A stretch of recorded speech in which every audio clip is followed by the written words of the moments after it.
Welcome, everyone. Welcome to the Kentucky United We Learn Convening Summer 2026. So glad you are all here.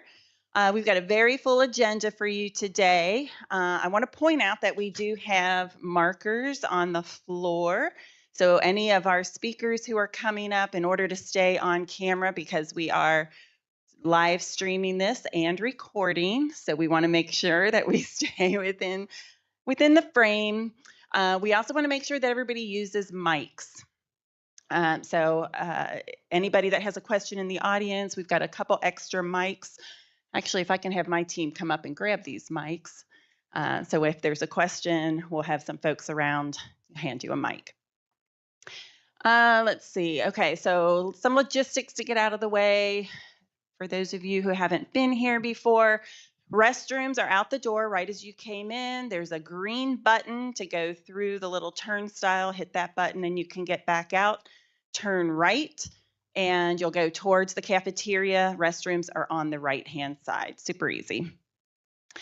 I've already talked about mics. We will be serving lunch today. That's going to be up on the 5th floor. And thank you to Karen Perry. Where's Karen? Karen Perry, Kentucky Center for Next Gen. Something like that. Yeah. Thank you, Karen. So Karen has brought some donuts this morning, and they are also providing lunch. So let's give a big hand to Karen Perry and Next Gen. Thank you, Karen.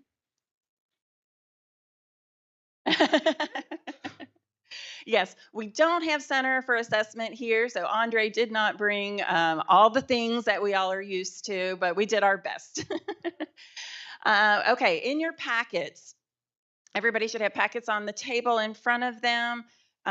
This is just all of the information that you should need today. You've got contact information for all of your fellow members, facilitator contact information, the agenda for today, which Brandy's going to go over in just a moment. Handouts for high school transformation, a note catcher for that session later this afternoon, and the presentation printout. We also have in here an invitation from Pritchard. Delaney, are you here? Delaney, would you like to share what we are doing? And now I need somebody with a mic. What's going on? Let's give a little personal invite to folks. Yeah, thanks. All right. Appreciate the invite to make an invitation, right? Hey, everybody. Delaney Stevens with the Pritchard Committee. Travis Markham as well here from Pritchard. Our annual meeting is next Saturday in Louisville, and we wanted to extend a special invitation to KUWL Council members to attend either the Friday session or the Friday and Saturday session. On Saturday, August 1st, I believe, we're going to be having a special session focused around local implementation of House Bill 257. We just released a suite of new resources for local communities and local stakeholders to engage in this work. And so we wanted to extend an invite to you all to attend that session, and we'd be happy to. I think I sent you all some information we could share. Yeah. So would love to see KUWL Council members there. Thank you. Thank you, Delaney. All right. So I have the clicker, don't I? Thank you.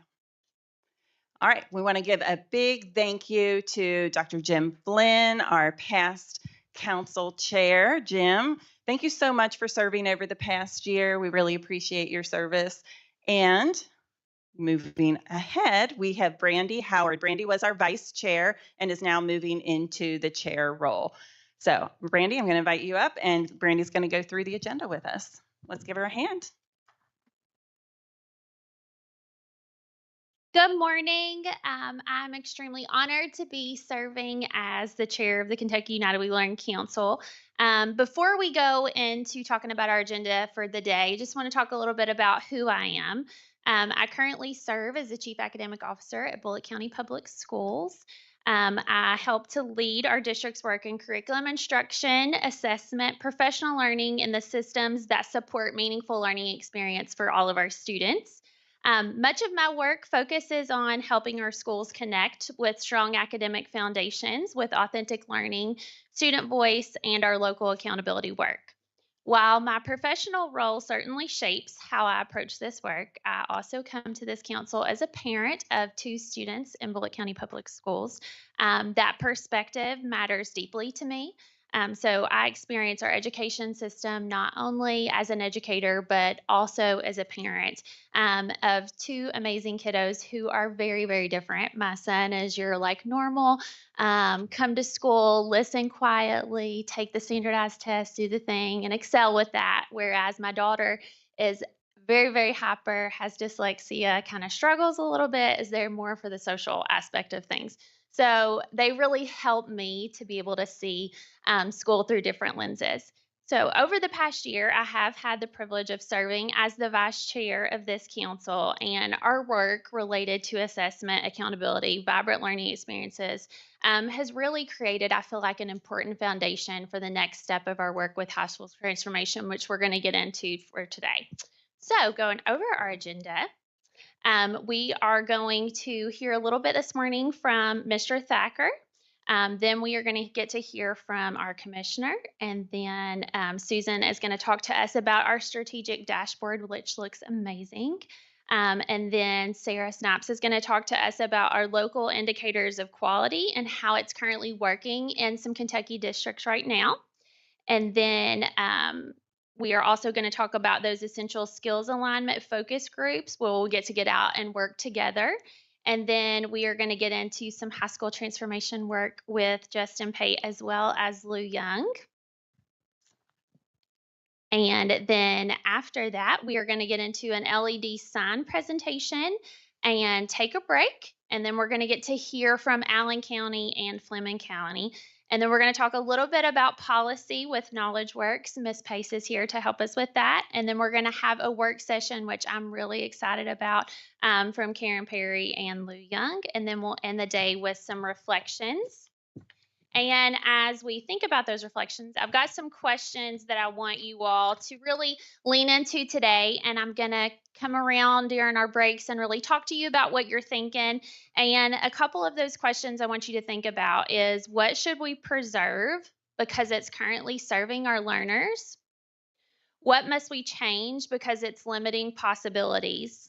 And what must we create to ensure that every Kentucky learner experiences education in a way that prepares them for their future? So, kind of think about those questions as we're working through our agenda to today. And as we begin this next chapter, I'm excited to work along our new vice chair, Adam Hicks. Adam brings us valuable experience, thoughtful leadership, and a strong commitment to Kentucky students. And I know he will help us continue creating a council where our members feel valued, heard, and challenged. So, Adam, we are so grateful for your willingness to serve, and I look forward leading alongside you. Awesome. Thank you, Brandy. Well, good morning, everybody. My name is Adam Hicks. I'm the Assistant Superintendent of Curriculum with Shelby County Public Schools. And on behalf of the Shelby County family, I just want to say I'm very honored to be a part of this this group as well as to be in this role. And I do want to take a moment to embarrass him just a little bit because this is a really special day for me as well. One of my former elementary school students when I was principal of Simpsonville Elementary. I'm not going to say when, Mason, because it was a couple of years ago, but Mason Plotner is a new member of the KUWL Council, and he is joining the students' voice for Shelby County Public Schools. So since he loves it, let's give Mason a big round of applause, too.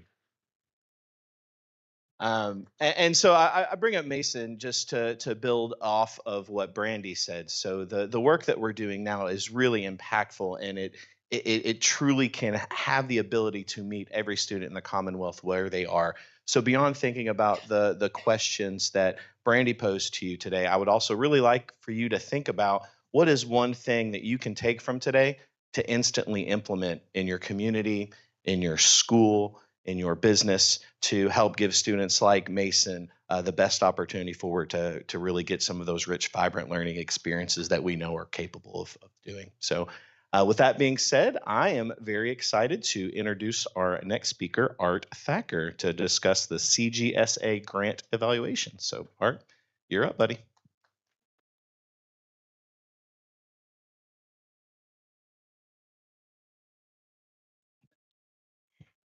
Oh, when I get a clicker.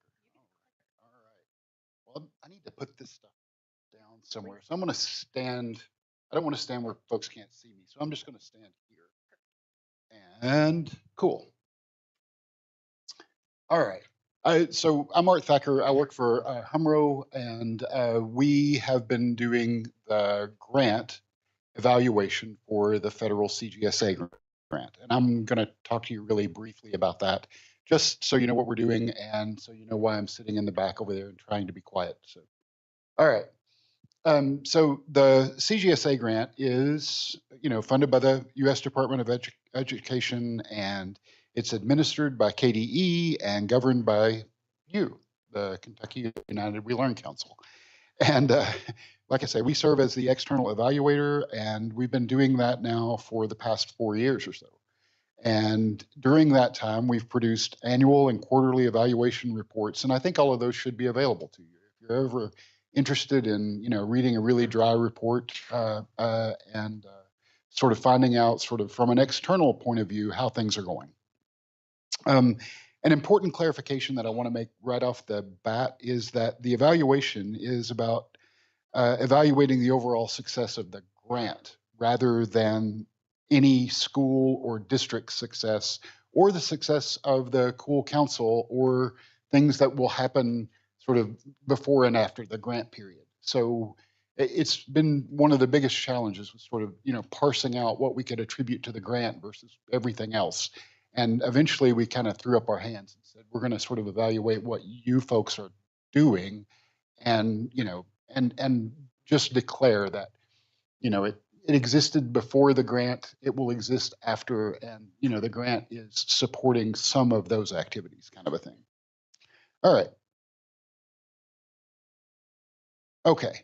So the earliest group of goals for the CGSA grant included rethinking how assessment and accountability could better serve Kentucky students, recognizing the efforts and accomplishments of unique districts, learning from other innovative competency-based assessment systems, either from Kentucky's past, around the country, and around the world. And then adopting sort of 4 innovative habits: inclusion, empathy, co-creation, and reciprocity, and establishing some policy guidance and recommendations for inclusion of local assessments. Those early grant goals were really formed from the exciting work that districts were already doing. I don't think any of them were created specifically for a grant application. Like I say, we also sort of initially struggled with sort of defining what vibrant learning experiences were. And a lot of that struggle came from talking to students very early on in the process, because students came with sort of different ideas and different experiences from what was being talked about in the group. And I think the students and everybody else in the room were, sort of striving to create a definition of a thing to look for and to work toward. Operationally, those 4 habits can take many, many forms, and we tried to describe what actually happened sort of here and out in the field, and then reference those 4 habits as to how that they were sort of operationalized by the group. And then finally, accountability carries a lot of weight. And I think at the very outset of the discussions, the door was wide open and everything was on the table. And as the process matured, things had to, sort of scale back a little bit. Changes to the accountability system typically require the intervention of the federal government through waivers or IADA or some other sort of big step.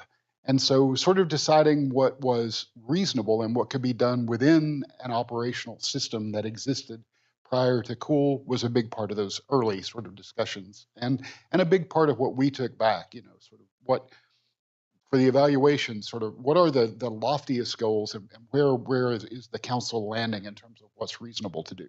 So, and you watch my time and yell at me if I start to go over.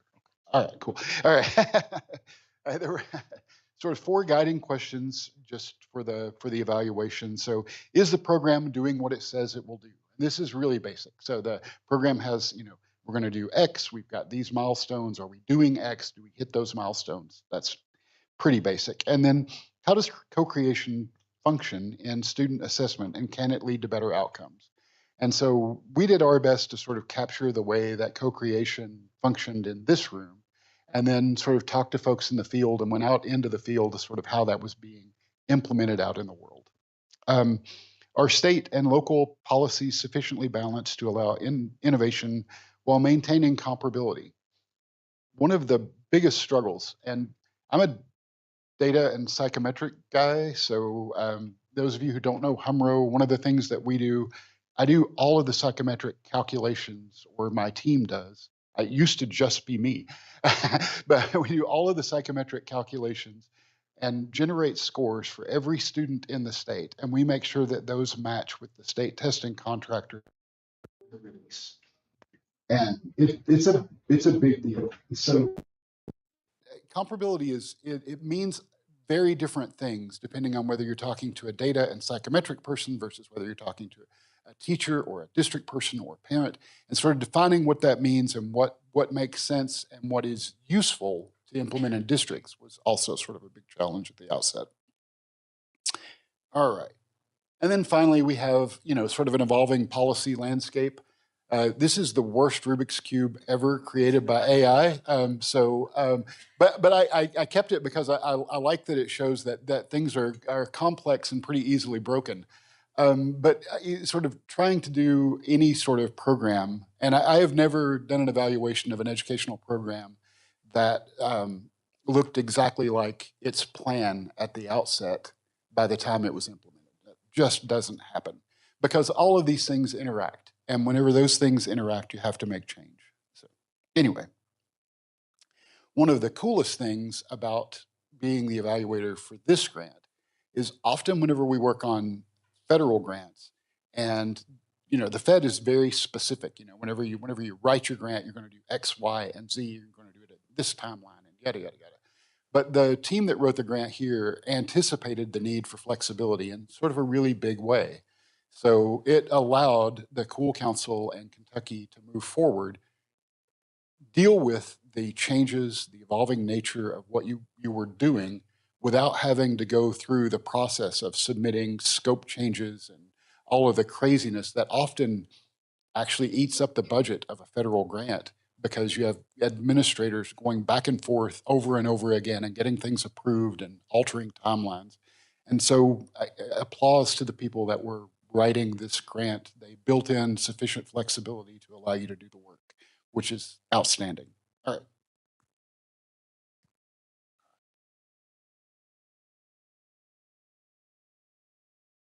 Clicking, but nothing's happening. So all right, cool. I do want to talk really quickly about some high reward evaluation activities that we did. So we attend these meetings, and if you've been here for a while, you've seen me sitting in the back and trying so hard not to participate and be a part of the group. We are formative evaluators, so we do talk to folks sort of after each meeting, and we sort of do a debrief with the team, and we try and provide reasonable advice and guidance and help if we can, but we don't want to shape what you do here. So it is against my nature to sit and be quiet. So if I've failed at that, I apologize. But we do try and sort of monitor what you're doing and make sure that we understand as well as possible what you're doing. We attended the town halls, which was a really sort of, we didn't attend very many of them, but it was a really sort of high profile thing that the KUWL Council did.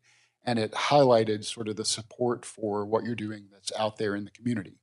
And I thought that was pretty outstanding.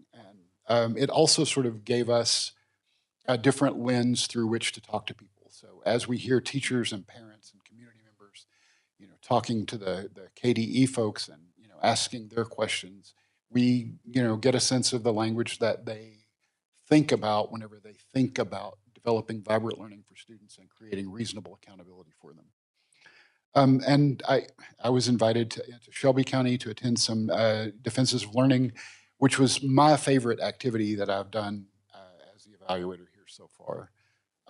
Nothing replaces talking to and hearing students talk about their future plans during their defenses. And one of the best things that the teachers at that school did for me, and I don't think that they intended to do this for me, but they kicked me out while they did the final deliberation and decided what the kid's score was going to be. So I diligently filled out the form and gave my feedback and all of that kind of stuff. And then they kicked me and the kid out into the hallway to wait while they deliberated. And so I got to talk to each student in the hallway and sort of get their perspective on their defense, why they did it, what use it was, and what purpose it served in helping them plan for their futures. And like I say, that was probably my favorite thing and an outstanding thing. I wish I could have gone to enough defenses across the implementing districts to say that, that's true in all districts. I don't have generalizability, but anecdotally, it was outstanding. So, and then finally, we did interviews with educators. And we've done interviews with educators at sort of all stages of implementation and sort of getting different perspectives about what the challenges are for, getting a program off the ground. What happens once you've got a program that's operational, sort of improving it and making it sort of functional and useful for all teachers. It's often pretty easy to get a group of, sort of dedicated zealots, I guess, for lack of a better word, to adopt something that they think is good for kids, and they'll push hard for it. But getting that sort of enthusiasm spread throughout a system is hard. And so hearing districts describe what they're doing to make that happen was pretty great. All right. And this is just sort of a quick progress indicator. So framework was finalized. That was sort of a big thing. The documentation of changes between the framework versions is complete. That was sort of a big thing. Local accountability design and toolkit. I think that there's a version of that online that's pretty good. I don't expect that to, I hope that is never finalized. I hope it gets updated annually as we learn more. And so I have substantial progress, and I think it needs to be an ongoing living document. Statewide communication plans and champion networks, again, substantial progress. That one should also be probably ongoing. You can never have enough champions, I don't think. And then scoring evaluation rubrics, there've been substantial progress on building those. Those are hard. And again, those will need to be revised on a regular basis as we account for the unique aspects of each district's accountability or quality measure. Just because we have the portrait and we have some idea of how that works doesn't mean every district will adopt something that looks exactly like that. And so making sure that we have the flexibility to address that is really important and really hard work. So when we think about comparability and we think about those rubrics, that is the stuff that it's the stuff that I get excited about, which is why I don't get invited to parties. And then external evaluation committee formation, that's not going to happen. I have a recommendation next that says that districts should probably do something like that on their own, even if it's just a peer review where you invite educators from neighboring districts to come in and look at your system. It's one of the ways that you can establish some comparability. It's one of the ways that you can avoid, creating an echo chamber where you think you're doing a great job and maybe you are and maybe you aren't. So it's always good to get an external perspective to make sure that what you're doing is what you think you're doing. And then finally, data integration and comparable reporting protocols. I think that's in development. Again, that's really hard work and the stuff that I get most excited about. I'm going to encourage the group to start with really simple reporting because the more complex your reporting gets, the harder it is to establish comparability. So start with counts, percentages, those kinds of things, report out those kinds of things. How many kids did a defensive learning, how many kids did X, how many teachers are, using or creating vibrant learning experiences for students, and how often, those kinds of things, because those kinds of things are directly comparable and pretty easy to compute. And as you get those things sort of under control and you understand how they're being implemented, then you can create metrics that, talk more about the quality of those things and make those as comparable as they need to be. And I'll push on comparable as they need to be. Psychometricians will tell you that you need a level of comparability that makes sense in districts. A psychometrician by trade, and that is a mistake. Don't Don't try and get sort of score comparability with your KSA results. Because if you get score comparability with your KSA results, you've done it wrong. You don't need both if you get all the information from one. All right. And I think I've got one more slide after this one. And I've talked through most of these recommendations. Building that systemic evaluation framework, finalizing plans for evaluation of local accountability systems, whether that's internal or among small groups of districts, whatever that looks like. I do think we need to collaborate on some sort of bank of local competency-based education systems, just so that the districts that are trying to implement have a single place to go where they can look at sort of what the other districts are doing around the state and how it's working, what, just the bare bones of what your system looks like, and help them build that out. We need to seek additional funding sources for sustainability beyond the CGSA grant. I know Kentucky has applied for the next round of CGSA grants, but I'm not sure what the odds are of Kentucky getting one. I know that there were 24 submissions this time, and the feds indicated that they're going to fund between 4 and 6. So,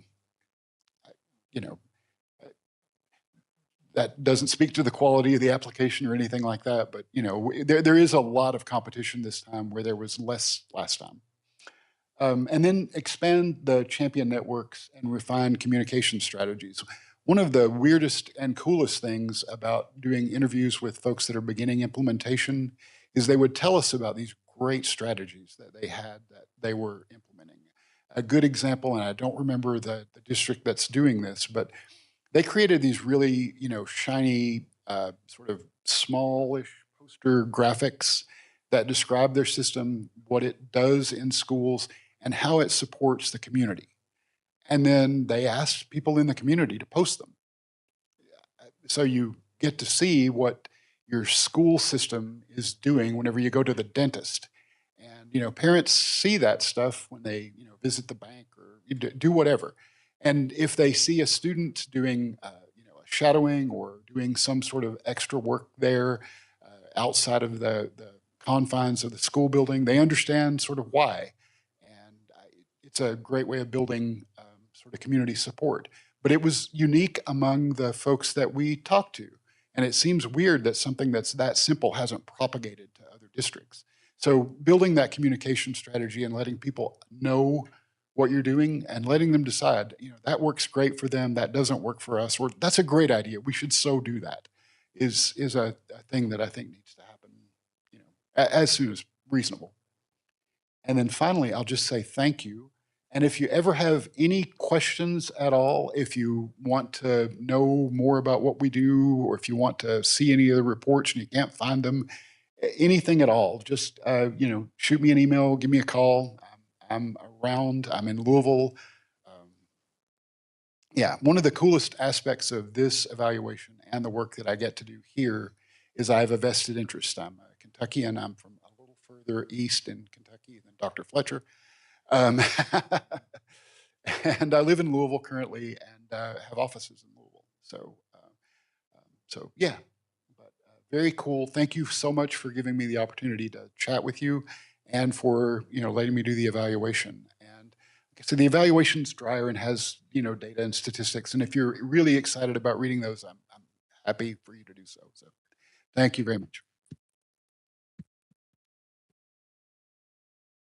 Thank you so much, Art. I want to thank Art and Brittany, who are both from Humro. And I don't think, is Brittany here today? No? Okay. Maternity leave, exciting. All right. Yes, we do have those reports. They are available. We do meet with Humro quarterly just to go over what they have been witnessing on the ground. So we can definitely give those. We don't have those posted though, do we? No. But we can definitely get them to you if you're interested. Before I turn the mic over to Dr. Fletcher, I would like to know how many of you in this room, and I'm going to have y'all stand. If you have been with us for all 4 years, please stand. Yes, that's a good number. Let's give them an applause. Thank you all. So, what Dr. Fletcher is going to be talking about is work that you all have been on the ground floor talking about and shaping over those 4 years. If this is your very first, pardon me, if this is your very first meeting, please stand. We've got a couple students who are brand new, teachers. Thank you all so much. Thank you all. We're going to be moving into, or we have already started moving into high school transformation. So we appreciate you coming on board for that ride. And so the rest of you, you've been here 1 to 3 years. Please stand if that describes you. Thank you all so much for being here. All right. I just also want to say that we do have, again, we have refreshments in the back. Please don't feel like you have to stay seated the whole time. If you need to get up and stretch your legs, if you want to grab some coffee, some water, something to snack on, please feel free to get up and do that. Now I am going to turn it over to Dr. Fletcher to talk to us about House Bill 257. Hello, I do want to make a few comments from Art's presentation. Thank you so much for that. Some of the things we've already tried to learn from HUMRO and from others across the state is how important it is to have those networks. One of my favorite slides in all the town halls, and by the way, these two, they're for me, to be honest. That's why they're put here. But one of my favorite slides in the town halls, we had Woodford County was presenting about who they were working with to develop a local accountability model. Of course, they were working with different community members. They were working with folks, everything from legislators to parents to teachers. But they also had the different brands of the different school systems they were working with. So you had Woodford County in the center of the state working with Johnson County on the far eastern part of the state, Logan County, Shelby County, Northern Kentucky schools. I think Kenton County was on it, but they had so many different areas that they were, so many different school systems they were working with to say, how can we learn from each other, develop a local accountability system? How many of you are like-minded? How many things, what are you looking, what are some things maybe that are a blind side? So I think the networking is absolutely paramount when we do this because people want to see examples. They want to learn from each other and also improve on those examples and then bring what's best to their local school district. The other thing is we've started highlighting some districts. We have some districts that are, through our communications team on our website, we started off with Shelby County, talking about their journey, what their accountability model looks like, what does their pillars look like. We've also have highlighted on there, we have Shelby, Rockcastle, who has a community-based assessment and accountability system, worked through with John Tanner. Kenton County also has a community-based assessment accountability system.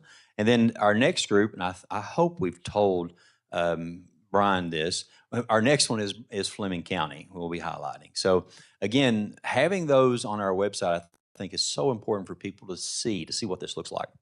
Now, as far as yeah, here we go. Thank you so much. Yeah, so Susan is so quick, but you can see there's different videos ranging. I want to thank our communications team, Miles, Jennifer. Thank you guys so much, and everybody in the group that have put these together. And thank you to our school districts that have offered to put themselves out there to let people see. So thank you for that. But again, some exciting work. If you have any interest in seeing local accountability models and what they look like, please visit our website. Now, also too, as commissioner, I have the honor and the privilege and the pleasure of traveling to different school districts. And I'm seeing more and more what we would call vibrant learning. Also, if you'll notice, as a little bit of evidence of my travels, I have my Whitley County lanyard on, by the way. So just want to make sure we got that out there. But just to give you a few examples, and again, I get in trouble sometimes by giving examples because I'll have superintendents say, why do you talk about this? But bear with me for a second. Imagine being in a middle school where you have a Cincinnati Bengals lineman who has a charitable foundation where he's selling hats, selling other merchandise to benefit a charity. He comes to a middle school and elementary school and say, okay, I want the school system to design a hat And we're going to sell as part of my charitable foundation, but also, too, you get to choose the charity that you want proceeds to go to for you. So now you split up into teams. You have all of your eighth grade. I think it was eighth grade. There's some middle school other things too, and I'll talk about those in just a second. They had all their eighth grade students to split up into teams to design a hat to sell, but also to select a charity and why they wanted funds to go to that charity. And then they enter into this Shark Tank type activity with with their superintendent, with their teachers, and they get narrowed down to, I think it was 4 teams.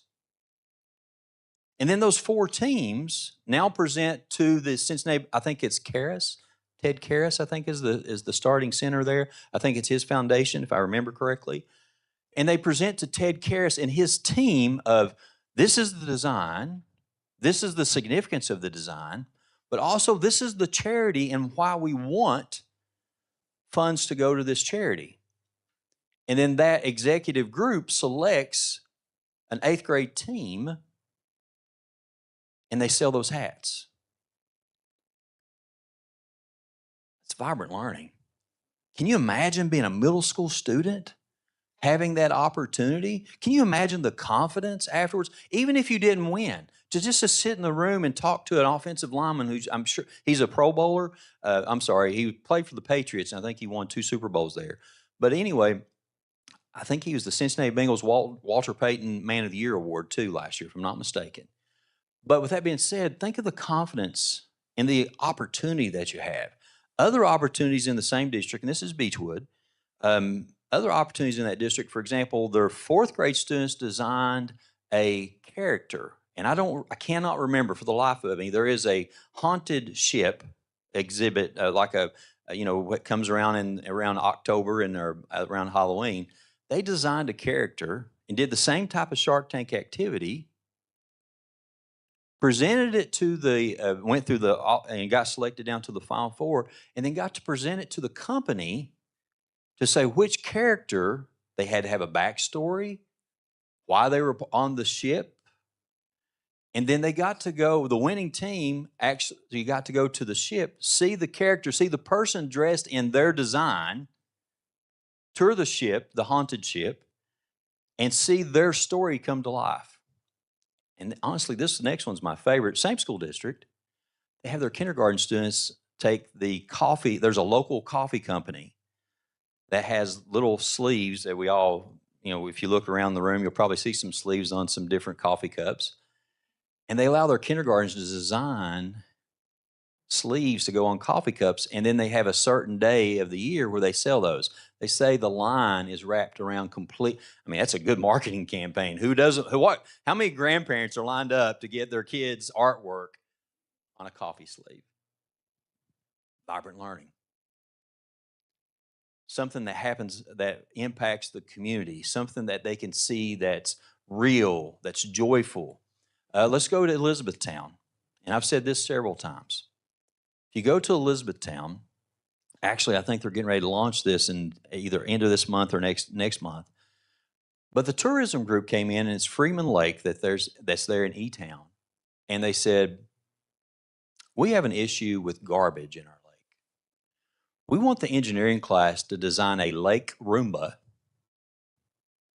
that will clean and collect the garbage off the lake, take it to a certain area, dump it, and then it would take off to a landfill. You have the community coming to their school to ask them to solve a community problem.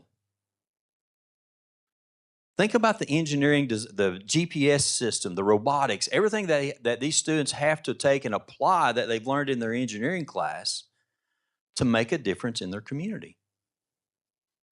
And I think the Lake Roomba launches, I think, either end of this month. I had the superintendent to send me an email just the other day, invite me to come see the launch. But talk about wanting to get out of bed every morning and run to school to be a part of solving a problem in your community. Another one that I've used so many times throughout in speeches that I give, I talk a lot about, and this started in Eastern Kentucky, and you've heard me talk about this here before, the tiny house projects. There's so many districts across the state, and I think this actually started with the Kentucky Valley Education Cooperative, a part of one of their, I think it was part of the Race to the Top grants, and this is about a decade ago, or at least a decade ago, where you would have engineering classes, they applied for a grant, and you'd have engineering classes that would design a tiny house. You'd have the carpentry class to build the tiny house, the electricity class to wire the tiny house, the art class to paint the tiny house, the business classes to manage the budget for the tiny house.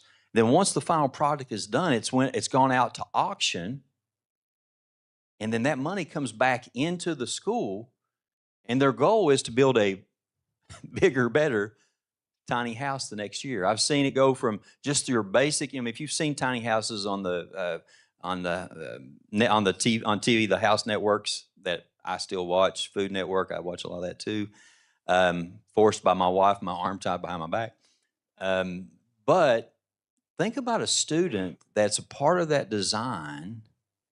And then the next year, the next set of students, I've seen students that the next year add solar panels. So what's the next bigger and best? Oh, ours sold for more than the last year. And then all of a sudden there's a competition. But also too, what's even better, we have several students that walk out of this system, in our career technical pathways, and they open their own tiny house businesses. That's vibrant learning. Before I move on about House Bill 257, so many of you in the room have seen Defenses of Learning. And I hear stories all the time of students getting offered jobs because what our schools are doing, they're pulling in business leaders to not only at the Defense of Learning at the end, but they're also pulling in business leaders to work with the students throughout the year to improve on their passion project, on their project, or whatever project they're working on, to present as part of their Defense of Learning, giving them input, giving them critique. I mean, imagine the growth. And they don't have to hear it from the teacher, which, don't get me wrong, I'm a big fan of all of our teachers. But there's a little more oomph, if you will, a little more legitimacy if you're a student. And you got the local bank owner or the local business leader who's saying, you know what, maybe you need to think about this because back in my experience, this is what happened. So what would you change based on my experience? And then at the end, students are getting offered jobs in their senior year as part of their Defensive Learning. You've been a part of all of this. You have promoted vibrant learning from day one. Now, I think we may have started with deeper learning. We've evolved into vibrant learning. But these are the things that are going on in pockets throughout our Commonwealth. And our goal here is how do we make sure that's happening in all areas of the Commonwealth? So if you look at what's going on in our Commonwealth now, we have districts that are doing a much better job of using test data for formative assessments, interim assessments, summative assessments to identify not just areas of growth for the individual student, but also to identify strengths for students and help them to develop a pathway moving forward. Notice I didn't say anything about labeling the student as proficient. I didn't say anything about labeling the student as apprentice. We're finding areas of growth and saying this is how we need to help the individual student. It's not about labeling the student. It's about finding their strengths, finding their areas of growth, and helping them move along. That's a different way to look at testing, and it's what we embrace. But also, too, you have districts that have, with Defenses of Learning, what does it look like to be a great communicator at the fourth grade level? What does it mean to be a great collaborator at the fourth grade level? Critical thinker, problem solver. Then you move into the eighth grade. What does it look like now? How has that student grown? So we talk about growth in the new accountability model, and we'll talk about that in just a second. But we're going through and showing how students can grow as, how do they grow in persistence, grit, if you will. How have they shown growth in communication skills? Yes, they need to grow when it comes to acquiring the grade level standards. Yes, they need to have those foundational skills in reading and mathematics, but how do they apply those? So we have districts that are looking at students as more than just proficient, novice, apprentice, distinguished. They're looking at them through a lens of a profile of a learner to say, how can we help you to grow and be ready for the next level, for whatever's next? We have a lot of districts, too, that it's no longer career or college ready. It's post-secondary ready, or it's just ready. Simply ready. Are our kids ready for what's next? I love the fact that we're moving more and more away from that college or career readiness, because it's all technically, to me, career readiness. And you've been a part of that each step of the way.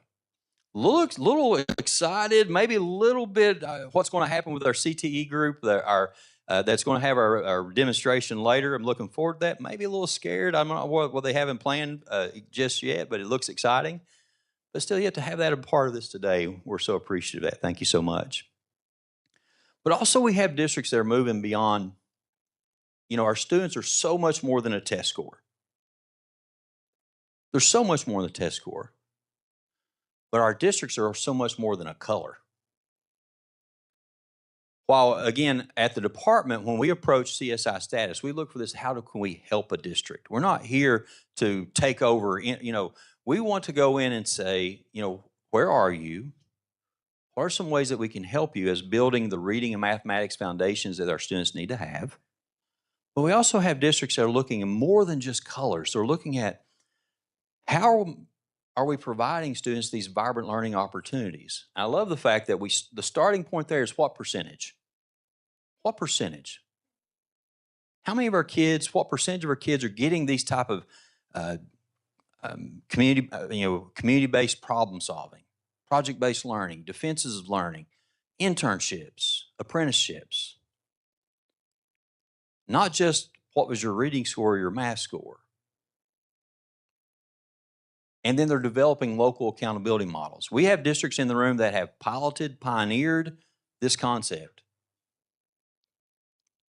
We've been able to be along with the journey to actually maybe coach, direct, and learn from those districts and help those districts along, and then connect them to other districts to say, how can we work together? And then now we have House Bill 257. And House Bill 257 was shaped by this group. There's so many things there's some things I'll go over that are a little bit different.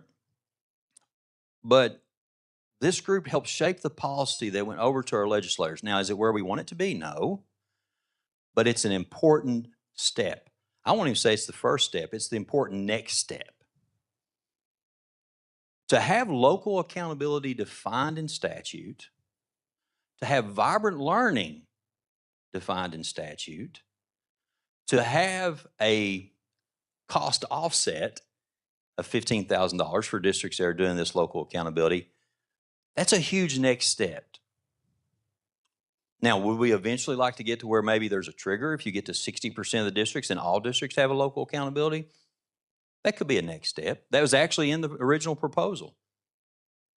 But I think it's a good place, to be honest.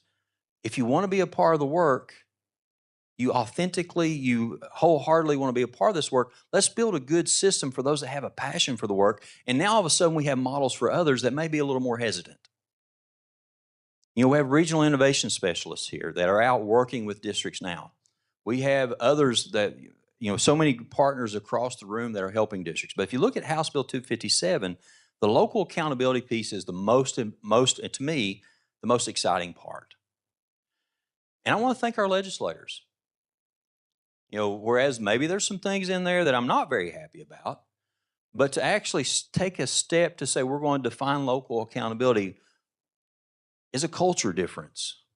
And you know what's the best thing about when you go to an interim joint committee on education and you're testifying about local accountability, about House Bill 257, things of that nature? When you're stopped by legislators and you have legislators say, oh, my district is doing this, I went to a defense of learning, this is what it looks like, I don't have to testify anymore. That's a testimony that the people in this room are being champions, that our districts are also showing the importance of this work, and how our districts are much more than colors, and more importantly, our students are much more than a test score and moving forward. So that's the biggest part of House Bill 257. On the other side, there were some wins, I'll call them wins, important next steps from this group. One, did we reduce testing some? Yes. Editing mechanics and writing has been removed from the testing system. And to me, a school district will develop a much more robust policy than what we will at the state level to meet the needs of the individual student. And of course, part of that bill is that districts have to develop an across the curriculum writing policy as part of their writing program. So, but that reduces testing. One of the goals here. Did it reduce it enough? I'm going to argue that it didn't. I would like to have seen the interim assessments passed so that we could have even eliminated another window, but more importantly, had a system that was aligned from all the interim assessments aligned with the summative state tests. You know, if you think about that, that eliminates a whole, probably for some districts, 2 weeks of a testing window. Right now, if you look at a district and their interim assessments that they do, there's probably 2 weeks in the fall, 2 weeks in the winter, 2 weeks in the spring, and then another 2 weeks for state testing. So we use 8 weeks to test our students. Now, districts do a great job of applying that. You know, what do we learn from that data and interim assessments? How do we help our students? How do we make sure they're getting what they need? And how do we celebrate their growth? But again, if we could have eliminated 2 more weeks, and I remind legislators, they said, well, we're supposed to reduce testing. I said, well, we gave you the opportunity, you just had to fund it. And that was the issue, funding, or at least that's what we were told. $500 million was spent on the last day for other things. But anyway, that's beside the point. I'll tell James that when he comes in. But with that being said, in all seriousness, our legislators did show some levels of trust and incorporate local accountability. Now, on the state accountability side that meets federal requirements, some of the changes there include, instead of having change, it's now growth. We've talked about this. This is a recommendation from this group. Where did you get the child and where did you take the child? How did they finish their 3rd grade year versus how did they finish their 4th grade year? We're going through different groups, technical advisory groups. We've also, with SCAC, we went through and gathered around, when I say we, Dr. Stafford and her team. I was along just for the ride, but Dr. Stafford and her team, thank you all. Just want to say thank you to everyone that's a part of that work because it's been a heavy lift. First of all, there was listening to different councils. And now there's a proposal for what rose to the top was the need for a growth table, you know, categorical growth as opposed to looking at percentile growth. There's different growth models that was looked at, but the one that rose to the top was a categorical growth. So now there is a proposal, and it's already gone to SCAC. Our school counselors, thank you, Curriculum Assessment Accountability. Should have got that, man. Thank you, Dr. Stafford. Curriculum Assessment Accountability Group has already made some suggestions about that. And then we go to LSAC, which is our local superintendent's advisory council next week. Get more on that. Then we'll take it to our board for a first reading.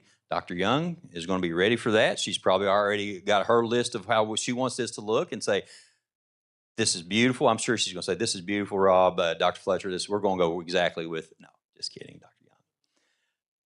But again, we've had some great input from our board. We have a very involved board that enjoys this work, that is very knowledgeable, wants to have the input, and then we'll take that first reading to them. We'll go back with what comes out, and we'll go back through the process again. And then we'll have something ready at the end. Now, we're also looking at the accountability weights. What does that look like? What do our accountability weights look like? You know, there's been some from our SCAC of maybe increasing post-secondary readiness. The percentage of that, if you think of that as the formula that has the color ratings and the CSI status. So there's been some suggestions there what that would look like. So again, taking all that to our groups that were required to, and also groups that were not required, we just want to hear input and moving forward from there. So the one area that I was disappointed in was the chronic absenteeism. We talked about that here. And that was actually a topic. Should we recommend that chronic absenteeism be a part of the accountability model? Our legislators, now we took the original proposal from the KUWL Council exactly what came out of this and also from our board, took it straight over. And then, of course, then it becomes you're working with legislators. And I believe most of the legislators I worked with really had the best interests of kids at heart. We may have disagreed on some areas, but one of the arguments was chronic absenteeism I think is a part of the accountability model for 30, 35 states. And we feel like this needs to be a part of Kentucky's. And that was added from our legislators. Okay. The bill sponsor, J.T. Payne, who has been a phenomenal advocate, was one of those that thought this was a great idea. I said, okay. But again, it was going to go in whether I said okay or not. But that being said, to define local accountability, to define local indicators of quality, and there's a little bit of a story about talking about comparability. Our legislators did not like the wording of local accountability because accountability to our legislators was comparability. So if a local district designs their own accountability system, how can you compare that with others? So the wording changed to local indicators of quality. Again, working through that process went, and at the end, the bill came out, and I think it was an important first step. Did we reach the moon? No, but we're on our way. We're past launch, maybe circling the moon. But that being said, there's a lot of changes, and also I want to thank Dr. Brian Perry, who is our legislative liaison. Brian, any idea how many meetings we had individually with legislators? No, it was probably somewhere in the 20s or 30s. And that's not an exaggeration because we met with every single the Senate Education Committee, each individual to present the accountability model. A lot of the House leadership, and others to present one-on-one what the proposal was from the KUWL Council. So when we went into our interim joint committee meetings and things of that nature, people had an idea of where to go from there. Also want to thank Cass. Jim Flynn was also there talking to others around the clock. We had other partners that were there talking about vibrant learning, talking about local accountability, talking about, and I say that because you have to keep saying those phrases because then they become familiar. And once they understand, they see the importance. So those are the major changes in the accountability model. Excited about where we are and where we're moving. And I also want to say thank you to each person that's been a part of the ride. I hope that you've seen that your input has been valuable. And there's been many things in this room where we've agreed. Like, for example, to move from change to growth, I think we were almost, in this group, probably closer to 100%. 92% of everyone surveyed to move from change to growth. But then also we had a lot of other discussions where we had, okay, what's our vote? How do we move this forward? There's the art of compromise.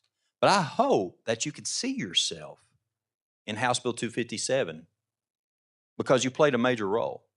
And for those of you that are coming on now, moving forward, I'm excited where we're going to go. This is an important next step. How do we help districts implement local accountability so that our students have more opportunity for vibrant learning? Not just the opportunity, but also have quality vibrant learning experiences. There's some great ideas. There's some great suggestions that are, and Dr. Young, what's the wording that we used? Not barriers, but pressing issues. Thank you. There's 5 pressing issues that's coming from the High School Transformation Network, and you're going to see those today. And we're going to talk about next steps. But know that you're valued, know that you're important, and know that you're heard. And then when you walk out, we consider you some of the best champions for this work for students. Because at the end of the day, we want our students to have vibrant learning opportunities, quality vibrant learning opportunities. We want to see innovation. And something else that you'll see as we move through this work, districts have a lot of flexibility in what they can do with students, but why are we not using that flexibility? High school graduation requirements is a great example. You know, we've seen, again, and I'll use this as a quick example, we've seen pockets where, for example, I'll go to Scott County, Great Crossing. They have a senior level English teacher that is changing the 12th grade English curriculum for the biomed class so that it fits into How are they reading lab reports? What are they doing to interpret those? As opposed to, and I'm a math teacher, so I can say this, as opposed to reading Beowulf. But they're also working with their law and justice group to say, what is maybe a legal brief? What a legal finding? How do you read that? How do you interpret that? And now that's their senior, that type of experience is their senior level English class. I can tell you this, if you would have given my son a technical manual on welding, he would have read that from beginning to end and interpreted it for you. And that's on I think it was those are written on maybe 11th grade level, maybe higher. But he would have read that and enjoyed it. And as a matter of fact, I would see him pull those out and read those and talk about how he can change. How did he interpret that? He would do that on his own. And another funny story, he came in the day of state testing or for the ACT when we gave it to all juniors. He said, Dad, did my best today. I said, well, son, this is your 4th time. I hope you've done your best. No, this time your job depended on it. I said, okay, thanks, son. I appreciate it. So, I got to be commissioner just because my son did much better on the junior ACT, I'm sure. But with that being said, to see him from, I really don't want to pick up that literature book. My individual learning plan says that I'm on a pathway to be a welder. So now I can look at my junior year and make my senior English class more about vibrant learning. And then also, too, you'll see as we move forward, innovation. How can we look at how credits are awarded? We're not holden to the Carnegie units. What about competency-based systems where students can be awarded credit based on experiences? What does that look like? Some of our districts want to step into that, are looking into that, but they have the flexibility to do that. I think they've had the flexibility since the 2000s. 98, thank you. And for the record, I'd been teaching for 4 years at that time. And then finally, collaboration. None of this happens without collaboration from our communities, collaboration from you. I'll share this final story and I'll sit down. Rockcastle County, you've seen one of the groups. It was in the local accountability model. I think they call theirs a community-based accountability system. She said that she invited local business leaders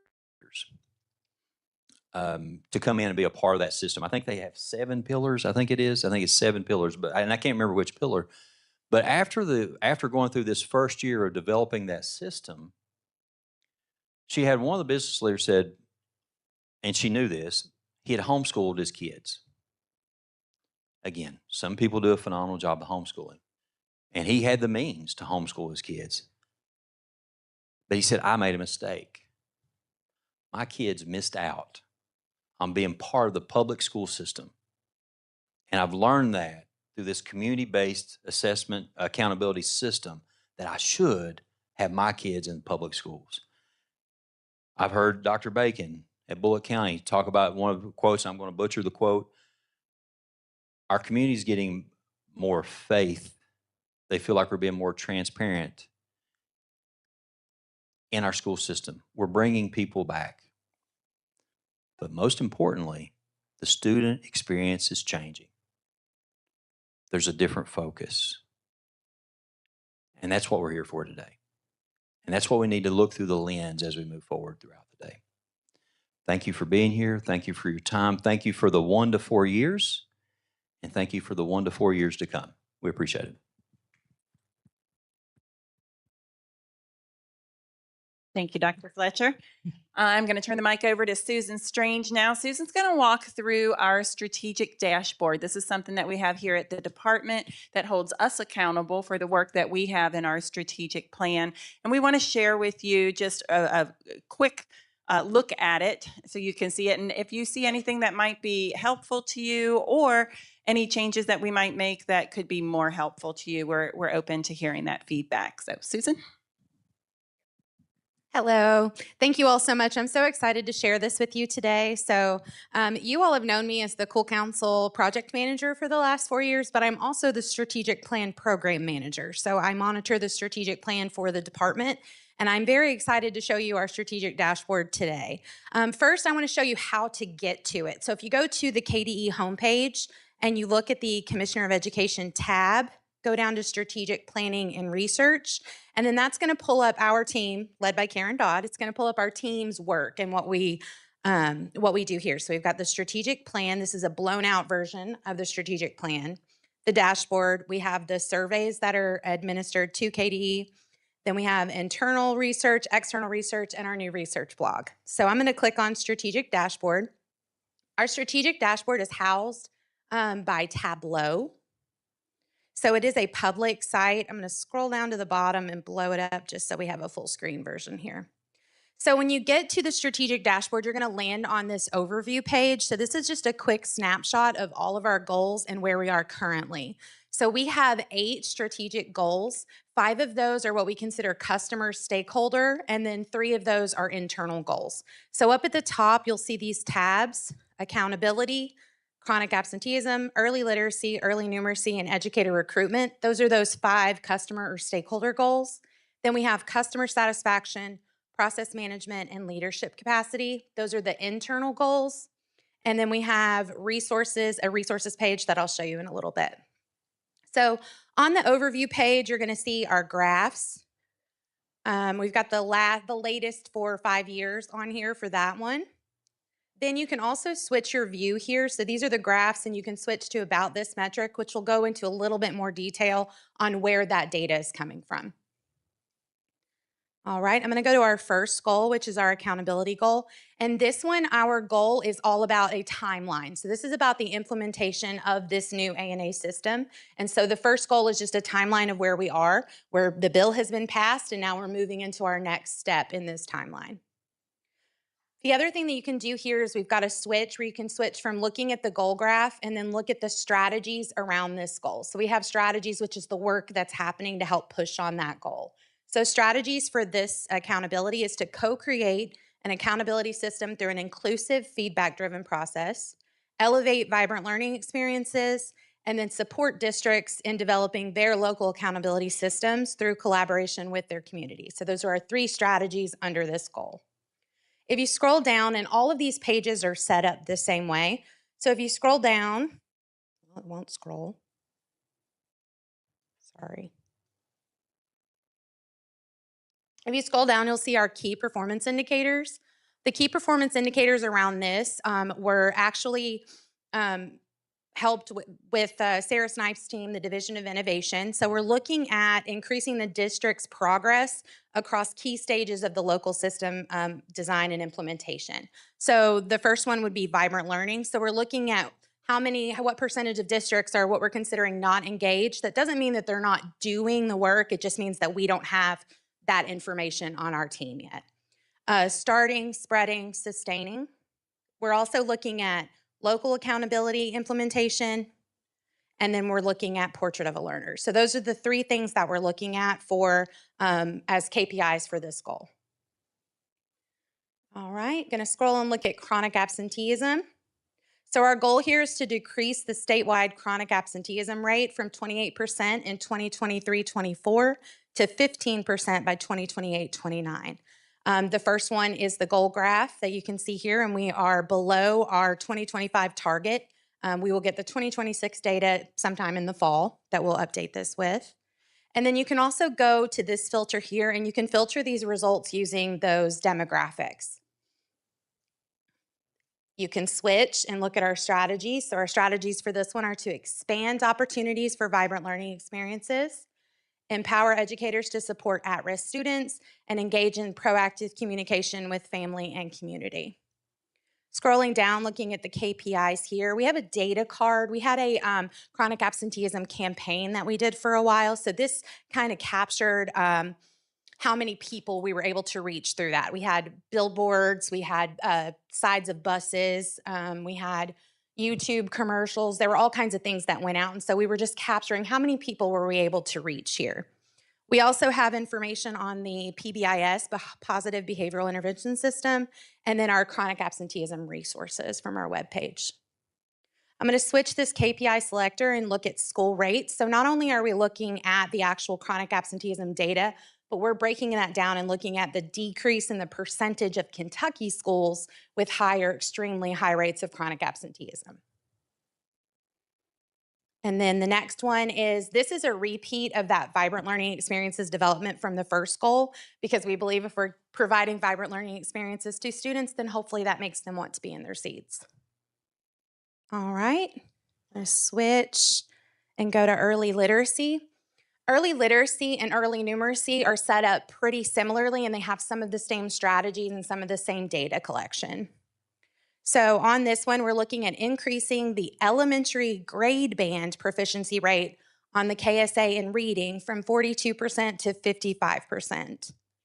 So there's our goal graph on that. And when I switch to the strategies, the first strategy is to align vibrant learning experiences to those academic standards for literacy, support high quality literacy instruction and professional learning, support evidence-based literacy curriculum and instructional resources, and then provide targeted literacy support and intervention. Our KPIs on this one, we have a data card here. So we're looking at the cumulative count of educators to date that have participated in the Kentucky Reading Academies. And then Christy Biggerstaff, who's on our literacy, she's in charge of the literacy, she gave us this information. So we've got 83.7% of districts with at least one LETRS trained teacher and 11.9% that have more than 25% of their staff with LETRS training. All right, we're also looking at decreasing the elementary grade band novice rate, and this one also has that demographic filter, so you can look at those demographics as well. We want to increase the level of implementation of the MTSS system, that multi-tiered system of supports. And then we're looking at our literacy coaching model data. So we only have 2 years of this, but we're going to keep collecting this data to see how many times we're touching these educators with the literacy instruction. All right, moving on to early numeracy. As I said, these are set up very similarly. The strategies are almost the exact same. We want to align those vibrant learning experiences, support high quality mathematics instruction, support evidence-based mathematics curriculum, and then provide targeted mathematics support and intervention. Here is the goal graph on that one, and it also has that demographic filter that you can go in and look at. The data card on this one talks about the Kentucky Numeracy Academy, so we're getting that cumulative count to date for educators involved in the Numeracy Academies. And then we started looking at the MAF grant and the mathematics, the KMIT, the Kentucky Math Innovation Tool. We also have that elementary grade band novice rate for mathematics, the multi-tiered system of supports, and then we have a little bit more information here about the MAF schools. This is the average compared to the state average. So if you're looking at these graphs here, the state average shows that decreasing novice by 8 points, and MAF schools, they're decreasing them by 13. So doing a little bit better. And then the same thing on the proficient and distinguished. The state average is going up 5 points, where the MAF schools are going up a little bit more than that. And you can look at grade 3 through 5 on this one. All right. The last customer stakeholder goal that we have is educator recruitment. Here we're looking at increasing the completion rate of eligible students in the teaching and learning pathway. And we want to increase that from the 6% that's there to 14% by 28-29. The data card down here is around elevating the teaching profession. So we've got the Go Teach webpage and then Facebook and Instagram. So we're looking at interactions there and really just trying to get the educator career out there for people to see. We're also looking at enrolled concentrators and completers of the teaching and learning pathway. So enrolled means that they've enrolled into the pathway. Concentrators means they've taken at least 2 courses, and then completers would mean that they've completed all 4 of those courses. We're also looking at the Ed Rising participation rates to see how many of the schools are involved in that. Educator preparation program. And then we'll go back to that data card.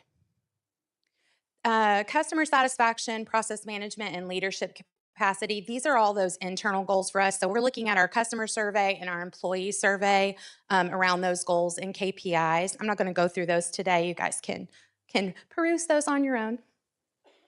And then resources. This resources page it's still a draft. It's still in flux because we're trying to figure out what resources do we want to put here. So we're linking to web pages, PDFs, things that we think would help with these goals that we have. All right, and that's pretty much it. So as Kieran said, I have presented to a couple of the advisory groups, and what we're really looking for is I would love for you all to dig into this. If you have any questions, please let me know. If you have any ideas of things we could share to make it a little bit better, please let me know that as well. We're always updating this and keeping it fresh, as fresh as we can. So, all right, well, thank you all so much. I really appreciate your time, and I'm going to invite Sarah Snipes up.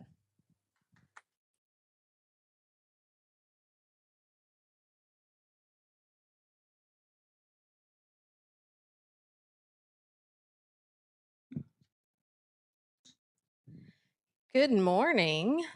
If you're thinking, man, I need a stretch break to get up and walk and move my legs, then great, because I'm about to give that to you with a little bit of a task.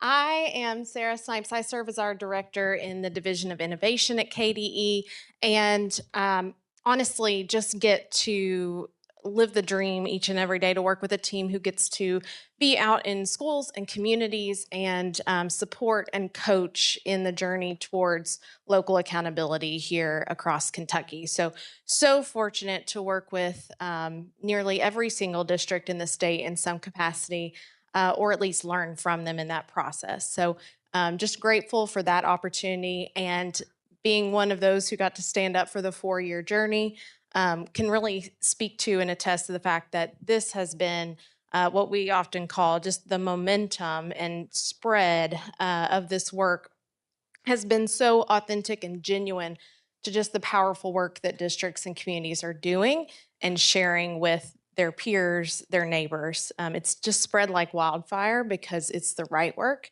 it's good work, and it's making a difference for kids. So thank you for being a part of that journey as well. I'm going to talk to you just a little bit about local indicators of quality and how it's working in districts. As Commissioner Fletcher mentioned, we have a wonderful webpage that's constantly being updated. I did want to point your mind back to that, and hopefully you'll be able to check it out on a break today at some point. On the right-hand side of that webpage that we showed on the screen briefly, I want to draw your attention to something that our team has launched, a Lunch and Learn series. We wanted to create more frequent opportunities for leaders to come together and share their stories in an informal way. And so on the right-hand side of that page, you'll see recordings as well as summaries of a series of monthly Lunch and Learn meetings. Those are opportunities that district leaders have to join one another. We host 2 districts each month who come in around a similar topic, but have 2 different unique local approaches. So we have had 3 of those so far. Frankfort and Newport Independent launched that series for us. On the right-hand side, you can access the recording. They focused a conversation around bringing portraits to life through real-world learning, student voice, and ownership. We've also hosted Grant and Washington counties together. Those leaders shared stories about how they've built trust with community as their true partners, and what the power has been in including parent priorities and reducing chronic absenteeism as an example. And then just this past week, we hosted Danville Independent in Bracken County. Just a quick highlight from theirs, which will be added soon, talking about student defenses of learning and authentic assessment. So just want to point you there. If you're interested to hear teams of leaders sit down over a lunch and share a bit about their stories, it's a pretty informal conversation style Q&A opportunity that you can learn more about. So really proud, and thank you, Brandy in the back. She coordinates and leads that work for us as well. So rather than for me to walk you through these examples. Wanted you to be able to do that quite literally. So around the room, we have 4 kind of stations against the wall. We have worked long before the department had a team and really invested in these opportunities. Our partners, the Center for Next Generation Leadership out of UK, with Karen Perry and Dr. Lou Young and so many others, were out there leading this work already. That's really had a great start of Portrait of a Learner started as well. And through their work, we saw some patterns. Districts often start with a Portrait of a Learner, as we've discussed. Then they start to explore what vibrant learning looks like. Then that takes them on a path, and it's not necessarily linear, but we often see conversations centered around performance assessment. And all of this starts to lead districts into not only defining success for students, but success for the district as a whole. And so along that journey, we have just taken kind of bits of information here around local accountability, vibrant learning experiences, Portrait of a Learner, and performance assessment. So they're kind of broken out this way by those 4 categories. And what you'll see is in the center on the larger poster is kind of a statewide snapshot. As of, I believe, April or May, those are your data points for what districts are starting that work, spreading that work, so perhaps piloting it in small spaces with subsets of students, or sustaining that, so fully implementing across their system. So in a moment in time, you'll see a percentage of districts in each of those categories, and then surrounding those larger posters are just a few, not all inclusive by any means, but just a few specific district examples that we pulled that we felt were representative of some of those categories.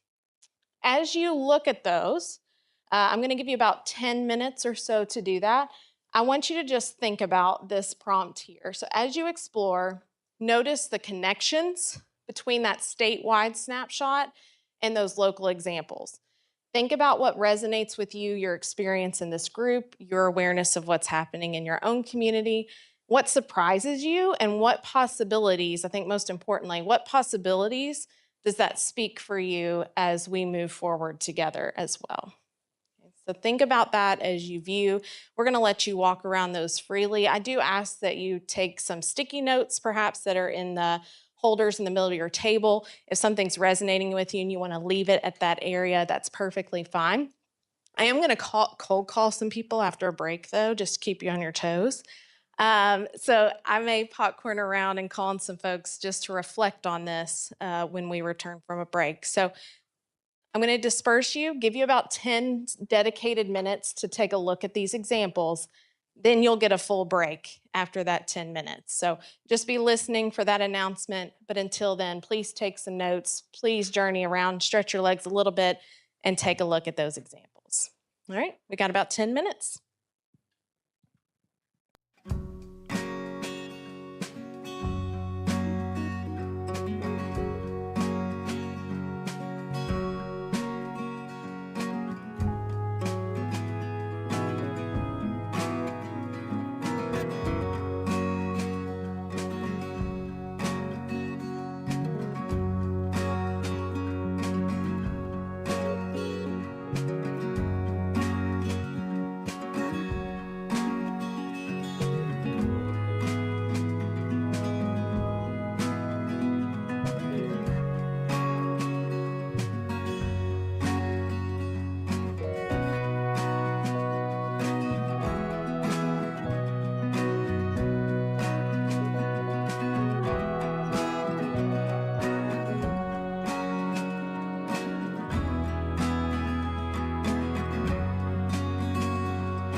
Break at 10:20.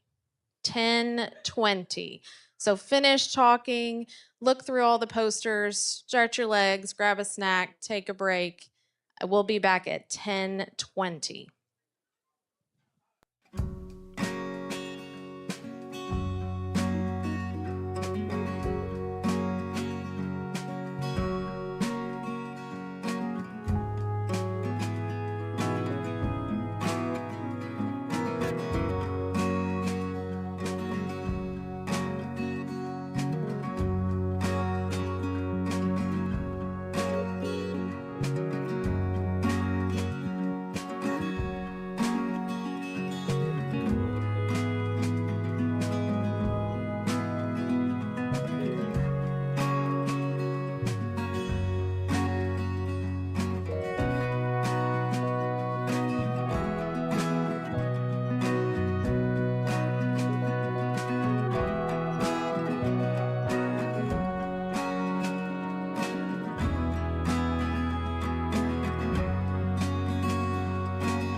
stretch your legs a little bit. I promised some cold calls.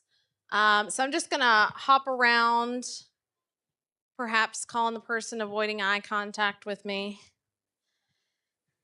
And just want to take a moment to center this reflection prompt. So, what is one idea, connection, or wonder that you're taking away from the gallery walk and what you saw? I do want to mention, though, as you think for just a moment, in the spirit of transparency, did notice that as we were walking around, apologize and own that some of the data points are off. They did not get copied over correctly.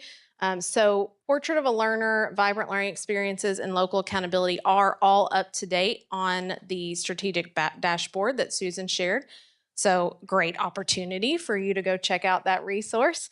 But if you want a corrected copy of those, please just reach out and email me. My email is in the facilitator's contacts, and I will be more than happy to share these resources with you, the examples, as well as the data cards. So don't hesitate. I apologize. Some of those numbers are incorrect, and I'm happy to fix that for you. All right. What is one idea, connection, or wonder you took away from the gallery walk? I'm going to go to this table here. Anyone want to share?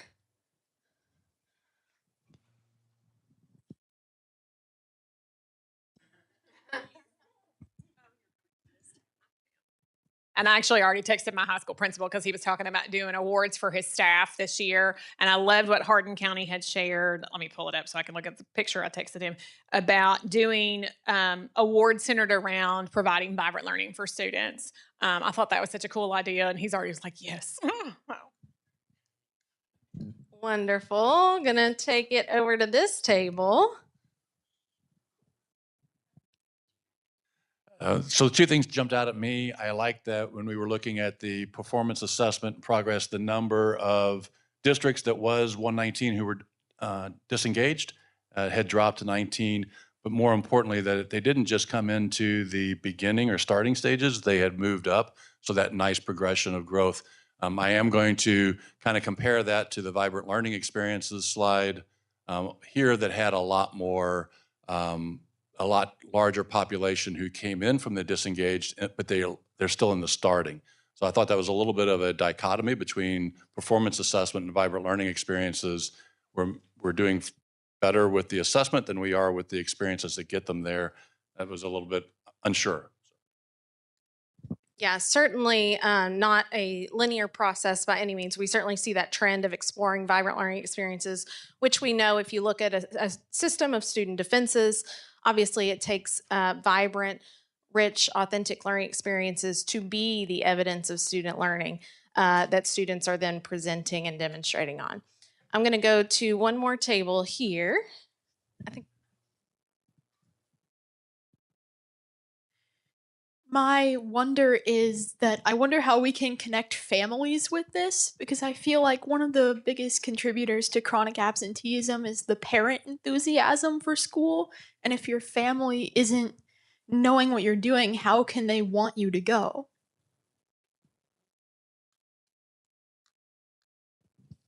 Yeah, so bringing the awareness, right? Do parents know some of the great celebrations that are happening on these posters? Absolutely. So thank you so much for engaging in that. I'm going to take a look as well at the notes that were left, so appreciate you taking a look. Do you want to transition into focusing a little bit on that portrait of a learner piece and ask you to help a little bit with a project that I'm participating in with two other groups, our Commonwealth Education Continuum and the Council for Post-Secondary Education, as well as the Governor's Office for Early Childhood, have been working together to think about what it could mean for a P20 continuum of skills. And so essentially, we have worked really hard, and this group has been a big piece of developing that portrait of a learner for K through 12. But we know that it doesn't start there, and we know that it doesn't end there. And so through preschool and post-secondary, what does it look like for different organizations around the state to build and wrap around supports for every student from P to post-secondary life? And so one of the thoughts here is to get input from a diverse group of stakeholders and think about the perspectives on how Kentucky can align essential skills. Because we've taken the unique approach in K-12 to say, we'll put out a model set of competencies, the Kentucky Portrait of a Learner, and we encourage districts to either talk about those locally, adopt those if they work for those communities, or take those as a starting point and build upon those to make sure that you build a portrait that matters deeply to your local context. Post-secondary and our higher education systems have actually adopted a unified portrait. So all of our public institutions actually share one common set of skills. Now we want to also talk about preschool and what does that earliest level of skill development look like and how can we contribute to the supports for our earliest learners. So I'm going to ask that you participate in table group conversations. I'm going to need some help from you all in just a minute in some roles to do that. But the conversations that you're going to have are going to be focused around three things: the value of aligning essential skills across the entire learner journey, how learners develop and demonstrate skills, and how educators and workforce partners can work together to support career readiness. And I just want to emphasize there's no right or wrong answers in these conversations. I have a few prompts for you to discuss, and none of those answers are going to be attributed to any one individual. They're simply going to be observations and recommendations lifted up as a whole.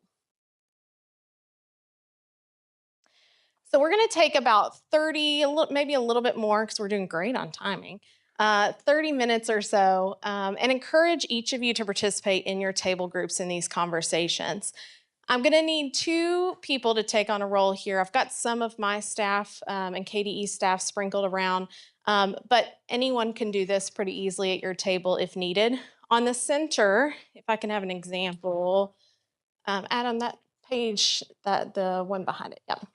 In the middle of each table should be a note taker page. If one person at your table will volunteer to be the note taker, I greatly appreciate it.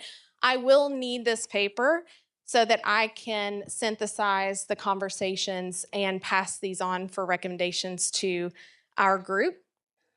But if you will take some legible notes for me, it doesn't have to be verbatim. Look, I'm married to the guy who would immediately say, not me, okay? Know your strengths. Know your strengths. The person who said not me, though, can be the timekeeper, okay? So whoever put their finger to their nose first, congrats, you're the timekeeper. Note takers, if you'll take legible notes, you can write verbatim, word for word, a powerful quote somebody says. You can just write highlights and summaries of what folks bring up in your table conversations. The important thing is, can Sarah Snipes read it when you're done, okay? And then, as I mentioned, a timekeeper. So we're going to make this simple and do 7 minutes per page, okay? So if you can start that timer, end that timer, flip the page, keep the conversation going. As I mentioned, information will be summarized across the entire group. They will not be attributed to any one individual or stakeholder group.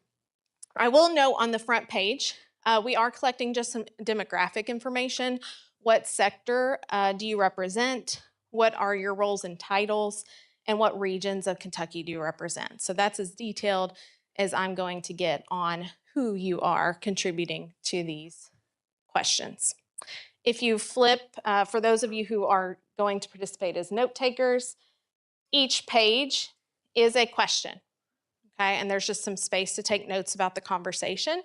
If it gets a little slow, if people have kind of run out of things to say, there are some dig deeper prompts. So if you are the note taker, just feel free to throw those out there and keep the conversation rolling. I'm going to challenge you to use your whole 7 minutes before you flip that page. Okay, dig deeper, really bring out the conversation. The more information you can glean from these conversations, the more impact and recommendations we can pass on for the development of future resources. Okay. Any questions? So we're going to get started.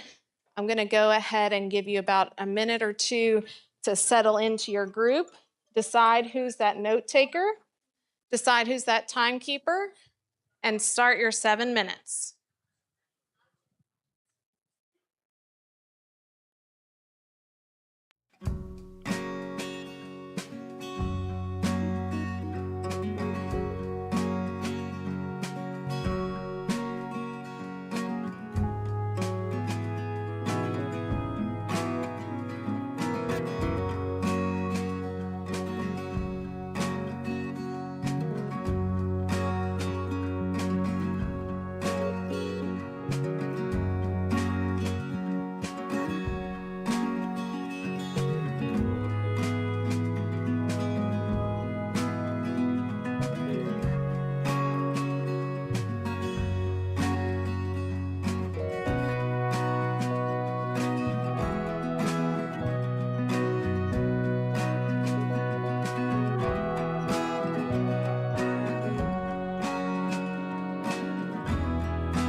All right. Please say a big thank you to your note taker. If they didn't have carpal tunnel before this 30-minute session, I'm sure they do now. If you don't mind to leave your notes page somewhere where I'm going to make my way around and just grab those quietly off of your tables, I appreciate you making those available. Please do make sure that you filled out the demographics, that first page, so that we have representation of who was in each focus group. I am going to first just thank you for participating in those conversations. As I mentioned, just so you know where this information is headed and how it will be used, the Commonwealth Education Continuum, Council for Post-Secondary Education, and Governor's Office of Early Childhood are just bringing this information back to the table to start a conversation around what supports could be needed to align and ensure that every learner, P through the workforce and post-secondary, are supported in rigorous skill development. So thank you so much. I'm going to welcome up Lillian Pace from Knowledge Works to lead our next session.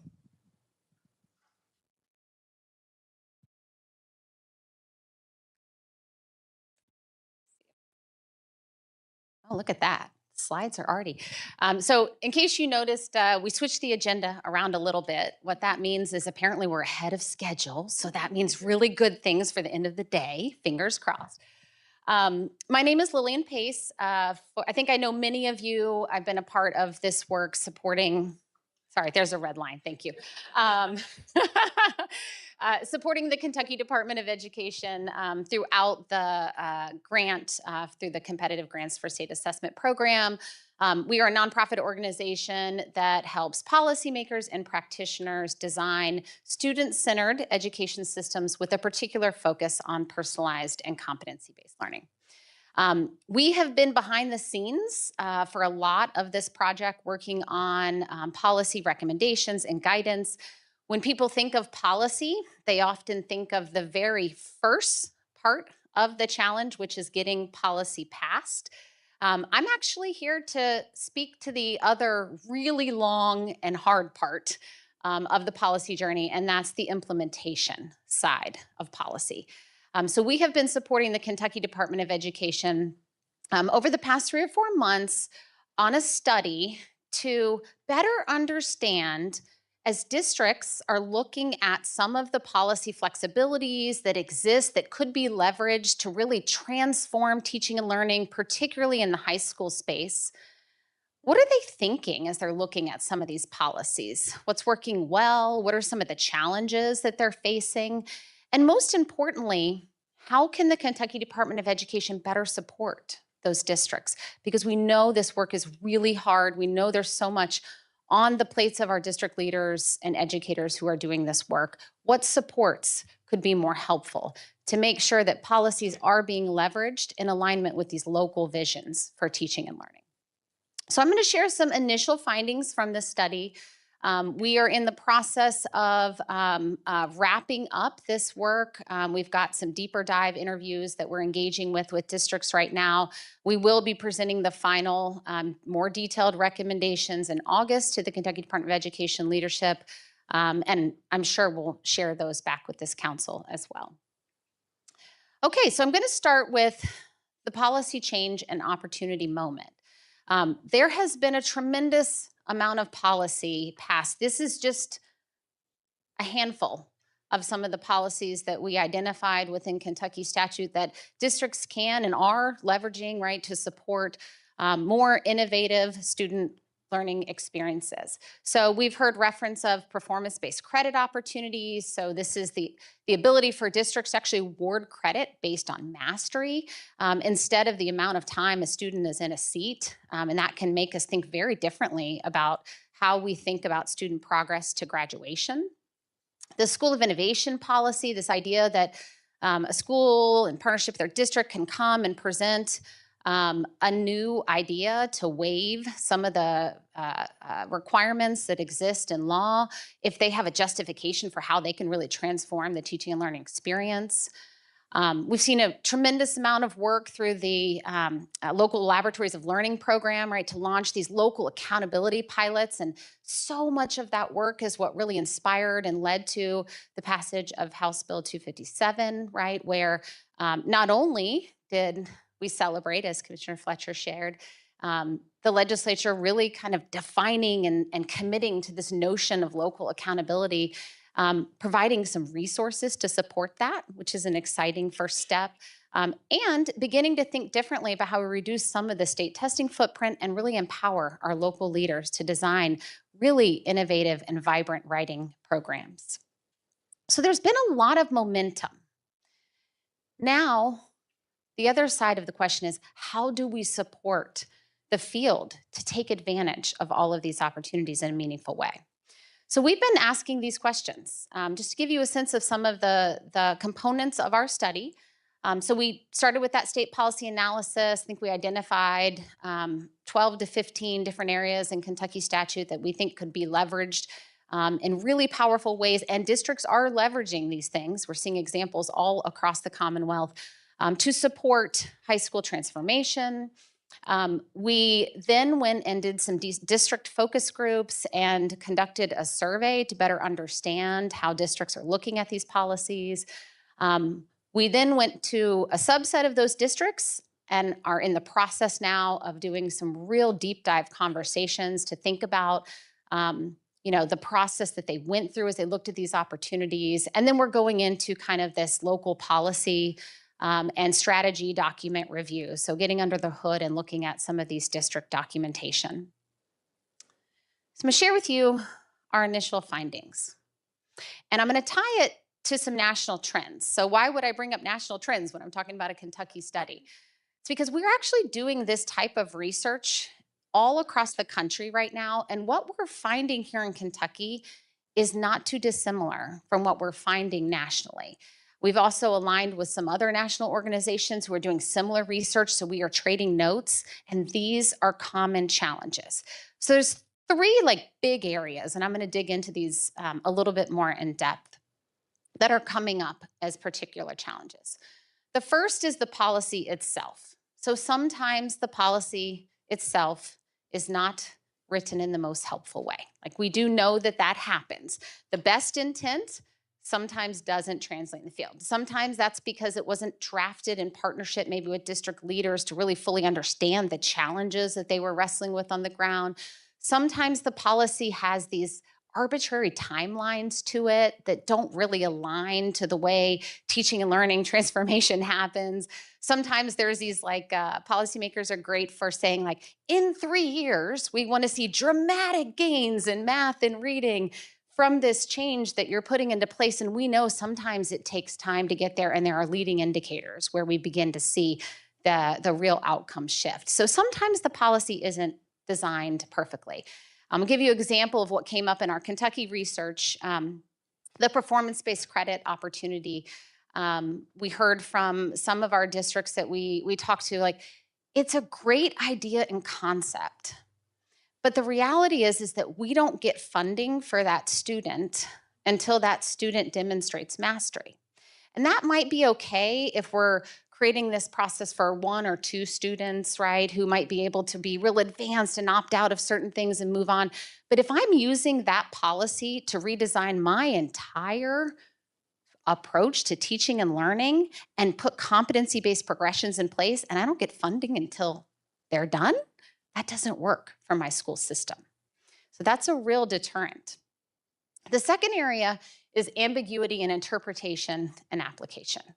What we are finding is that some districts are generally aware of the policy that's enacted, but they aren't sure how it applies in their local context. There's lots of different reasons for that. Sometimes it might be, I'll give you a great example, the Kentucky Schools of Innovation policy. So I can apply for a waiver from a Kentucky statute or regulation if I have a good justification. So what is that I want to do, right? That's kind of ambiguous, right? But if I had some real tangible guidance of all of the things I might be able to do with that, all of a sudden I'm rolling and I have a little bit more clarity. The third area is this capacity, coherence, and competing demands. And for our study in Kentucky, I would say about 90% of our findings fall in this particular bucket. So I'm going to dig into this area for this particular presentation. So here's our high-level findings. Again, this is initial. We're going to go much more in depth into these areas as we're wrapping up our study. But the first is that districts pretty much for the most part said that they think the policies that exist give them enough flexibility to do what they need to do, but they just have so many capacity constraints. They can't quite figure out how to prioritize and move forward in this particular area. And a lot of times that capacity is actually constrained by competing funding work or work that's required by mandates. And we can think about this, right? If you are leading a particular school or a district and you have grant money coming in for a particular program, that goes pretty high on your priority list. If you have mandates, things you know you have to do, that goes pretty high on your priority list. Most of our innovation flexibilities are optional and often don't come with funding. So where do those go on your priority list? Pretty low. So this is just not something that our district leaders are able to really get to, given the limited capacity that they're wrestling with. And we heard a lot about compliance anxiety, this notion that I probably wouldn't be allowed to do that if I asked, because we have more of a compliance culture when we think about policy systems. So there's this notion of like, I'll probably be told no, so I'm not going to try. How do we think about flipping the script to say you could do these things or come to me and let's get to a yes, right? Like that's a very different conversation. Policy messaging is reaching districts, so districts generally were aware about all of the policy shifts that are happening in Kentucky, which is fantastic. But again, that understanding was very uneven. There was kind of this notion of, I think I know that there's a performance-based credit opportunity, but I'm not sure I know coherently how to integrate that in with all the other systems that I have in place. So I know about a sliver of it, but I'm not sure how to build it into my system writ large. How does that interact with the early graduation requirement flexibility that Kentucky has in place, right? Like, how do I think about this in a more holistic way? So some districts were really pointing out this disconnect between the policy intention and the operational reality. Great example for this one, the performance-based credit opportunity. Really hard to like start to think about how to build a system and then put that into the infinite campus software, right? And so the reporting systems aren't in alignment. We also heard some concerns about, well, the way that's reported is it's, you know, sort of like a pass-fail. And so that's a disincentive for students who are trying to hit certain GPAs for college acceptance, right? So the operational reality is that we need to see GPAs in order to make that a meaningful and exciting opportunity for students. The last two are kind of interesting messages, I think, to state policymakers in particular. The first is that there wasn't widespread belief that the legislature writ large is really behind innovation in a meaningful way.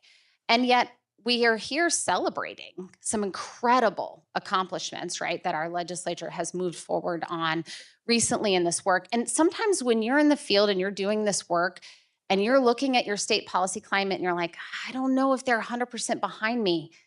I don't know how much I want to risk like redesigning my system, right? So there's a messaging opportunity that exists for particularly our legislators to be out there talking about all these great accomplishments they're moving on.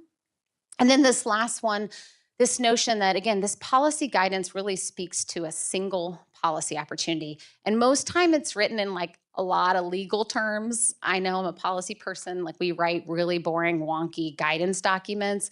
It tells me like legally what's allowed, but it doesn't actually tell me how to integrate that into a systems approach. So I think there's a lot that we could be doing in the translation space to help our district leaders. So what are the implications of some of these findings? Again, as we think about how to take that initial policy change and get it all the way across the finish line into meaningful implementation. We're going to spend a little time reflecting on our tables on this, and then I'm going to share some of the recommendations that districts shared to kind of close us out. Before I do that, I want to give you a metaphor. This is something that's been really helpful for our team at KnowledgeWorks as we think about the policy implementation challenge or the change management process. How many people here have ever set a New Year's resolution? And you got, okay, there's my people. I'm as type A as they get. Okay, I'm a big fan of New Year's resolutions. Think about that January 1st date as like, you just passed a policy. I am going to start weight training this year. That was actually one I set because I just turned 46 and I'm thinking, okay, I've got osteoporosis in the family. Apparently I need to be weight training. So you set that. And then you start to get into your year and you realize, ooh, okay, I have all these like mandates to take my kids carpools everywhere. I'm not really sure how I'm going to fit the weight training in. And you start doing it and you realize you have cost issues. There's a big cost barrier to weight training, turns out, right? You have to buy a lot of equipment or you have to join a gym, and that's not exciting. And then you also kind of can find this, like you realize for a minute that when you're doing it on YouTube at home, that you could benefit from an expert who can tell you how to have proper form because you're throwing your back out, right? So there's all of these other sort of challenges that exist when you get in and try to fulfill that policy that you set for yourself at the beginning of the year. This is just like our policy implementation process. So we can celebrate that HB 257 was just passed. That's awesome. That's exciting. There's so much work that needs to be done now on that implementation side to really help our districts bring this to life. And that's true of all the other policies that have been on the books for a while, right? The caretaking for those policies is going to be really instrumental if we want to see them really come to life in the way that they were intended.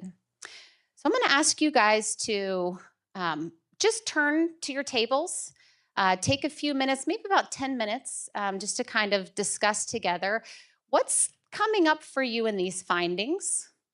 What are some things that we need to be thinking about, taking away as we begin to advance a policy implementation strategy around this work?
Love hearing how chatty everybody is.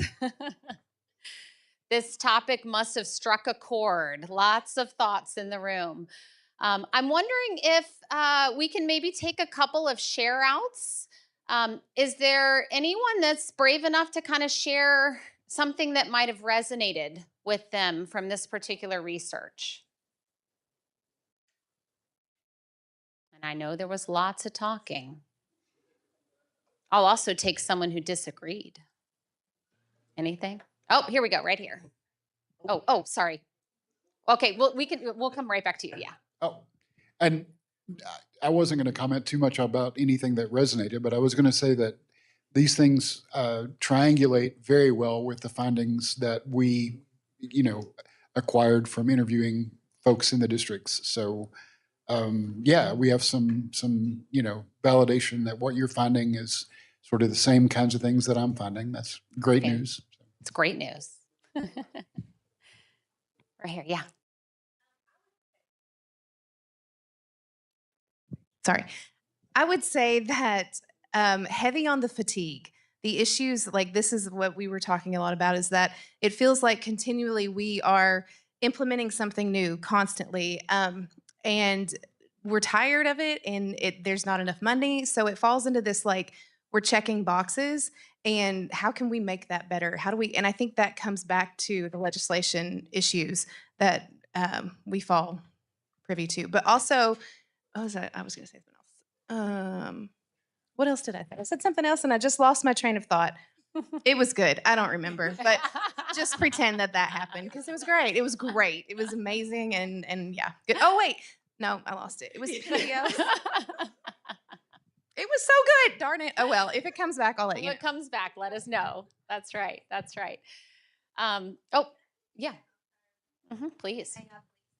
That was one thing we didn't discuss about the implementation fatigue from frequent policy changes. But last year I about had to come apart because I was like, if one more person tells me we are building the plane while we fly it, I'm going to become unhinged because we know that you can't do that because you crash and burn and die. Yeah, yeah. This is the real overwhelm, right? This is the district overwhelm, and this is why this work is so important, and the implementation piece is so key. The amount of things on your plate and the constant change, and then you're like, well, why didn't you apply for this School of Innovation waiver, right? It's like we're just trying to get by, right? I mean, it's a real reality. Yeah. Sorry, I remember. You got it now. On the very first day of our very first council meeting, what was that, 4 years ago? I was riding in an elevator up with one of the women that was here, and she said, this is just the same thing that we tried to do several years ago when she was a younger teacher, and she's like, I'm not coming back, and she never came back. And I was like, I will not be that negative Nancy, but I can see where she's coming from because of all the things that we constantly try to do, and we constantly get shut down, and things get watered down, and so on and so forth. Okay. Yeah, you see, it was good, right? Love that. All right. Well, thank you for those who are willing to share out and appreciate all the energy around the table conversations. I want to share some takeaways that came specifically from the districts that we interviewed themselves. The first is kind of plays into the fatigue conversation of before you go past more policy, help us with implementation, right? That is a priority. Now, that's not to say that we didn't have some insights come out about maybe some tweaks or improvements to some of the existing policies. We certainly definitely celebrate and underscore what, Dr. Fletcher shared at the beginning of this meeting, that, passage of HB 257 is a first step, right? Like that momentum should continue, but we have to put this implementation priority front and center. There was a lot of interest in, sort of this implementation network concept. Like, what does it look like to really knit us together in an intentional way around these policy opportunities? Oh, yes, please. Get you a mic. Oh. A lot of our conversation was around the fact that these are self-inflicted wounds to a large extent. We get a policy in place, some bad actor does something, so we add a policy that says do this and you can't do this, and then these policies become crustier and crustier, and the original intent is somehow lost. So just my thinking about performance-based credentialing over time, that's been the story. School of Innovation, if we're not careful, that could be that same story. So one of the things as policymakers in this room, we've got to think about keeping the intent really clear and avoiding this notion that we have to make rules to keep bad actors from doing bad things. I mean, you deal with that differently, right? But policy is susceptible to that kind of over stylization, I think, over time. That's right. Yeah. Policymakers are notorious for writing policy for the worst actors, right? And then you've blocked out the good ones from doing the really transformative work. That's a great point. Okay, so districts are, well, let me just say leadership development came up a lot. We're asking a lot of our leaders to try to be the transformative leaders on top of all the competing demands they have. So when we think about implementation support, intentional focus on our leaders. Districts really want practical technical assistance, right? So I kind of alluded to this earlier, but we every state does this. The federal government does this. We all put out, laws passed, then we are required to put out like guidance. This is legally what this means. They're saying, tell me what I can do with that to really transform teaching and learning. Tell me how to knit together all these flexibilities and policy opportunities to do something really cool. I want it to be practical within the context of my teaching and learning system. Peer learning, highly valued. We do a great job in this council, from what I've observed, of celebrating. We're going to hear from 3 or 4 districts this afternoon, right? Continuing to learn through the leadership of other districts. Sufficient funding must accompany flexibility. I cannot tell you how hard it is to build something new without any resources, and to try to have to comb through your budget and siphon out and make hard choices on cutting other pieces to try to prioritize this work. It takes investment. It takes investment, again, to be at the top of the priority list to be able to do this. Competency-based and real-world learning continue to be top priorities. We've heard that theme consistently in this council work. So just reinforcing that when we think about the peer learning, those were the areas that we were hearing really loud and clear. And districts are really hungry to be more involved in the policymaking work. I think they have a perspective, particularly on the implementation side, of what you write it this way, it may feel very different when it comes down and we are implementing it. And let us think through some of those implementation challenges together as we're writing the policy. So lots of really, really good insights from this work. We, as I shared, are going to be wrapping this up after we go through these deep dive interviews with our districts. We're going to be producing a memo, and we'll be reporting those findings to KDE leadership. But hope that it inspires, all of you as we're doing this work to create the policy conditions to support implementation at scale, that we're also thinking about, once you pass something, what happens when it goes out into the field. And I will say, as someone who works with states across the country, Kentucky is already leading in the fact that you have a division of innovation, you've got great leadership, you have incredible regional education innovation specialists now, right, who are out and building some of this infrastructure. You've got incredible partners in UK Next Gen. I mean, you have the assets in place. I think now it's just putting the energy and capacity behind those folks to really go big. So that's it. And I think now I am going to pass. We're switching around the agenda. So Dr. Pate, who is the chair of the High School Transformation Working Group, and Dr. Young, vice chair of State Board, also on the High School Transformation Working Group, are going to take us into the next thing. Thank you, Lillian. Great job. Really provocative. Thank you. Okay, over the line, that's right. So hello, we are happy to be here. I'm going to quickly turn this over to my colleague, Dr. Pate, but before we do that, at your tables in about 90 seconds, tell each other when you graduated from high school. Sorry, probably the oldest person in the room for me, that was 1977. So tell each other that. What was either your prom theme or who was the biggest singers that year? And one thing instructionally you remember about being excited about in high school? Not social, not prom, not football, something instructional you were excited about. 90 seconds, go. Okay.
Okay, wrap that up in about 5, 4, 3, 2, 1.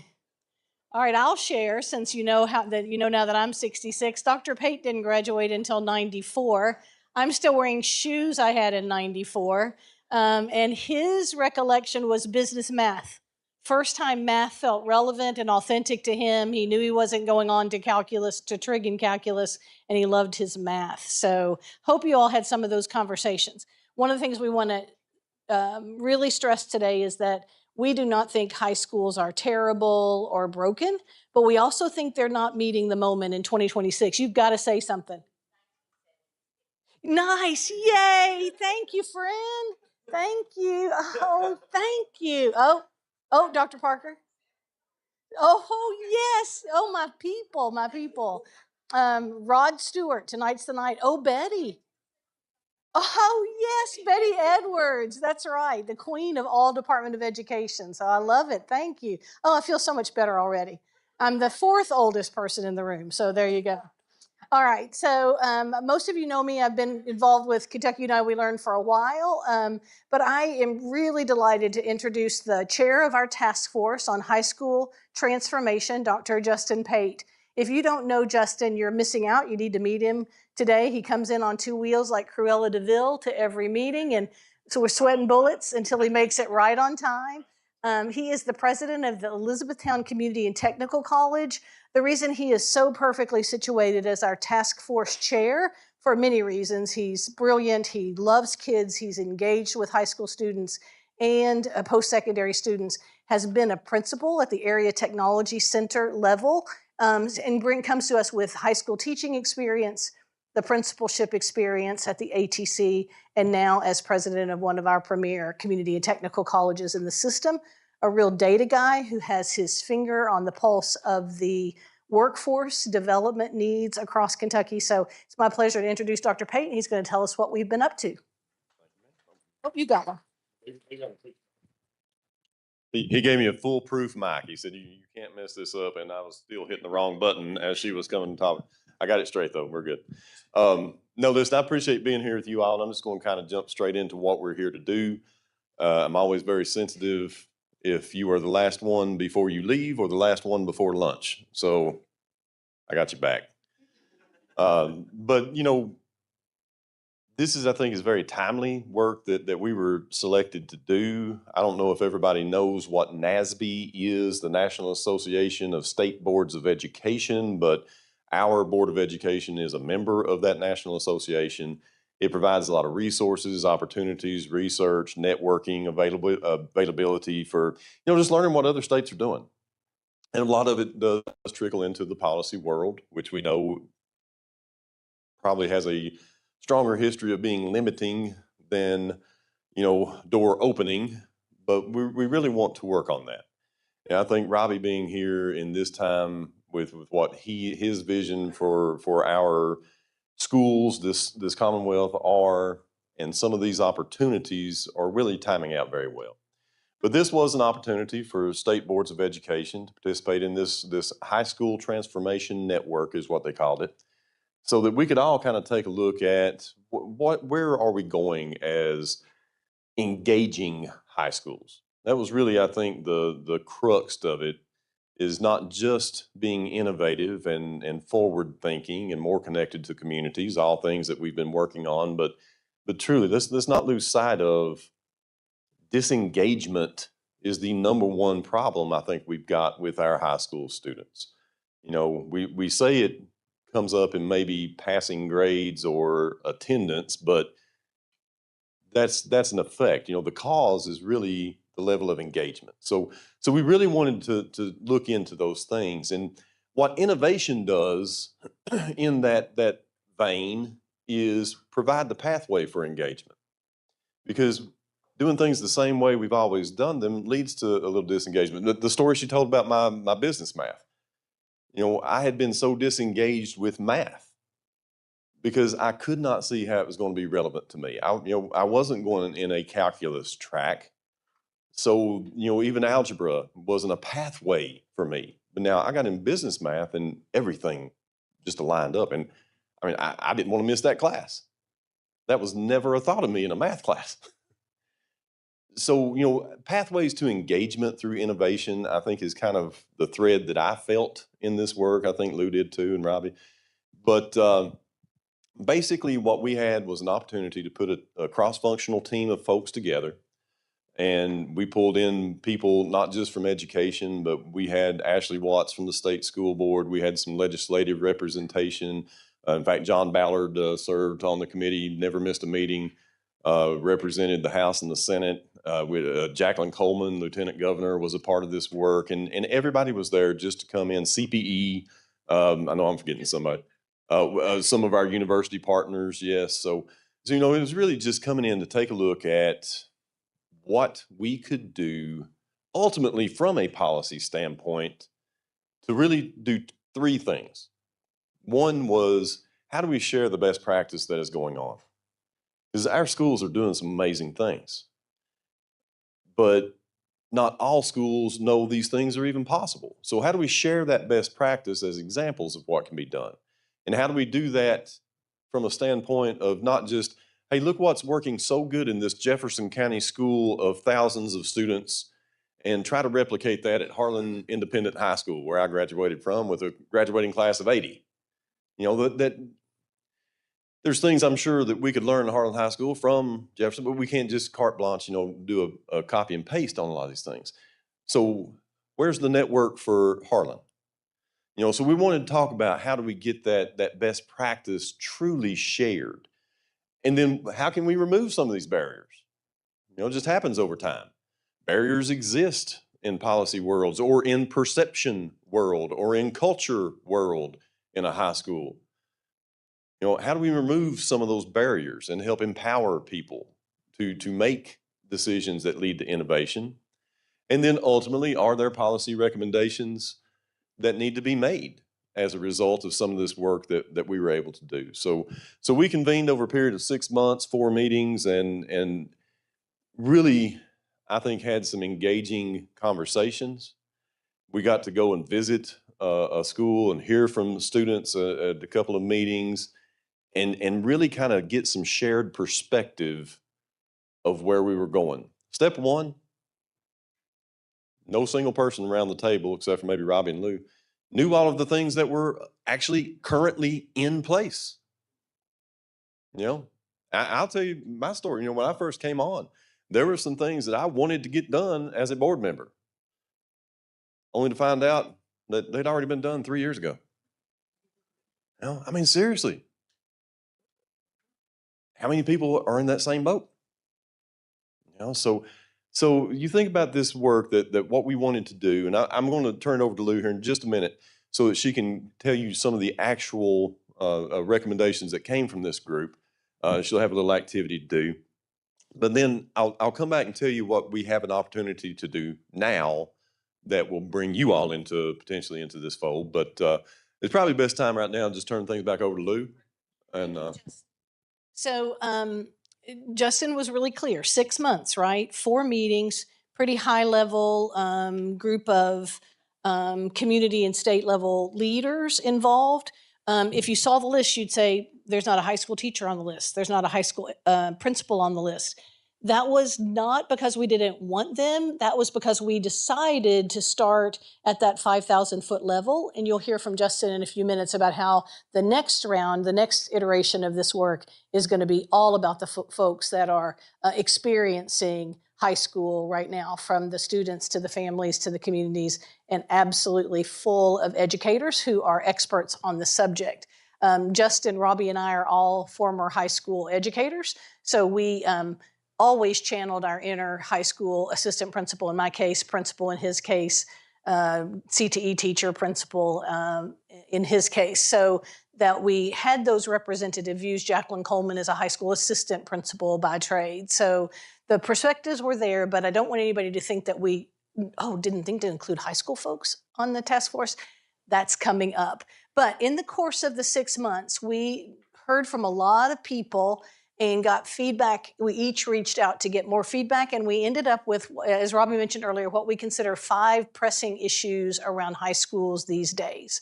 And those are listed here: how to push beyond the status quo. There's a vortex in change that draws people back.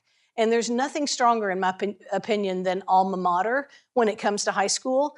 If you've been in leadership at high school, everybody's been to high school and they think they can run one, right? They just, I went to high school, here's how we do it. So that's not, we laugh because of the sentiment of it, but I've had surgery, but I'm not going to perform it. So how to push beyond the status quo is a big, big question in this. How we've always done things, strong inside your communities, especially in your rural communities. So this notion that the vortex will suck us back in if we're not careful. So to Lillian's point earlier, really building a case for change. Equitable access and funding. This performance-based credit bugaboo, unfortunately, is an example where funding doesn't match the need around performance-based, mastery-based credit earning. And so that's a challenge for folks, along with many, many other challenges around equity at the high school level, especially around access and funding. Stephen Pruitt did such a good job when he was here, really kind of uncovering those challenges in Kentucky. Number 3 is soft and squishy. Karen always laughs about me talking about it, but this one was prevalent. Trust. Do communities trust your high schools? Do your high schools engender trust across your communities? What will it take to rebuild what we think there's some longing for, the days back when high schools really just warranted and engaged a lot of community value and trust in the process? So don't shy away from that one because it's squishy, it's important. The fourth one, building a system around vibrant learning, which is what Kentucky United We Learn is all about. How do we ensure that the systems inside the school, whether that's scheduling or high quality instructional resources or teacher training and preparation or teacher collaboration or teacher planning time, how do we ensure that these systems align around these vibrant learning opportunities for every kiddo? Not just the top 25 or 30% of her class, but every single one of them. And then this last one, teacher training, certification, and development. Dr. Brewer is here. We've already started engaging with EPSB around these kinds of questions. You see them affirmatively working toward flexibility in teacher certification because they're hearing from you in the field, we've got to have more flexibility in CTE, hard to fill positions, grade levels across the board in teacher certification. So lots and lots of challenges there, along with the whole notion of professional development for teachers. Lillian convinced us we've got to meet the field where they are and take them as far as we can, as fast as we can. Brandy, that's you and Adam, that's your day job every single day. So we started getting recommendations from the KUWL Council in January. You guys gave us some feedback. We synthesized that as well as the feedback we'd received from the task force. Justin said, make sure that I set a low bar. So here's the underwhelming part. In your packet, you have a grid document front and back that, I didn't bring mine up here, I should get it, that show, thank you so much, Susan, that has green and blue, and it looks at the 5 pressing issues and some recommendations that emerged out of our conversations. Remember, it was just 6 months, And this is just the first cut, but you'll see we have a set of recommendations on the left, as well as a set of leadership development and communication strategies to sustain transformation on the right. So I think you're probably going to be a little underwhelmed with these, but that's okay because we're still in the process of gathering this information. In January, Robbie and I told you we would be back to KUWL Council to talk about this further. So you guys have figured out that KUWL Council, you don't just get to sit and hear stuff, you gotta give us feedback. So here's how we're gonna do that at your tables. If somebody could, I also have a tiny URL for this if you want to use your laptops. Can't figure out how to do QR codes on my laptop. Okay, nobody acts like you know how to do it either. Okay, so anyway, QR code will take you to a feedback sheet. You have a paper copy of it in your packet. And so what I want to know is, what do you like about what you're seeing on pressing issue number 1? What do you wonder about it? And then I've added a third column, what other ideas might you have? And we literally want you to, as a table, assign a recorder for your group and capture those ideas around each of the 5. I thought about maybe breaking up your tables, but I think you guys decide. If you want to start with number 5, that's fine. If you want to start with number 2, that's fine. Choose the ones, Roland, that you're the most interested in and you want to start digging into. Do not feel like you have to go in order. Justin, we don't think about these as in order of importance. These are just the kind of 5 emergent themes. So you tackle those as a table however you see fit. And we want you to capture your feedback there. The tiny URL, for those of you who would prefer to use a laptop, is, tiny URL /.com/ all caps KUWL HS, that stands for high school, Travis, all caps, and then feedback, small case. There you go. Oh, and there's a bit.ly too. Okay, great. 4WGKCK1. There you go. All right, so if you guys could capture your feedback, Justin's going to take, we started late, by the way. So if you guys could take the 7 minutes up until 12 o'clock, 7 whole minutes, don't squander them. Get as many ideas in there as you can. Keep the link, because even after today or through lunch, you can keep adding to it.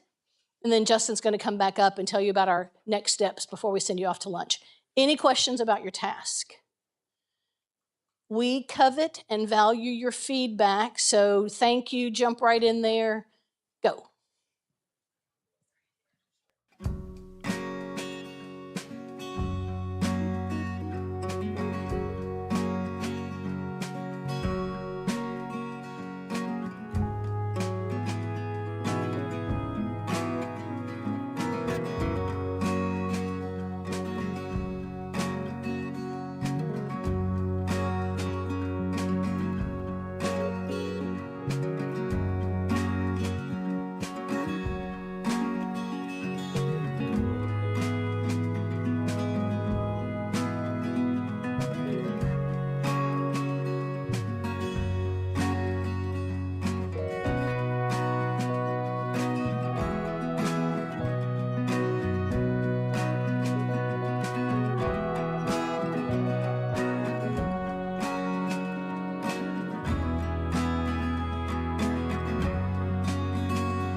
Okay, wrap up.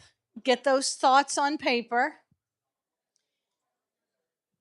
As we turn it over to Dr. Pate to kind of close, please hear me when I say this is an ongoing conversation. So from Kentucky United We Learn, our three big ideas around vibrant learning for every learner, innovation, especially as it relates to assessment and accountability, yay, House Bill 257, and then number 3, deep community engagement. That's where we started with Kentucky United We Learn around 2022, and now we are continuing with those same pillars, but we're going to hyper focus in on the high school experience. You heard me say in January, high schools push up on post-secondary and the workforce and down on P8. And so we think it's a lever for us, a catalyst for us as we move forward to think about operationalizing Kentucky United We Learn across Kentucky. All right, so I'm gonna wrap us up, and so the word that's been my kind of through line for a lot of this work is relevance. And I think that's where, if I could leave you with one word to think about, as we're making these decisions, as we're thinking about, engagement for kids, innovation for a school, what's the relevance for the school, the district, the community, the student? Where is that through line of relevance? We're working on it at the college. I'm doing the exact same approach at my college, to where one of the things people say about community college, and they mean it very well intendedly, is that we're a great place to get the first 2 years, or a great place to get your basics. And guess what, folks? There is not an ounce of relevance in someone's first 2 years. I have yet to ask a kid, what are you going to college to do? I want first 2 years. Well, what else you want? I want basics. Then I'm done. No, that's not relevant to them. So we've got to change. Yeah, exactly. Yeah, no. What they want is a path to something relevant to them and their life and their future. So where is that relevance? And I think that's what we're trying to work toward. But we, of course, we made these recommendations, and what we kind of decided after this, work that we had done in this phase 1, I'll call it, of High School Transformation Network, was to take these things to you all, and we want to share them with you for potential more thought, more, how does that guide some of the work that has been done, maybe reframe some things, whatever it would be done through this KUWL council.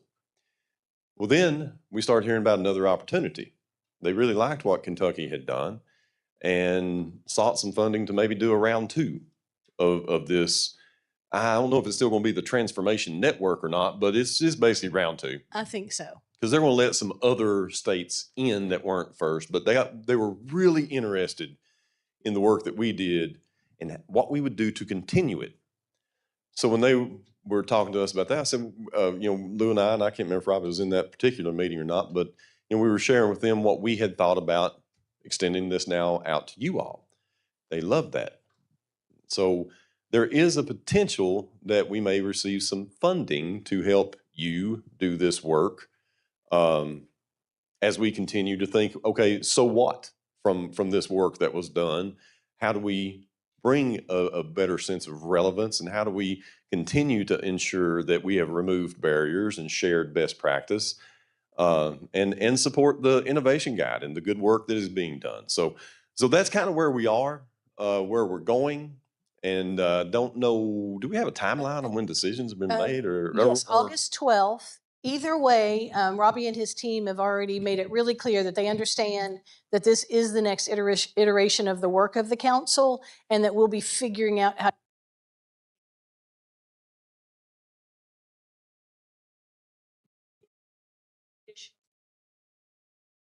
Lou's talked her microphone out. Listen, it's tired. So we expect that it will continue. So be on the lookout for, we'll be pushing out invitations once we know officially for people to join in on this task force work. And we will make it very manageable for high school folks, especially who want to get engaged, because they can't run to Central Kentucky on a dime, on a notice. So that's how we're going to approach that. We still have, if we keep up on our regular time, we still have a few minutes for questions or thoughts from you guys before we break for lunch.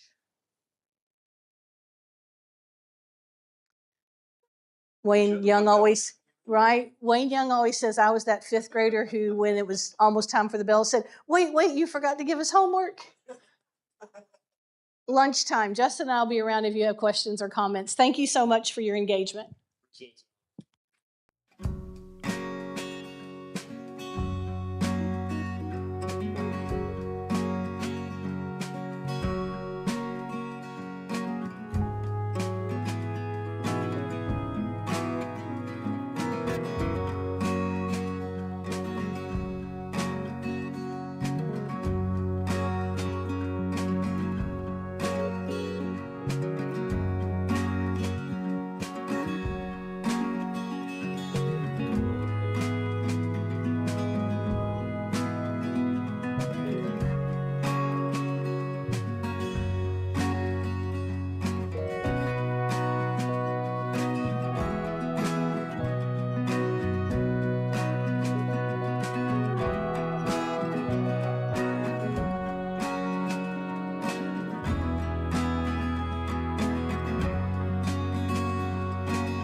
Okay, we're going to get started in about 30 seconds.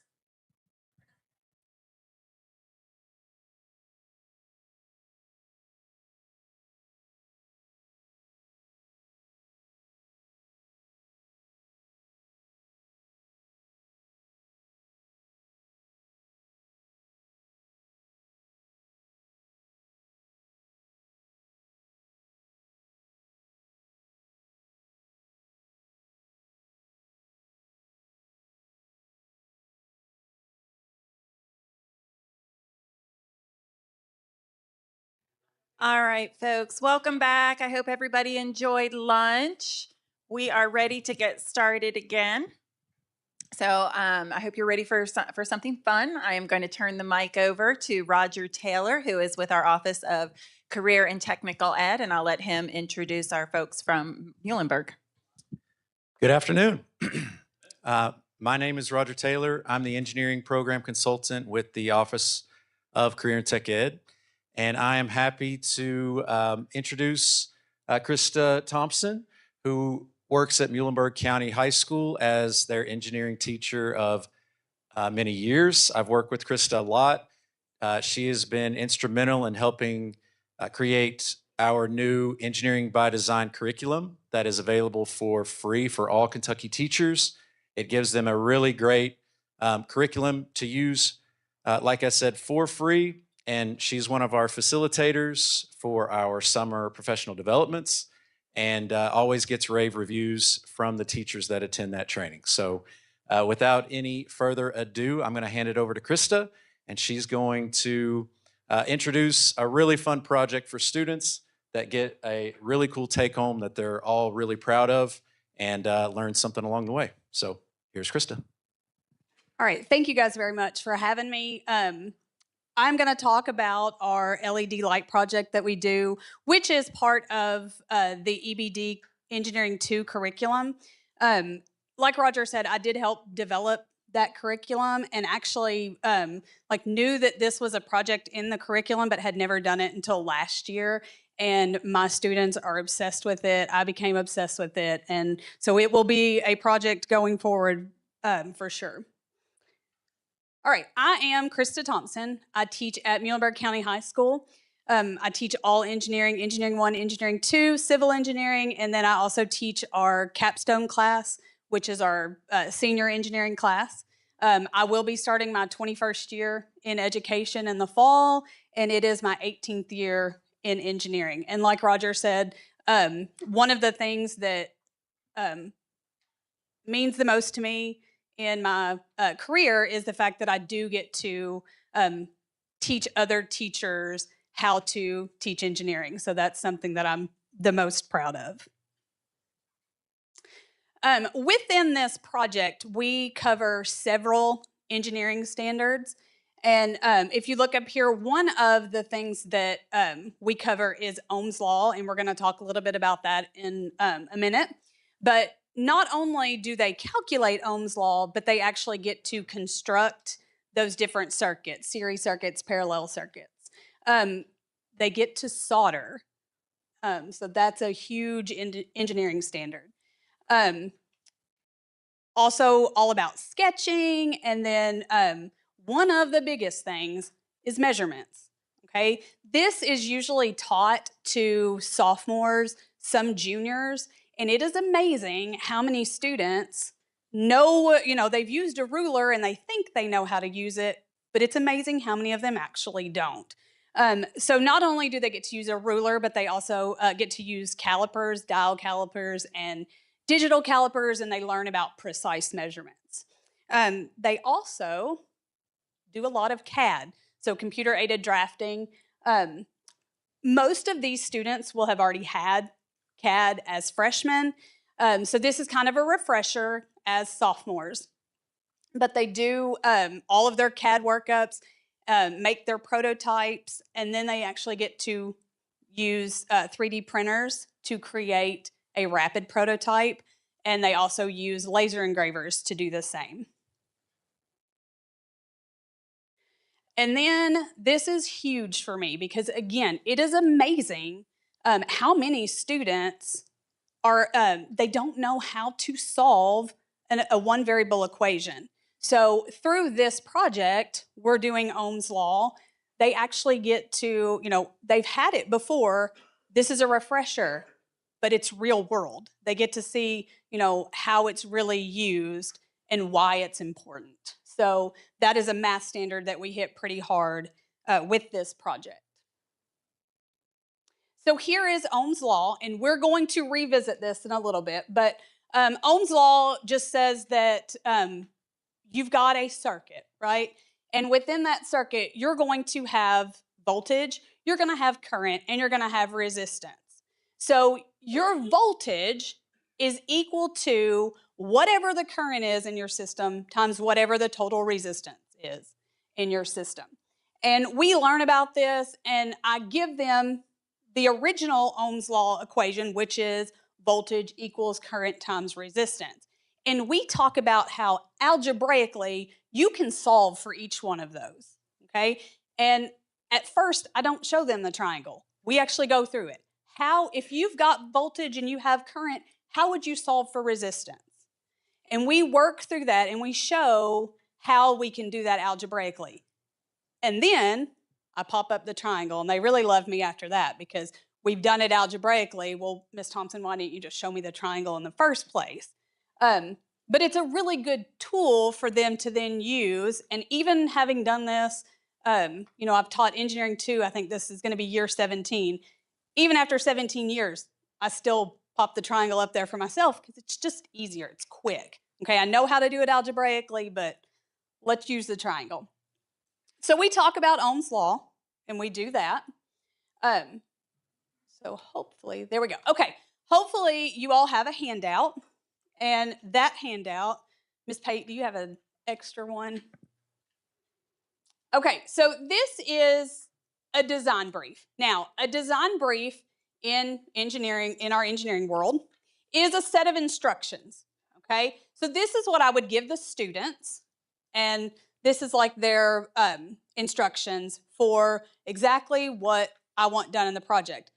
In the engineering world, if you are hired by someone, they're going to get, this is what they want you to do, okay? So if you look through here on the background, it says you are tasked with designing and building a custom LED acrylic sign. Your sign will be customized with a laser engraved image, which will light up from an LED soldered into a 3D printed base. So right there, that's a lot of information, okay? And we're gonna hit a lot of things. So we're going to 3D print a base, we're going to engrave acrylic, so that's 2 rapid prototyping avenues that they're gonna get to explore. And then also the big thing is it's an LED soldered into that base. So we're gonna look at circuits, we're gonna look at soldering, we're gonna look at Ohm's law, okay? You've got some design examples there. Those are actually examples that my students did this previous year. And then you have your constraints, okay? What are the rules that we have to follow? What size does the base need to be? What size does the acrylic need to be, okay? So the acrylic should fit within the following parameters: 5 inches long by 4 inches tall.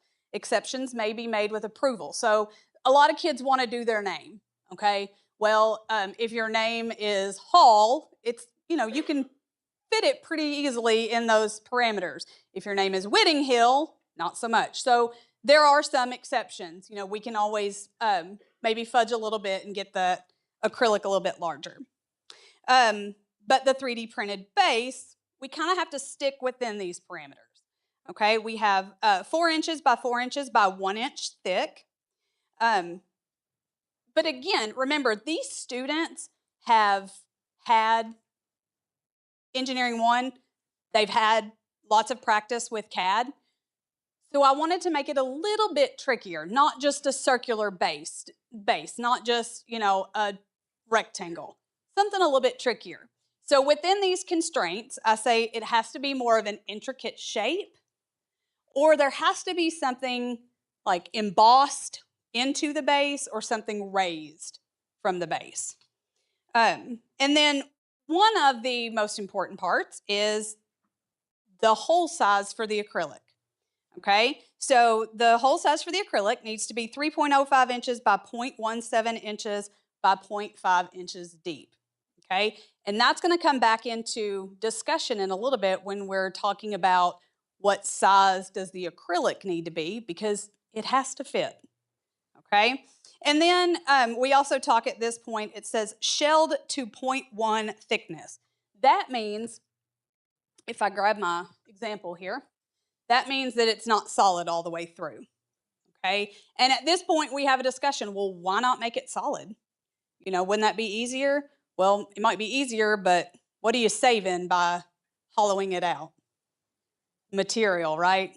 Okay, and ultimately, if you're making 150 of this, you're saving money. Okay, so we talk about that. On the back here, we have some, after they've finished their project, go back and I want them to reflect on it. This allows them the opportunity to reflect, but it also allows me an opportunity to learn from what they've done. What would you like to see, you know, when I do this in future classes, what would you like for me to do differently? What suggestions do you have for me? So I always like to put some sort of reflection on there. But that's the design brief. Equipment that you would need in order to conduct this project. You do need some sort of 3D modeling software. We use Onshape. There's Fusion 360, Inventor, pretty much anything that will create a 3D model. You need some sort of laser engraving software. We use Lightburn. A 3D printer, we are very fortunate that we have, I believe now it's 16 Bamboo printers. I don't know how familiar you all are with 3D printers, but Bamboo has a 3D printer for $199. I mean, you can't beat it. Does quality prints just like some of the, you know, $15,000 printers. Laser engraver. We use an 1/8 inch thick acrylic. A drill, and we're going to talk about why in the world you need a drill here in a little bit. Wire strippers, a USB cord. Now, we just provide our students with USB cords. You can actually use old mice cords. Old cell phone chargers work. So some sort of USB cord, an LED, a 100 ohm resistor, soldering irons, and obviously solder, and then hot glue guns and glue sticks. So my students have their design brief, okay? If you know anything about high school students, they're ready to go right for it, okay? They know exactly what they're gonna do, and they're ready to just, let's build it, okay? This is where I have to back them up. I'm like, okay, hold on. I know that you think you know what you wanna do, but let's explore some different avenues, okay? Let's brainstorm. They are given their freshman year an engineering notebook, okay? And I love this notebook because it's kind of like their portfolio, okay? They get it their freshman year. Any projects that we do, they will record them in this engineering notebook. And then by the time they get to their senior year and they're done with the senior capstone, they have record of all the projects that they've done. But we start with, I tell them, I want you to come up with 2 complete LED light fixtures, okay? What do you want? You've got to have an acrylic, you've got to have a piece of acrylic, and then you've got to have a base. So here are some examples of one of my students. She said maybe a round base, which doesn't fit the criteria, except for the fact that she was then going to put our logo on top of it. So by embossing that or raising that, that met, you know, that part of the constraint. And then the horse head logo would be her acrylic. And then another example or another idea she had was making the base into a Mickey Mouse head and then putting a Walt Disney quote on the acrylic with, again, it in the shape of Mickey Mouse. So that's actually, if you look down on the end, that's the one that she ended up doing, and that's her finished project. But I also have them, and I didn't mention this, but a lot of them, they get that design brief, but then they don't actually read it. So I'm like, I want you to write down what it says. What are your constraints? What are your rules? What do you have to follow? And a lot of times by making them write it down, they'll follow it better. All right, so they've got their ideas, okay? So then it's time, now let's build or let's design it in the CAD software. So these are just some of the bases that my students designed this year. Again, a lot of them are proficient in the CAD software already. This is just a time to allow them sort of a refresher. It actually allowed them maybe a new, something new because they were having to bring an image in, you know, the Batman symbol, for example. They would find a Batman logo online, bring that image into the software, and then trace it, okay? And for some of them, that wasn't something that they did the first year. So they're learning a new, something new for the CAD modeling software as well. But you'll see that you can't see the underneath side, but all of these have been shelled to the appropriate thickness, and they're ready to go. Then we had fun because none of the students had ever seen light burn before. And it was actually the first time I had ever taught light burn before. So it was a learning experience for sure. But this allowed us the time to talk about layers in laser engraving. So if you look at these pieces of acrylic, you will see, let me unplug one of these. Okay. You will see that you have an image that's been etched on there, and then it's cut, right? So we talk about the fact that you can't have the power and the speed the same on the laser engraver when you're engraving and cutting, because it would just be a hot mess, right? You'd have a bunch of holes everywhere. So it gives us the chance to talk about the different layers and the fact that not only does it matter the power and the speed, but it also matters the setting as far as, is it fill or is it line? Because when you fill something, that's going to etch the whole thing in. So for example, if we look at the flag on the bottom, see how it's mainly black? That's going to be etched, okay? And so that's not going to go all the way through the acrylic. Whereas the red line around it, that's a cut, that's a line, okay? And that is going to go all the way through the acrylic. And again, it gives us the time to talk about there's speed and there's power. When you're looking at just engraving something, you can have the speed up pretty quick and maybe the power down a little bit. But when you need to cut through that acrylic, you're going to have to bump the power up, slow it down, okay? So again, this was the first time any of the students had used Lightburn. We took a day and just kind of went through all the nuances, and then they were able to bring in their images and trace them and create their acrylic. The thing that you will notice, if you remember from your design brief, you have to cut a slot into your 3D base.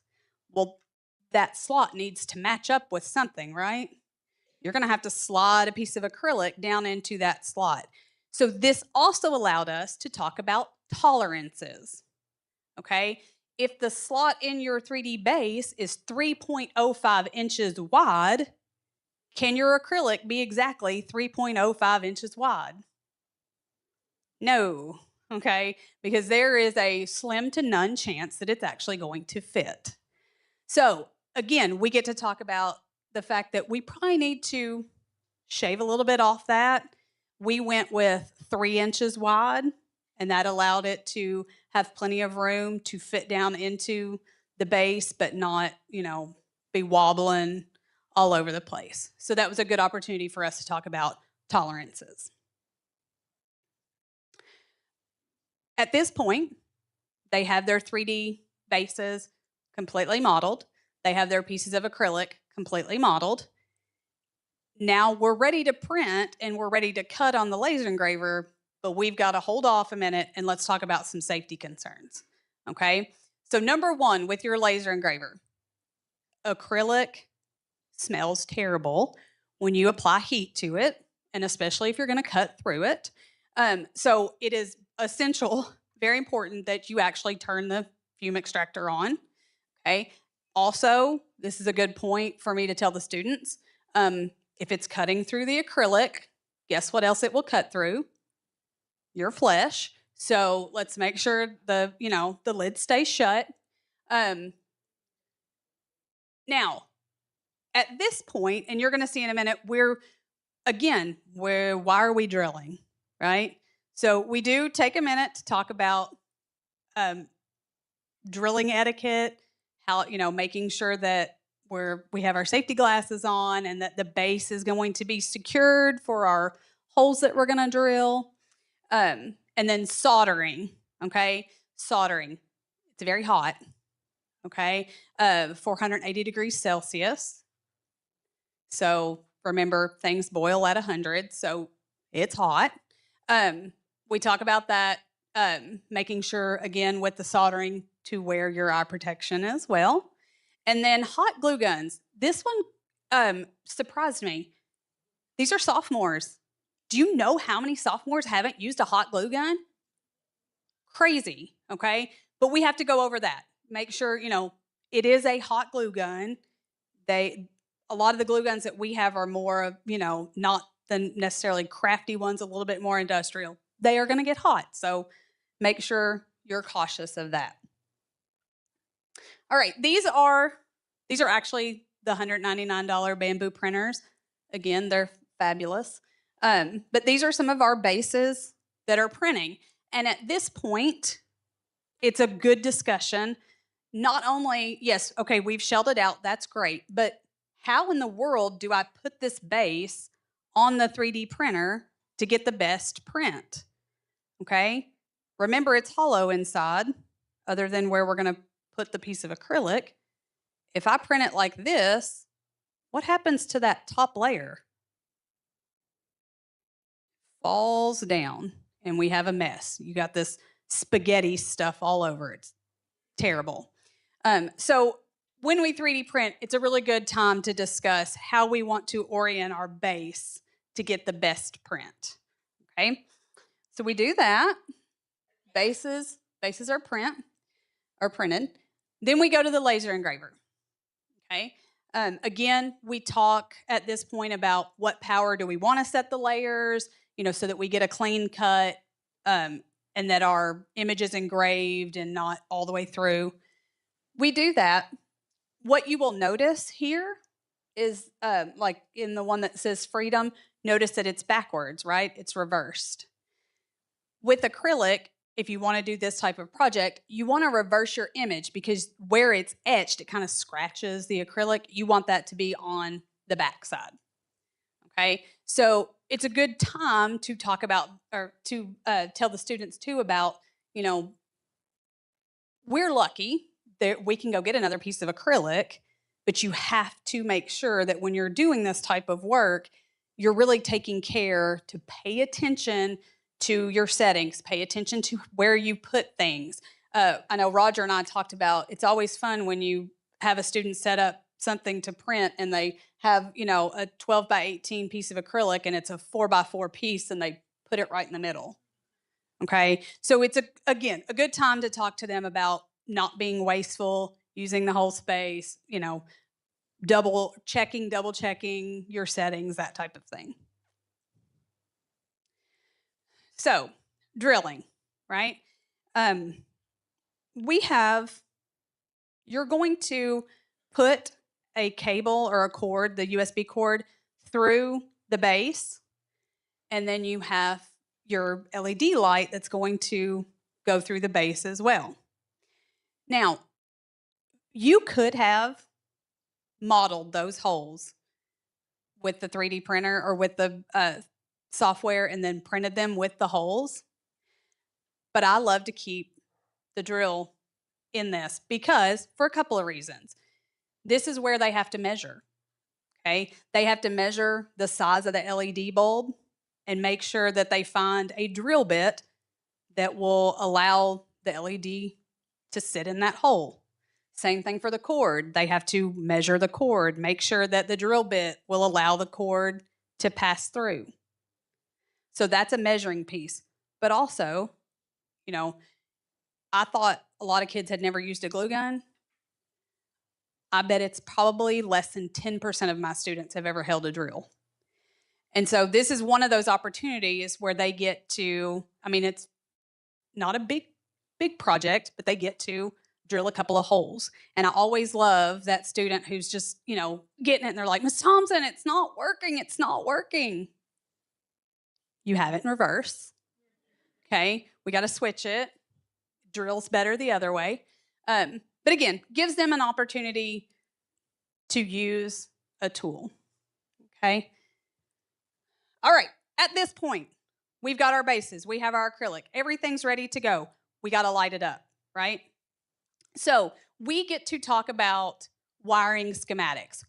What, you know, if I'm going to draw this out, chances are I'm not going to go in there and draw an actual light bulb, and I'm not going to draw a battery. So what does that look like? What do, you know, if I need something wired, what do I hand my electrician? Okay, so we get to talk about some electrical symbols. We get to talk about schematics. And so you'll see up here, there are just some basic electrical symbols. This is actually a really good representation of the circuit that we are about to solder.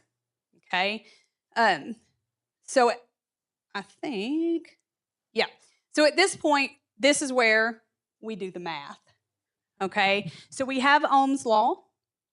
We know that our cord is going to provide, because we're plugging it in to the wall or to the computer, we know we're going to get 5 volts. Okay? We also know, because we looked it up, we know that the clear LED provides about 150 ohms of resistance. Okay? The other thing we know, because it's printed on the package that I bought the LEDs from, they're rated for a current of 0.02 amps. Okay? If you get too much current in your bulb, guess what happens? It blows, right? Okay, so we then use Ohm's law to figure out if we've got 5 volts, the light only has 150 ohms, what's our current? And if you look here, you're getting about 0.033 amps.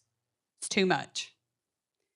Okay, so we have to figure out what additional resistance do we need to add to this circuit so that we don't blow the bulb. We set up the equation here, divide both sides by 0.02 amps, and we're left with 250 equals 150 plus whatever other resistance we need.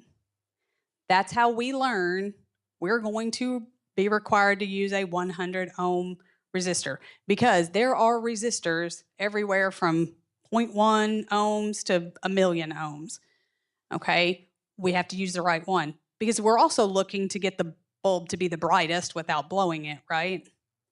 So 100 ohm resistor is what is required. Students will then receive their USB cords, and I show them a cross section of that cord. It's been cut. We have those 4 colors. The green and the white wire, they're just data wires. Okay, if I'm trying to, you know, send information to the computer, or I'm trying to get information back from the computer, those are necessary. We're just trying to power an LED. We don't need them, so we end up cutting them off. We also have our red wire and our black wire. The red wire is our hot wire. That's really where the power comes from. The black is our ground. I then draw this on the board and show them. And at this point, I'm like, you have to write this down, because we're going to go out to the shop. You're not going to have the board with you. You have to have a reference. Okay? If you don't write it down, you're not going to solder. So then we draw this image and show the red wire. We've exposed the copper wiring inside. We are going to then attach the copper wire on the red to one end of the resistor. We're going to solder that. We are going to attach the other end of the resistor to the hot leg. On an LED, you have a long leg, you have a short leg. The long leg is the hot leg. Okay, so it's important that they know the power has to flow through the hot leg first, so it has to be through the long leg. Solder that, and then the other end of the LED will be attached to the copper in the ground wire. Okay, so they draw all this, have those notes. At this point, we're not going to solder just yet, but there should be 5 soldering irons at various locations. If you guys will plug those up, just so that they can heat up for a minute. Yeah, and they are top heavy, so if you'll just kind of watch.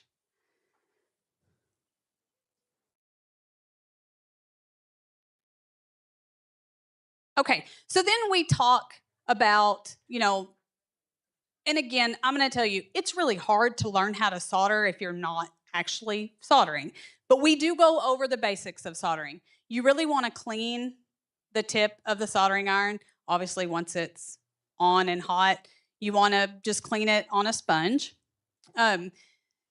Once you have the 2 joints kind of together, and I usually try to wrap the 2 joints before I ever get any solder close to them, just try to wrap them together. Heat that joint and then apply the solder. And then once the solder has kind of once it's soldered the joint, then you're going to remove the solder first and then the iron. Okay? But then remember that you've just, melted metal onto this joint. It's going to be hot. So make sure you allow it to cool. And this is some of my students actually doing their soldering. I'm telling you, this is one of the best days out in the shop. They all have so much fun. And I love to see, there's kind of some different techniques. The guy on the end is using the magnifying glass. The other 2 are like, nah, we don't need that. So again, one of the best days out in the shop. And then this is some of my students with some of their finished projects. It's amazing. I have everything from video games to, I think the little girl on the bottom, hers is a Broadway show, I believe. The third one on top, Peyton, he has his own business. He does signs. Funny story, he and I did not get along at the beginning of the year.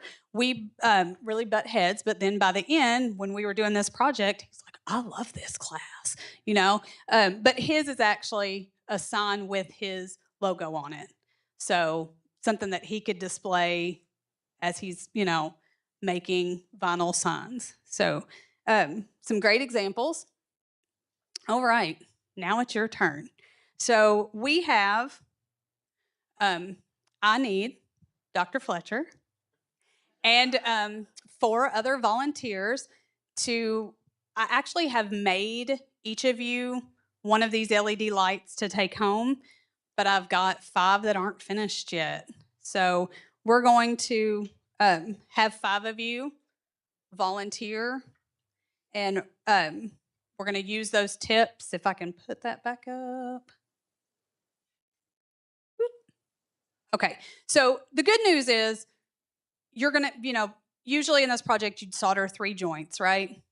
You only have to solder 1. The other 2 are already done for you. The wires have been stripped. The acrylic's already done. So you're just soldering. So what you want to do is the 2 ends that are not already joined, you're going to put those together. You're going to twist. And then Roger and I will be around to kind of help you solder that last joint. And then we can hot glue the acrylic on there for you as well.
we will go ahead and take a 15-minute break.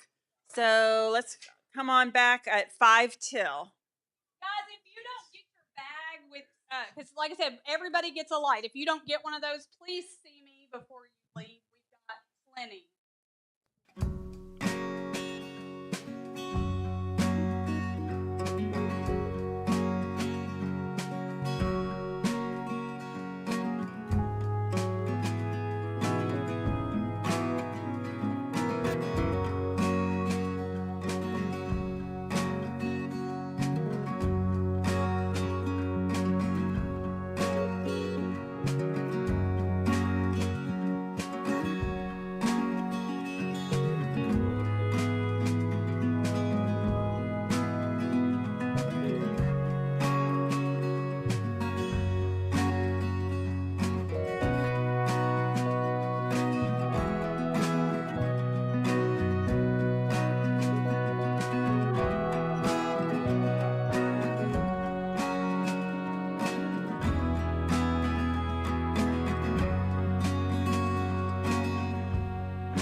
bring everybody back now. And we are now we're in the final stretch, folks. We've got a couple of district presentations and then another activity before we wrap it up for the day. So I'm going to turn it over to Karen Perry, and she's going to bring up our district guests. Thank you, fellow Karen. I would like to point out that neither one of us are that kind of Karen at all. Who's he talking about? So my name is Karen Perry, not that kind of Karen. I'm the executive director of the UK Center for Next Generation Leadership. Next Gen gets the opportunity to do a lot of capacity building around not only vibrant learning, performance assessment, local accountability, lots of amazing partnerships across the state with districts who are doing great work. Through our travels, there's so much to celebrate across Kentucky. There's so much that we have learned alongside districts. But one of the things that we've learned is that leadership matters a lot. We're a leadership capacity center. And so individual districts who have committed their resources, their time, their energy, their effort to bringing vibrant learning to every student, particularly in their high schools, and then connected that to their local accountability efforts is really something that we're on the lookout for. We celebrate every chance we get, and I'm looking across the room at lots of folks who have been at that for quite some time. One of the places who's been at that, actually two of the places who've been at that for quite some time are Allen County and Fleming County. So I'm really excited to bring up these two districts, first Allen County, followed by Fleming County, and they're gonna talk to you about the high school experience, including CTE and vibrant learning and what it looks like there, connected to their local accountability efforts. And you can begin to see what this can look like in a comprehensive high school in a district where leadership has decided to prioritize this and really make it a reality. So taking it from abstract and bringing it to fruition for every kid. So happy to bring up Travis Hamby and Shane Humphrey. Travis Hamby, who's the superintendent of Allen County Schools, and Shane Humphrey, who's the high school principal, who's going to talk to us about what high school looks like in Allen County.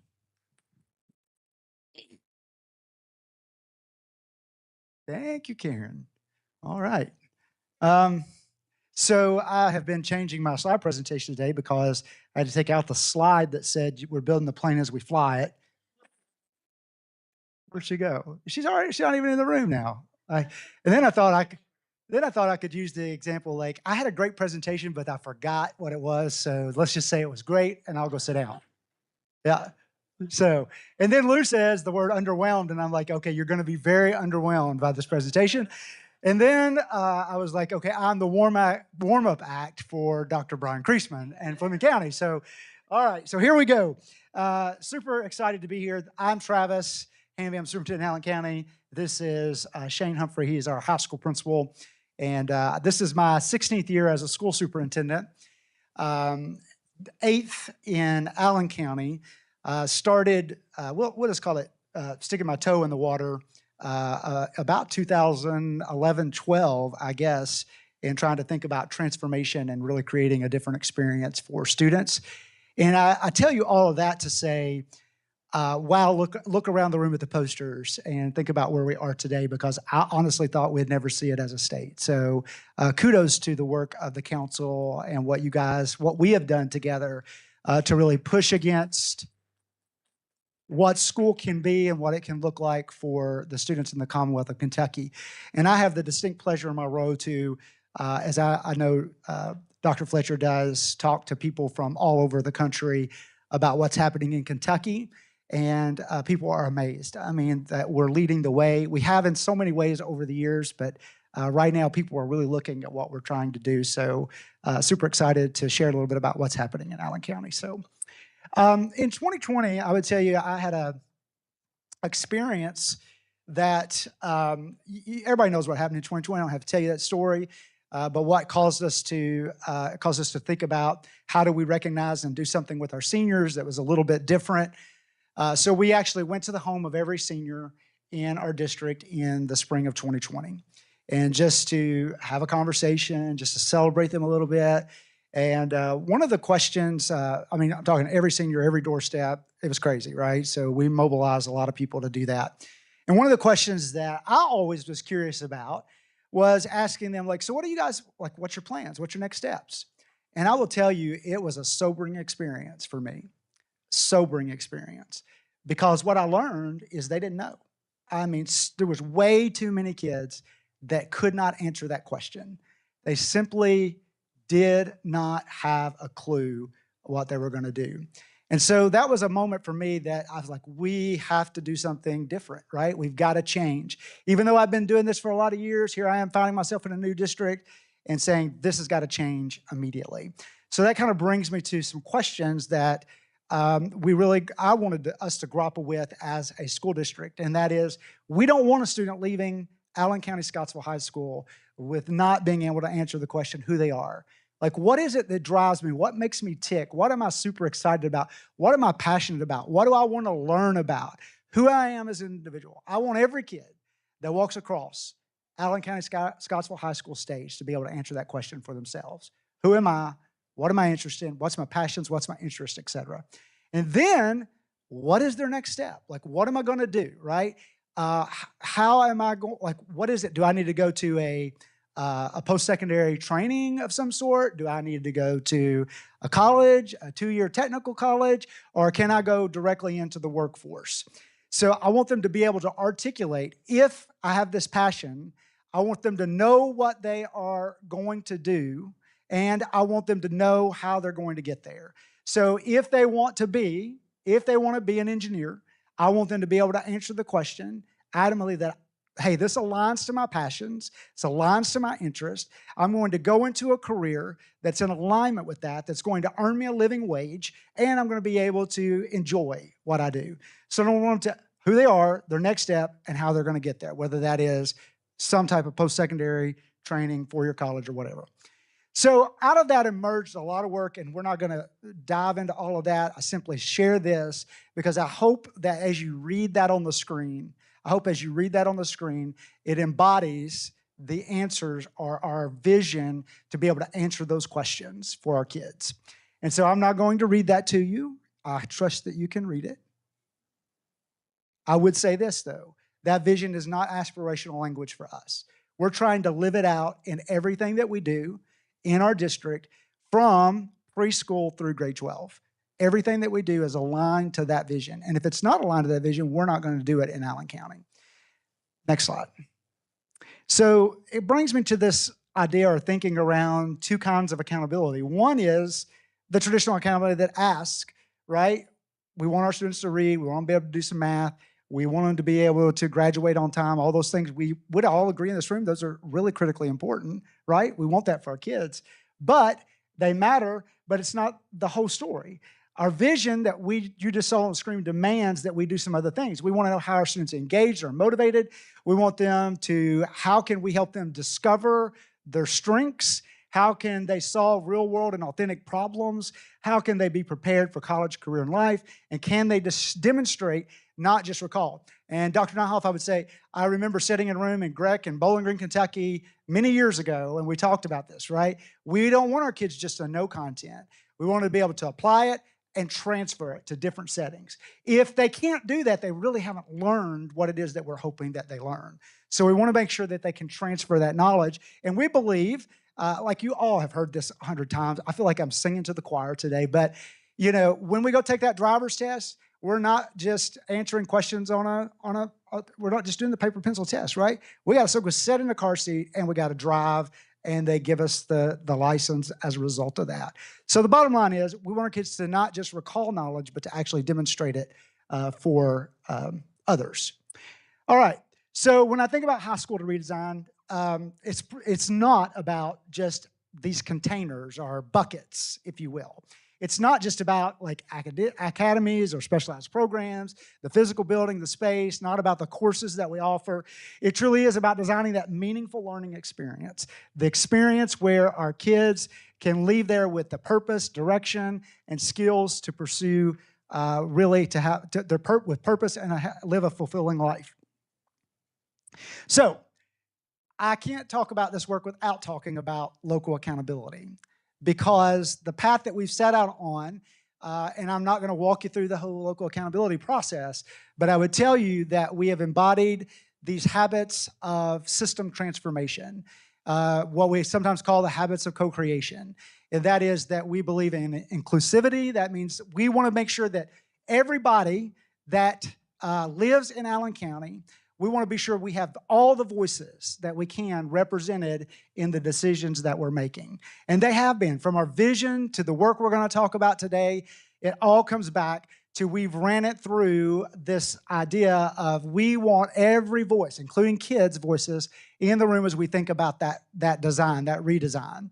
And then we have embodied the idea of empathy, that we want to make sure that even though we have voices in the room, that we're going out and hearing and talking to the people that are going to be most impacted by this. And that is it's parents, it's community members, it's other students. So we have trained people to do empathy interviews, to go out and talk about the work and to hear from them as we try to design something that meets the needs of our broader community.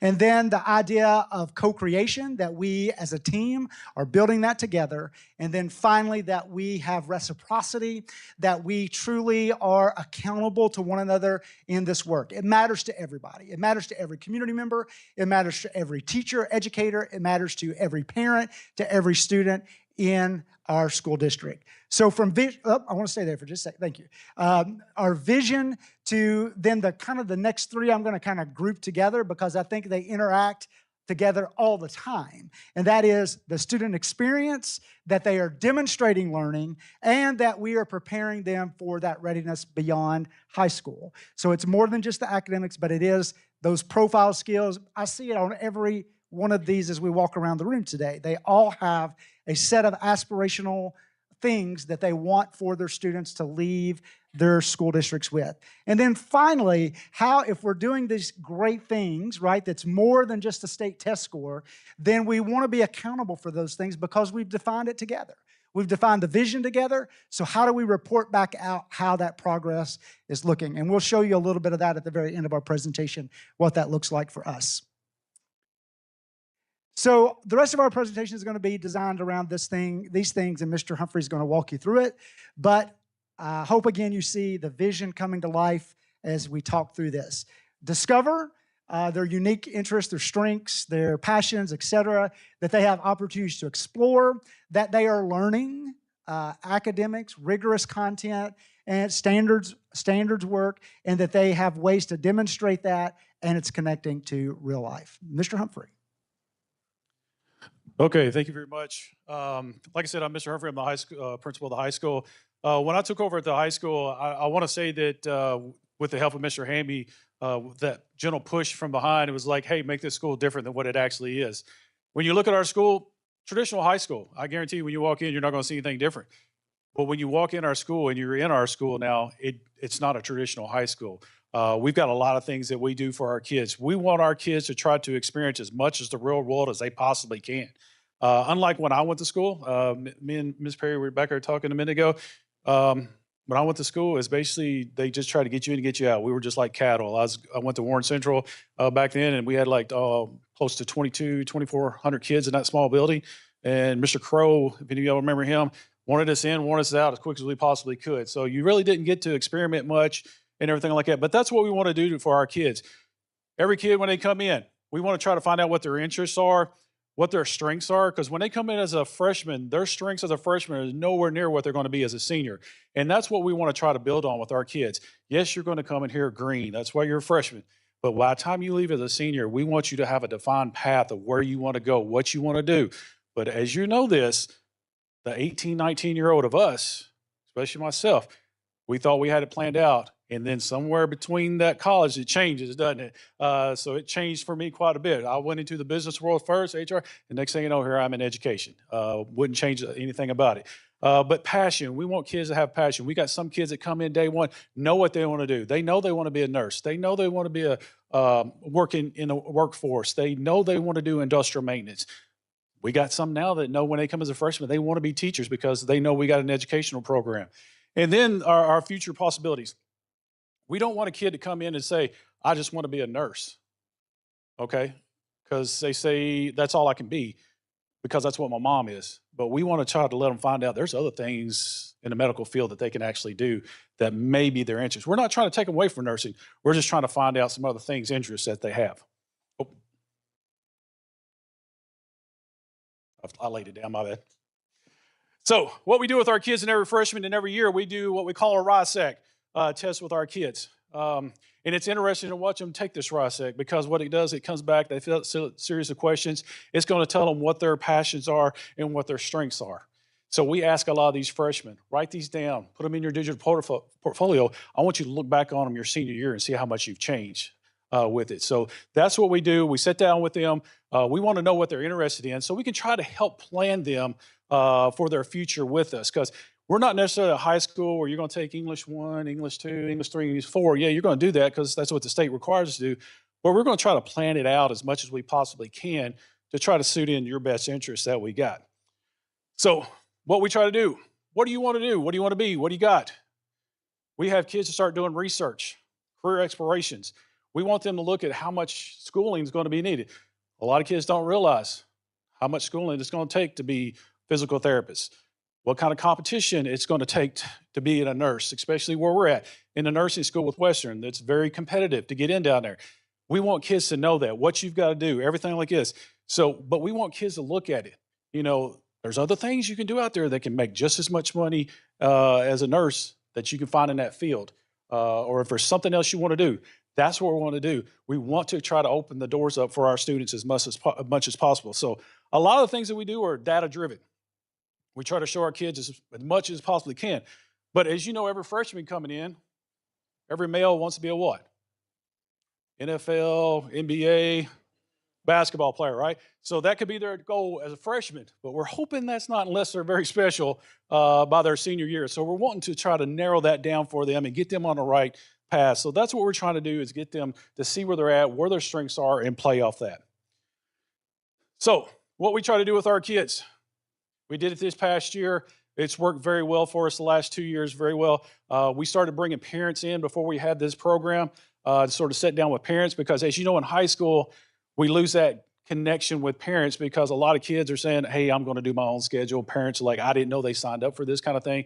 So we started bringing parents in with their kids. Mr. Hamby, his 2 sons come in, sat down, did their schedule. We try to plan out the next year, the next 4 years. But what we try to do now is we try to build a 4-year course plan, just like when all of us went to college, right? You set out a 4-year plan. This is what you got to take every year. This is what we try to do with our kids. Choose a pathway. We're going to talk about that later, but we try to get a kid to choose a pathway, what you're interested in. But we also allow them to change, because once they get in, they may say, hey, all my brothers and sisters did ag. They get in there and they realize, ag's just not for me. I like industrial maintenance a little bit better. So we've got that opportunity for them to change. And dual credit, we'll talk about that in a minute too. A lot of times when we go to Next Gen, me and Mr. Bonds, that we go up there, a lot of schools sit there and say, we don't know how you offer this much AP, or excuse me, dual credit, but we offer our kids a lot of dual credit because we're sitting there trying to help them out as much as we possibly can, as much as dual credit they can get to go to that next level they want to. It's more affordable to get it in high school than it is in college. So that's one thing we try to do as well. And then a lot of post-secondary goes. That's what we try to do. We don't want kids to try to take before. Kids were just taking as much AP and dual credit as they possibly could, and it wasn't lining up with their pathways. So they were burning it. Yes, you know, it goes into elective, but that's something we didn't want to happen. So student spirits careers, not just to hear about them. That's what we're all about. The last couple of years at the high school, we started doing a little bit of different things that we've got. We've got 27 pathways that we have at our high school. 27. That's a lot. Yes, we're the high school and CTC connected, but that's a lot of pathways for our kids to choose from. We had more than that. We condensed some of them because we were saying, hey, this pathway is just not where a lot of our kids are going. But a kid gets to pick up to 3 different pathways when they're doing their course planner. 27 choices are available, like we said, for the career pathway. That's anything from what we started 4 years ago with an educational pathway. We wanted to grow our own teachers. You know, with the teacher shortage we have, we started an educational program. It's been very successful. Mr. Heavy can tell you. We've got a lot of kids that are coming out of it, going straight into it with almost an associate's degree, and they're going to be flipped back over to us in a couple of years to help replenish our educational program. And then, like I said, dual credit. We offer in-house about right under 20 dual credit classes in-house. And then we got between 50 and 60, just depending on the college, of outside dual credit that our kids can actually get. So that's a lot. So we got to wrangle them in to make sure they're actually taking the right courses that they can take. And then, like I said, dual credit, what we try to do with our dual credit that we got, we don't limit it to who can take dual credit. You know, a lot of schools say only certain kids can take dual credit, do this, do that. We do not do that. If you want to take dual credit, if it's in your pathway, we're going to make sure you get that dual credit opportunity. That can both be as a core, but also in our CTE. We got a lot of kids who struggle in core that will take a dual credit in their CTE because that turns around. If they want to go to SCI, they've already got that credit to be able to go that direction they have. Barriers, we try to financial, academic, we try to help them as much as possible with dual credit. You know, we got cybersecurity that we've got with our kids now with We Lead CS. A bunch of kids are wanting into that we've actually got to turn away because we don't have enough seats with that, but that's a growing field we got. The goals, we try to make sure that these kids' pathways, so they don't just get into, like I told you before, they don't get into a dual credit that they're not going to need. So if they know they want to do this, we try to get them in the right dual credit. Is it perfect? No, because you know how kids can change on a fly on us, and we've had some kids to eat some dual credit that's just going to be elective for them in college. So we haven't got that worked out, but that's another thing we got to. And then expanding opportunities we got. We just don't focus on accumulating dual credit. We want to make sure that we're expanding students as many opportunities as they possibly can so that they know what's out there with that. Do you have a Yeah, just Mr. Humphrey was talking about how we try to remove the barriers. You know, the state has been paying for some dual credit, as you guys know, but we have made sure not only do they get those, but we also fund. So our students have not paid for dual credit opportunities. Our board has picked those up to the amount of $125,000 last year just for dual credit. We had 1,264 college credit hours earned, 364 students served. We've seen a 21% increase in dual credit courses offered, 52% increase in dual credit enrollment, and an 86% increase in early college participation. So really proud of those numbers and the commitment that we've made to see that become a reality for all of our kids. So the access is tremendous. And I have to say, with every one of the institutions down here at the bottom, they work very well with us. I know UK, they work very well with us when it talks about the classes they've got. If you're working with them, Murray, if you see them up there, they're working with us. Our ag program, they do a great job with that. Sky, CTT, and Western, those are our two biggest ones. Probably about 80 to 85% of our students that are graduating are going to go to these two institutions. But we got early college at our Glasgow campus, where we send probably about 60 students, is that about right, to Western's campus every day in Glasgow, and they're taking 5 different career choices that they've got there. But then we've also got kids that are doing off-campus at Sky, where they're getting credit and everything like that. So, and our University of Cumberland's down there in Campbellsville is our educational program that we've got, that we're working with them. So we try to give these kids as much as possible, but we're not going to partner with somebody if we know that a kid is not going to go here or it's not going to transfer to them, because we just, like I said earlier, we just don't want to make it non-feasible for them. So another thing we try to do at Allen County Scottsville High School when we got there, the last 2 years we've done this. We want kids to experience as much as the real world as they possibly can. So what we ask everybody to do, both junior and senior year, you get 2 job shadows. You know, you really didn't think you'd have to twist a kid's arm very hard to get them out of school for a day if they know it's going to be excused, right? So a lot of our kids jump on this. And it's been really neat to hear these kids go out and then come back to us and we say, well, how'd your job experience go? But they do too. We ask them to do one in their pathway and one that they're curious about. And we've seen the interest with kids that are curious about the pathway, that they just want to go out and see. We've seen now they're starting to switch. And I said, I didn't want to open that Pandora's box for them, but that's what has happened. We've had some kids that go out there and say, well, they go shadow, we got a hospital right across the road from us. They'll go, I'm going to go shadow a nurse for today. Then they come to find out, they come back, oh, I like the physical therapy a whole lot better. That's more of my thing. And we see kids do that. Or we see kids go out to Halton and their job shadow. And they sit there and see what they got to do that day. And they're like, I like welding, but I don't know if I like welding all day. You know, so that's the experience that me and Mr. Hamby had talked about. I had a daughter, thought she was going to be a vet. She goes out, we job shadows one day, loved it, gave birth to a horse, you know, kittens, But then somebody come in, they had to put their dog down. She calls me, Dad, come get me. I can't do this. That was a real quick moment in time for her to say, this is what I thought I was going to do. I can't do this, with it. So that's what we want kids to experience. We want kids to experience the real world. We just don't want them to hear about it. We just want them to hear it from other people. We don't want them to see it on TV. We want them to actually go put their eyes on it, live it for a day with it. And that's from our top kids to our bottom kids. Everybody's got to do this when we go out there. Do you have any? I think you were going to talk about the work-based or internships too. I don't Yeah. think you have a slide on it. Yeah, our internships. What we try to do with our kids. Before I got there, all we really had was co-op. Pretty much everybody did that when high school, right? You had co-op. We don't do that. Like we said, we try to get them out there with job shadows, but we also have internships that we're working with. We got internships where we're trying to get people out in the community. It's one of these things where our internships, we're trying to work with Young Electric or Young Heating to try to get our kids out in there. But we're trying to get as many kids out in internships to get them on that accelerated route as much as possible that we can. We're also, thanks to the board, our kids that are coming out in our education classes are also getting an internship through Western, right, where they can come back, work in our district, but it's going to accelerate them to get into the teaching field if you want to. We help pay their tuition as well. That's a big one, when it comes to helping pay them tuition. So we have just a few data points. We have 94 students that have completed more than 40 hours of work-based learning last year through internships, job shadowing, employer partnerships. And for the students, they're gaining some really tremendous employability skills through that process. But they're gaining confidence as well in that particular area. And I want to connect back to the through line from the exploratory phase of looking at the RISEC and getting those areas where they tend to have some strengths or some interest, and really tying those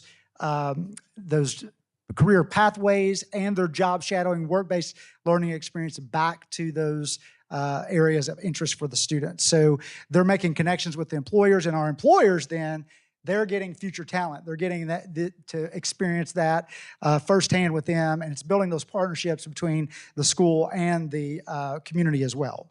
Just to give you two examples. We had a young man to go to M&L just for a job, not a job, but they just went for a field trip. And they were so impressed with him and his skills because they took him down to this little basement, told him how they run wire through conduit, how to build conduit. If you know anything working with a hickey, you got to bend it 45, 90, fit it out math, everything like that. Well, he was able to do that, but also he showed all the competencies of our profile of a patriot. They offered him a job right then. They said, when you get out and you graduate, we got you a job. We also had a young man this year just go for a job shadow. Did such a great job with them. She called us, said, hey, can I offer this young man a job? I said, well, if he's interested, but you're more than welcome to offer him the job. She goes, we were just so impressed with your student, the way he come out, the way he communicated, the way he showed the skills that you have instilled in him, that we are very impressed. So we want to offer him a job. And I said, okay, you can do that. He was 18 at the time. They went in and offered him a job, and that's where he's working at today while he's going to school. So that's what we're trying to do. We're trying to build a work base so that if we got a kid that is not able, and with the thanks of Mr. Hamby, we're able to take a kid that doesn't have a proper transportation to a job site.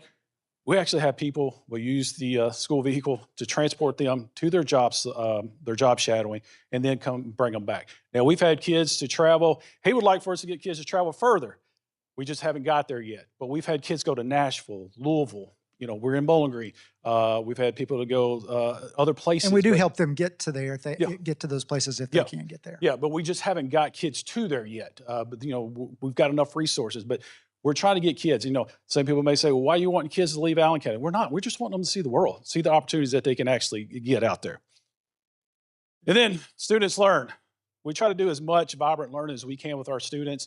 Rigorous standard aligned instruction. This is one of the big things we've been making at the high school here recently with our PBLs, with our proficiency scales, everything like that. But what we're trying to do is try to connect those kids that do well in CTC to do well in our core classes.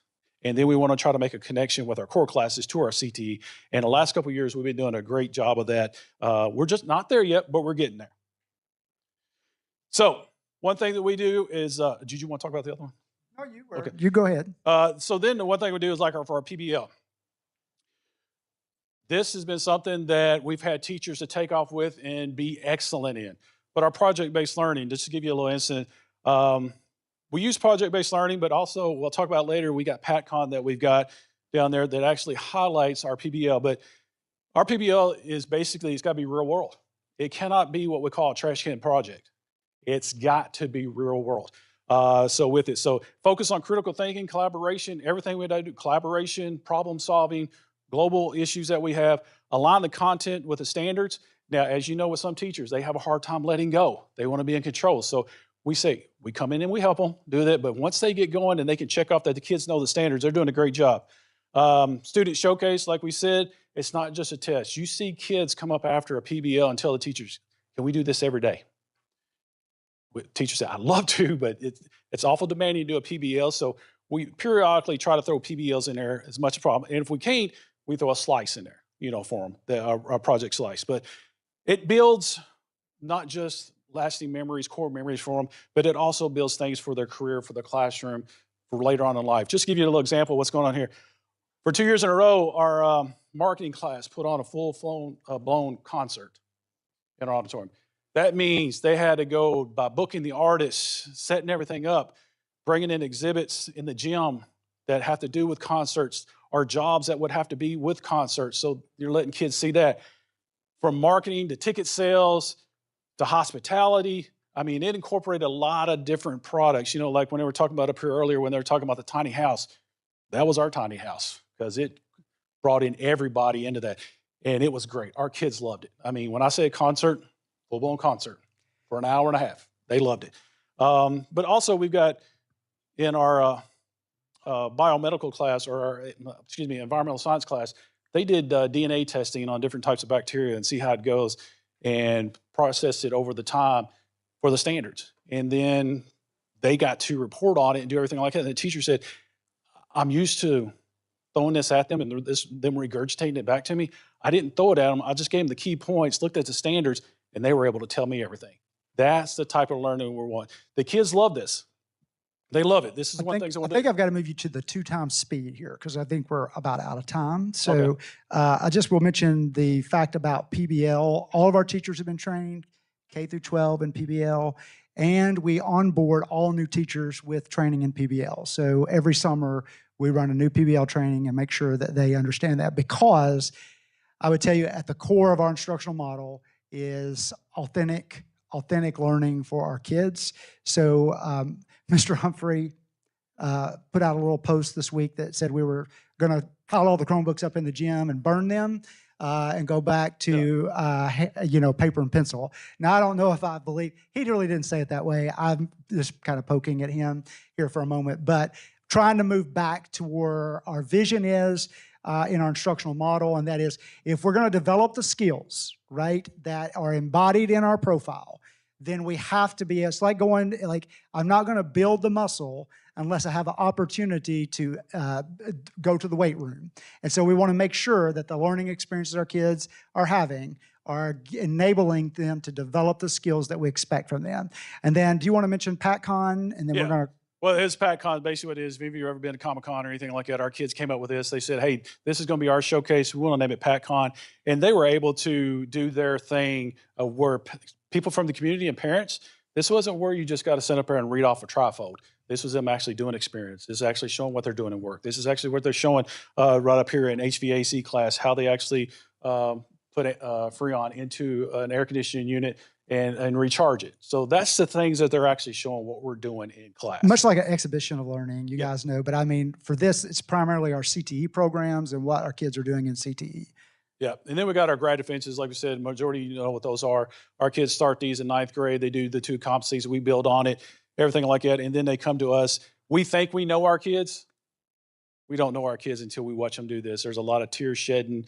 A lot of things we sit there and go, I can't believe this kid has come to us in 4 years with this much baggage and been able to be this successful. So we actually have a tissue box for people that come, bring community members out. As I'm sure all of you that do defenses do as well. Yeah.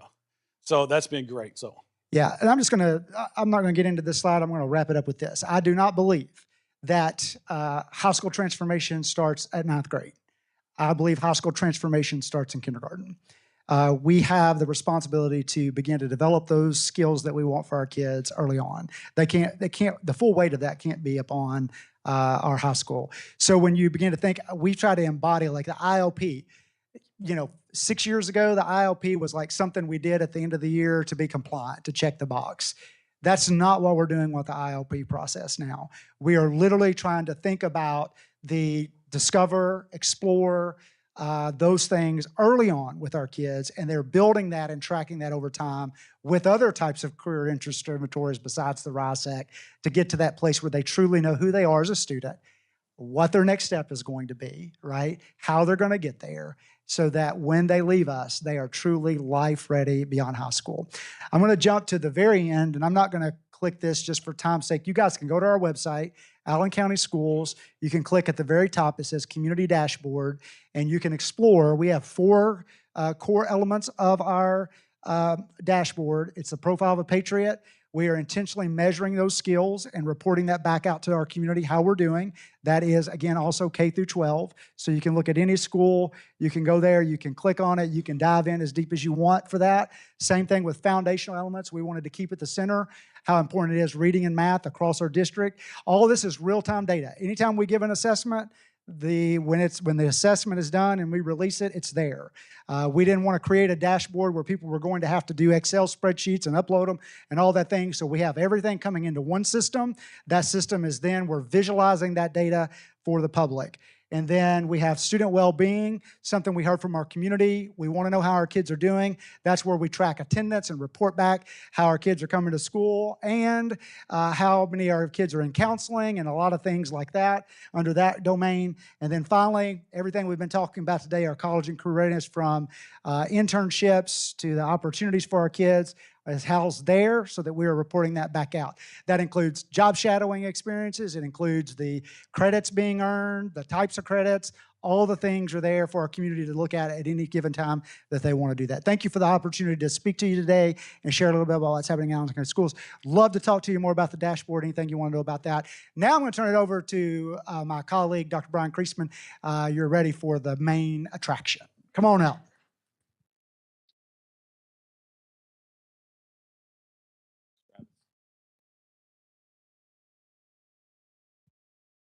So I have to tell you about how we really go use a lot of what Allen County is doing. So, and James Nyhoff can tell you this. So anytime we do some kind of innovation, always ask, what would Travis think of this?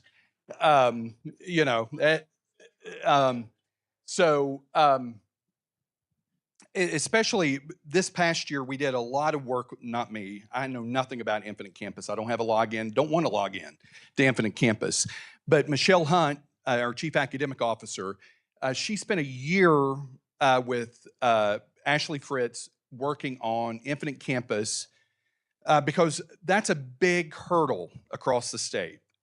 We've got to get Infinite Campus to play nice if we're going to really do this vibrant learning and this local accountability. So she spent a year with no help from IC working on this, pulling the rubrics into IC so that teachers didn't have to use 2 different systems. So we used to use TOTE. Now everything is in IC. We still do student portfolios in Google Sites, but that idea actually came from Travis because he said we need to take as much off of the teacher's plate, remove as many obstacles as we can so that we're really focused on the learning and not the obstacle. And that's a big obstacle across the state, believe it or not. So I want to talk, so back in June, on June 8th, I was asked to come out to Nevada to speak to their superintendents in their districts. There's only 19 superintendents in Nevada. But there were about 300 people in that room because they brought their, I guess, their chief academic officers, principals, and things like that. And, they asked me to come out there, talk about something about Kentucky Vibrant Learning and the next generation accountability that's happening here, not necessarily in Fleming, but across the state here in Kentucky. And this is how really what I compare what we're doing here. So they're doing some great things in Nevada. But it is like they're using oil lamps, and we're all the way over here at LED. That's how far ahead collectively as a state we are. They have a portrait, I think. They're nowhere near a next generation accountability model. They're just starting the student defenses, really pushing that. But if you look across Kentucky, there's a lot of districts that's already doing defenses of learning. There's just a few steps away from having a local accountability model. And while I was there, their state superintendent was in there. I had no idea. Yeah, because I said, I get to talk to our commissioner at 3 a.m. in the morning via text. So that's why he texts you. Yeah, because they all look to him saying, we can't do that. But, we have a department, and I'll tell you that there's, anytime I call down here, there's, reluctancy. Some I'll pick up. I know I called someone here and I said, hey, and that, I don't say who I am. And the person said, how did you get the number? And I said, it's already too late. I need some help here. So, I think there's a memo going around saying, dodge this number, because if I get your cell number, it's over, But there's a lot of stuff happening in Kentucky. We need to be very proud of what we're doing because we're so close. We're so close to really moving this needle further. So in Fleming, we're really focused on, obviously, vibrant learning and local accountability. I really like to talk about CTE because I am a former CTE teacher many moons ago. But this year, we're really focused on two things through local accountability. You're going to hear this a lot. If you get the newsletter, there's about 600 people on this Monday newsletter I send out every Monday. And I'm talking about this all the time. Learner experience, evidence. We've got to change that learner experience, and where's the evidence that supports that we are changing that learner experience? So when you see our dashboard released at the KDE's Continuous Improvement Summit in September, you're going to see a lot of leading indicators and evidence, and not so much about the lagging indicators. Because I think we've really iterated to a point that we'll let the state accountability model handle the reading, math, and all of that. But really what parents really want to know is stories and what the kids are really doing. And the community really wants to know that. So if we're saying we're changing the learner experience, they want to see the evidence that we are doing that. So you're going to see a different dashboard coming out in September, and we're really excited about that. But I think it all goes back. I could tell you that we started in 2017 with this work, but there's Kentucky, I'm not even from Kentucky, but I can tell you what the Commonwealth's about. It's about determination and being progressive. And you can say, well, explain. Well, I'll take you all the way back to April 11th, 1990, when KARA was passed. And with that ruling, the Rose ruling, there's 8 things in there, 8 student capacities that really set the foundation for the portrait of a learner. And really, why the accountability model should have never went the way it did, because you can't really evaluate those 8 student capacities through a multiple choice test. It's through evidence, it's through portfolios, it's through rubrics, it's through observations. So we started this work as a state. You all did. I wasn't here, obviously, in 1990. Back with KARA and that Rose ruling with those 8 student capacities. So we're going to try to bring sexy back and go back to those 8 student capacities and show how we're going to do that. So really what we're trying to do is get to the vibrant learning, but we think we have to really focus on this vibrant ecosystem and that vibrant accountability. That ecosystem really allows that vibrant learning to flourish, right? And that's what we're really focused on.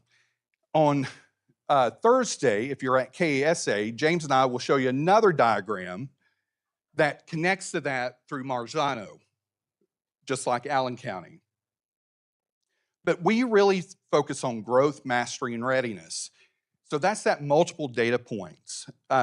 each district may define that a little different. You know, some people say mastery is that transfer of metacognition, those academic skills, those durable skills. We look at mastery as just that traditional metric. We look at readiness where we can take that durable skill and take that academic skill and apply it to a real world situation. And do we have evidence that that kid can do that? And that's where these portfolios really come into play here. And we start this work in kindergarten, and every grade from 3 through 12 have to keep a portfolio of this work. We never change, you know, it's really that vision that we really focus on that vibrant learning and that vibrant accountability.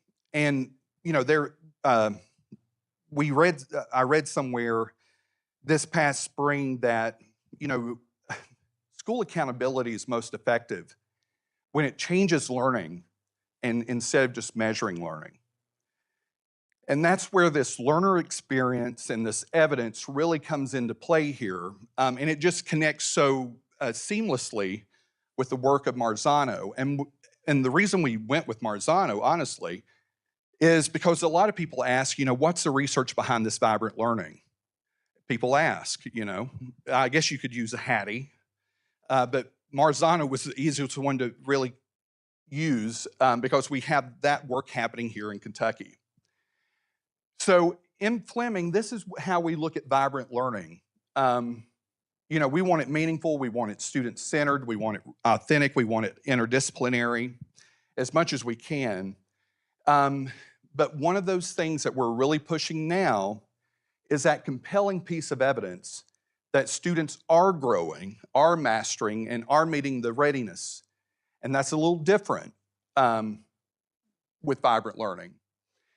So when we talk about authentic and connecting it back to the high school, we look at this as authentic performance at the CTE level. Some people in other parts of the country call it advanced CTE, advanced career and tech. We call it enterprising education, and I'll talk to you about that in just a second. But we expect, when we look at CTE evidence, we see these things happening with students in their portfolios at the end of the year.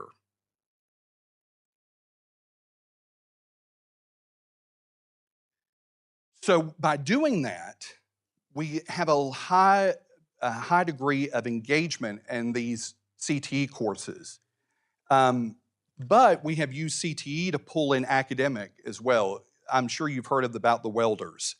You know, we pulled the English text out of the welding courses, inserted the OSHA 10 manual, and all of a sudden, kids can read, you know. But if you look at that OSHA 10 manual, that's a Lexile of a 1300. If you look at their ACT or their K-Prep or KSA, you'd think they were illiterate. But for some reason, they could read a Lexile of a 1300 when we make learning relevant to them. So when you look at this, we're really focused on that vibrant evidence of learning, not just evidence. We don't want kids just to throw things into their portfolio and really clog that up. We really want compelling evidence that's really aligned to their passions, their interests, and aspirations.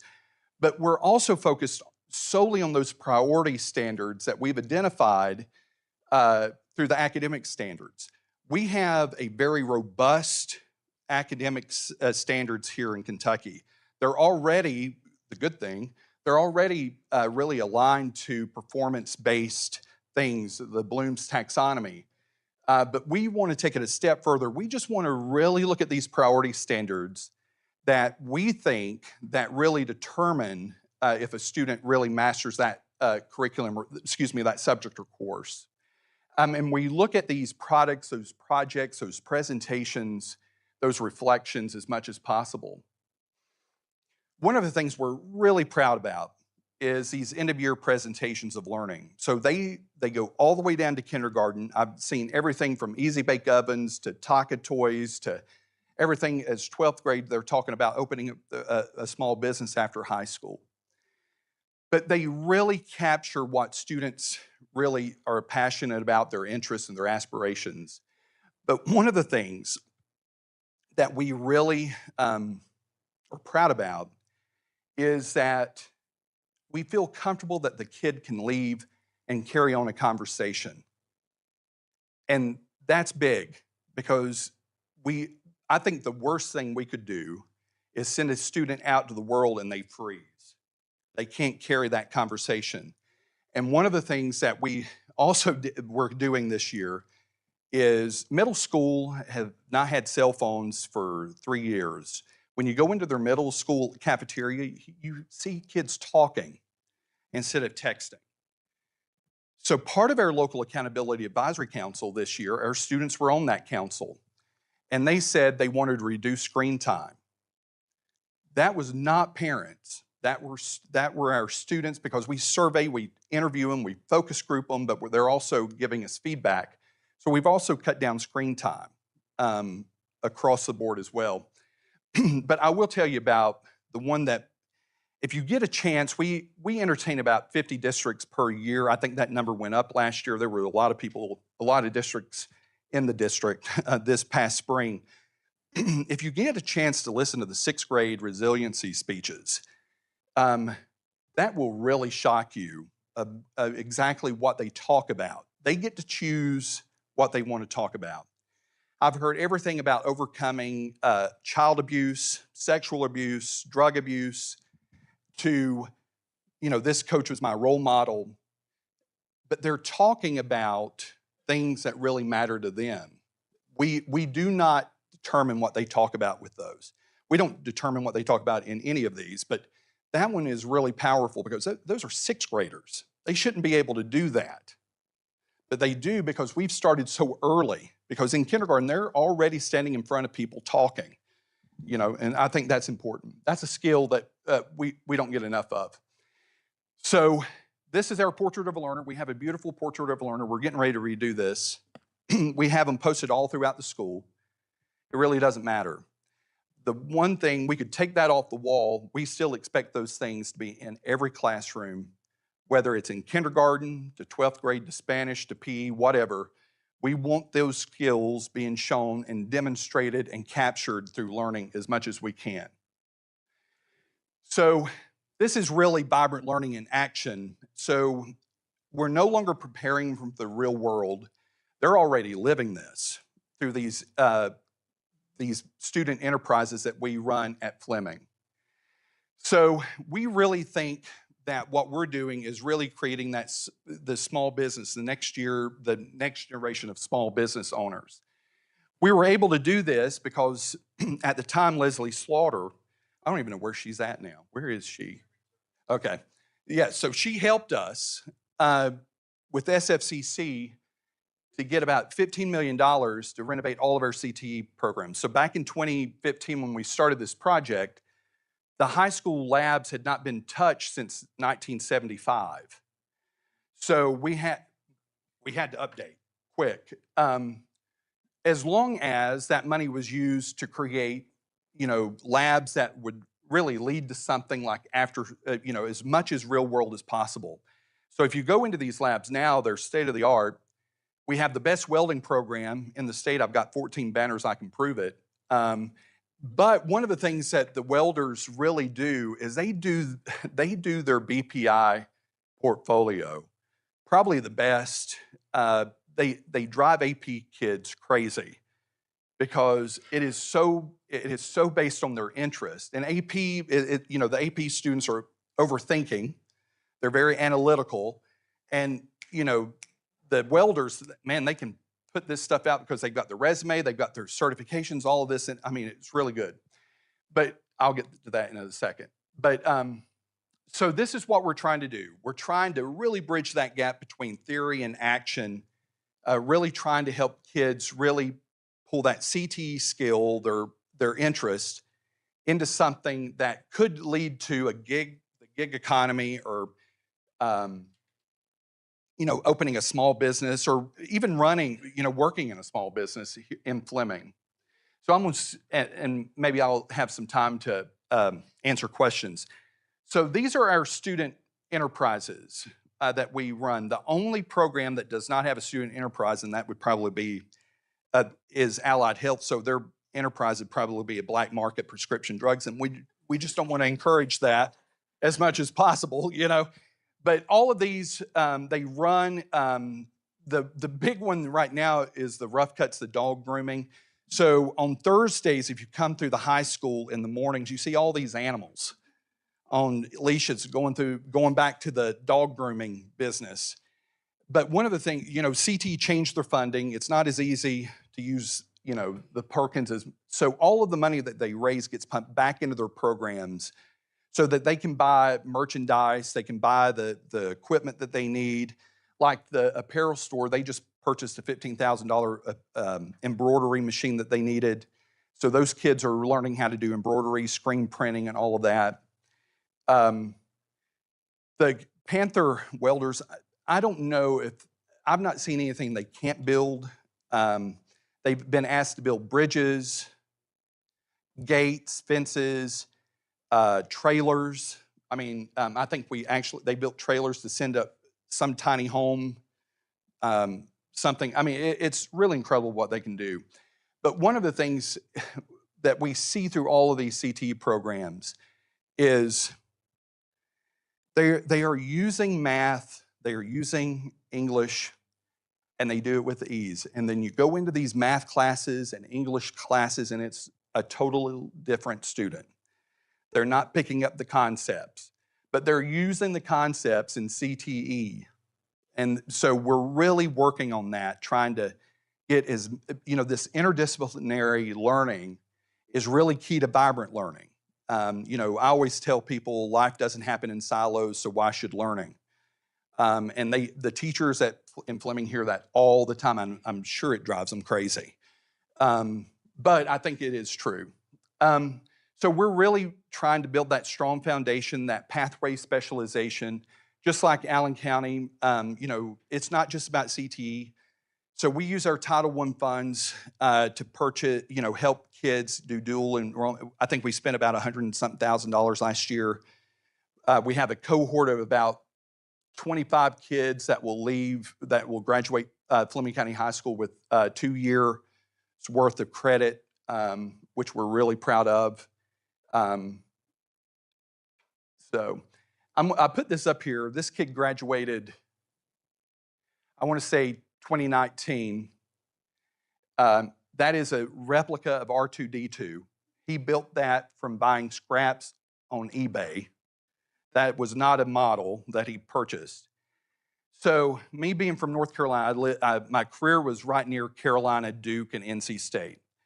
I could get a kid into as a high school principal, I could get a kid to any school except Duke. Guess where he's at?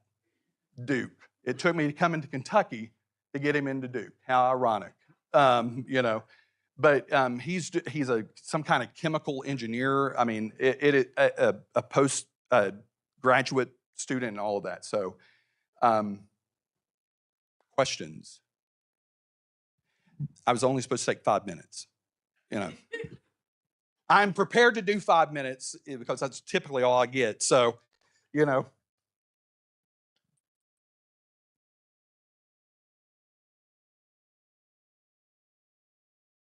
Thank you, Brian. I'm going to invite Karen back up along with Dr. Young. No, not Dr. Young. Yes, Dr. Young. I'm seeing.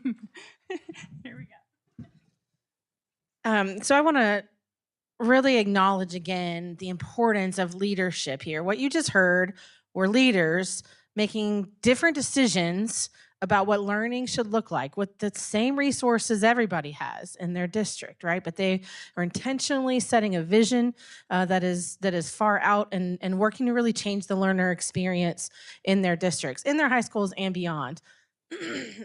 If you get the opportunity to go there, you absolutely should. And go see it for yourself and experience it for yourself. It's really amazing when you go in those enterprises at Fleming, for example, you see the ownership from kids of those businesses. It's not, you can hardly find the welding teacher sometimes, right? He's floating around, but kids are running the shop. The only bone I would pick with you is the bank, where students are running the bank. I will just tell you in advance, they will not give you a loan at that bank. if you're not a Fleming County resident. Creasman, I have good credit.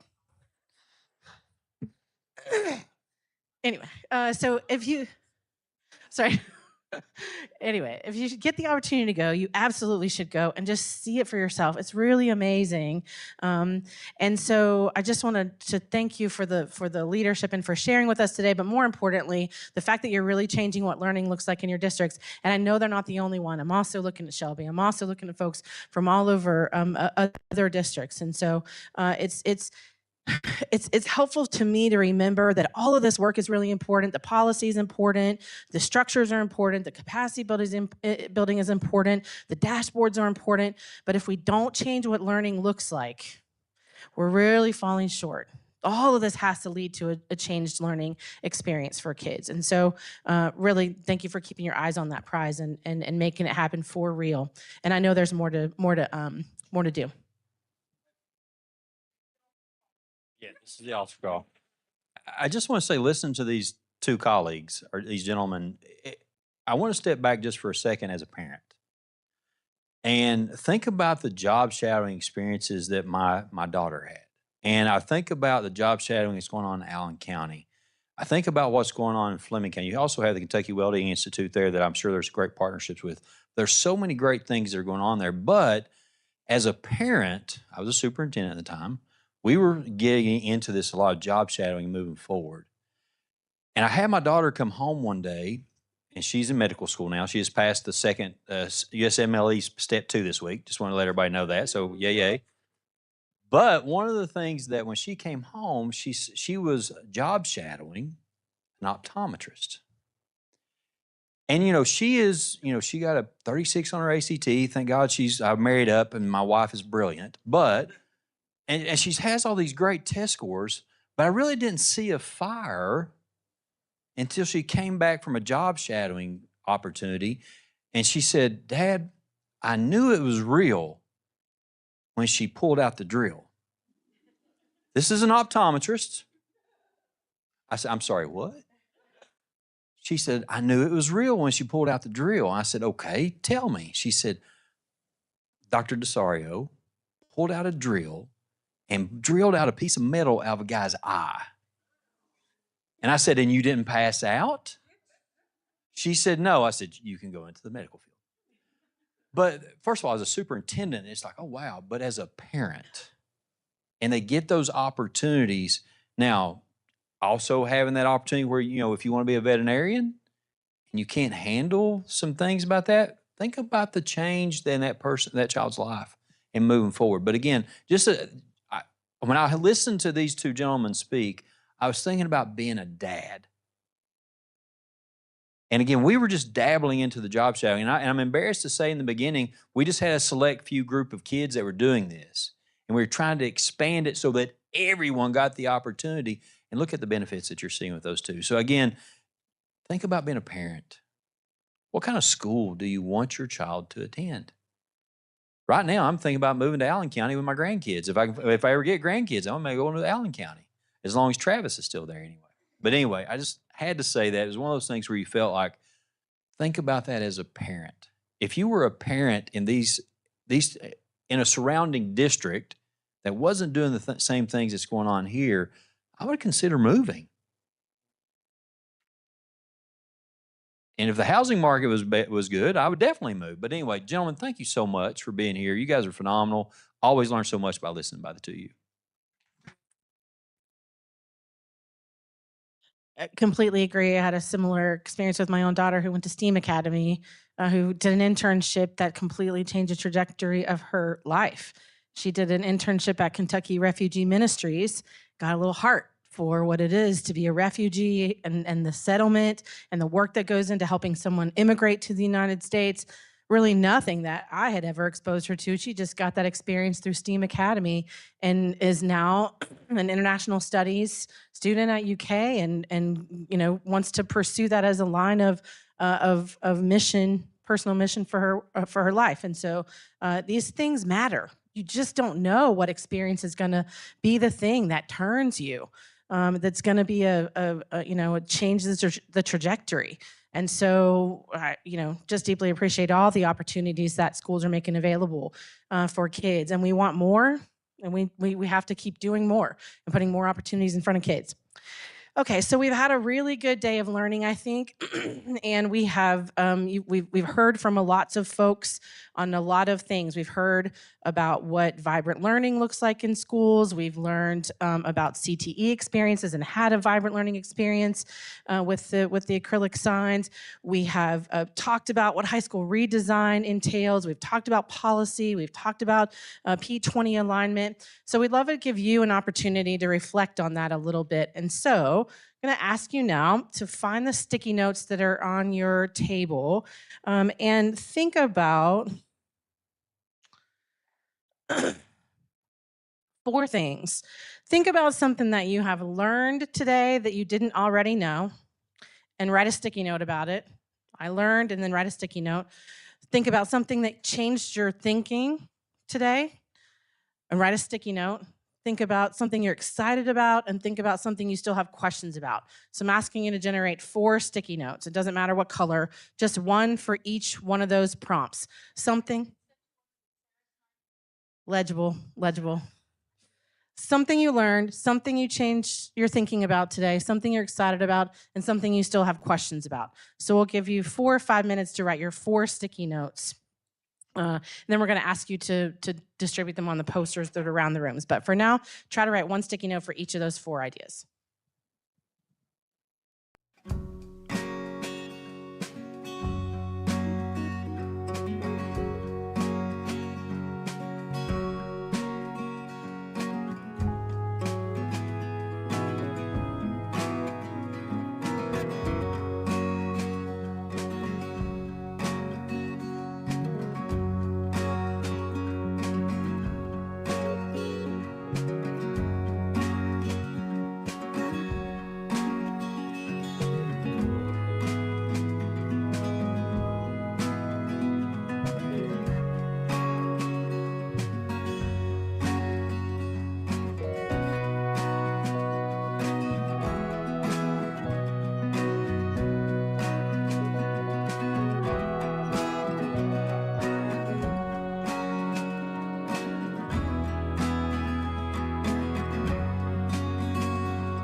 All right, so divide your sticky notes into the 4 sections. I'm going to get you up and get you moving around. If you're able, if you need help getting your sticky notes out there, just let us know, flag us down. We'll get a team member to do that. And so the corners are changed our thinking. Over here you see we learned. Over here we see we still have questions about, and in the Shane corner back there we still have we're excited about. So divide those up, know where they go. And so 2-step process. Step number 1, put all your sticky notes in the right spot. And then we're going to have you convene starting in that corner. When I say go, you're going to convene in that corner first if your last name starts with A through F. If your last name starts with G through L, you're going to go to this corner. M through S to this corner. Into the alphabet like me, T through Z over where Travis is. But everybody first, milieu, fishbowl, put all your sticky notes, and then I'll say go and you go to your corners. And then we'll shift you every couple of minutes until you've had a chance.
Rotations. Each group is going to have about 90 seconds to look over the sticky notes. And then group 1 over in the corner back there, Holly, you guys are going to give us 1 or 2 big synthesized takeaways. Over in the Jim Flynn quadrant, 1 or 2 takeaways that you guys agree on.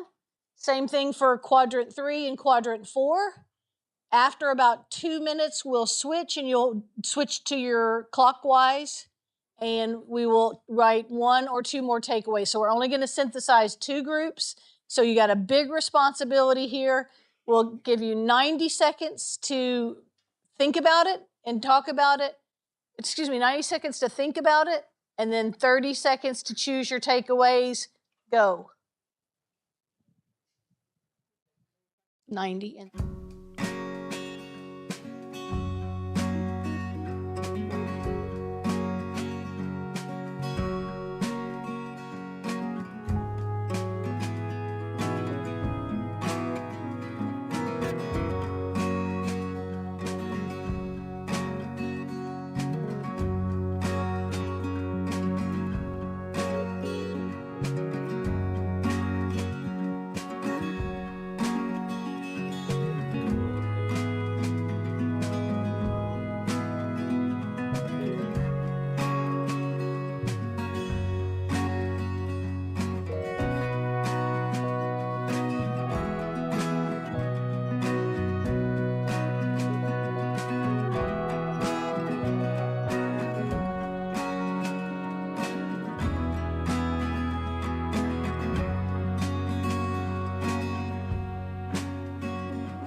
Okay, last thought on paper. Quick whip around. All on his own over here. Abandoned. Brian carrying all the way for Madisonville North Hopkins. Okay, Brian, takeaways on how we changed our thinking. Absolutely. So over here, it looks like a lot of things that have been reflected on is that you can actually bring real life experiences into the schools. Some people have thought through the process of implementing legislation, so how to do more within the parameters that are given, how to support the change of the experience for the students, and then just rethinking ways or things that have always been done. Thank you so much, Brian. I love the whole notion that kids don't somehow have real lives. So I'm glad that made the top of our list. Jim Flynn, takeaways from Rob Collins, takeaways from what we learned. Alrighty, so key takeaways for what we learned today. So we saw plenty of examples of VLE and staff support. So really that feeling of seeing is believing. Indeed, right? If you build it, they will come. We saw policies that support and allow opportunities to explore this work. But we also saw that capacity is a broad challenge that everyone is feeling across the state.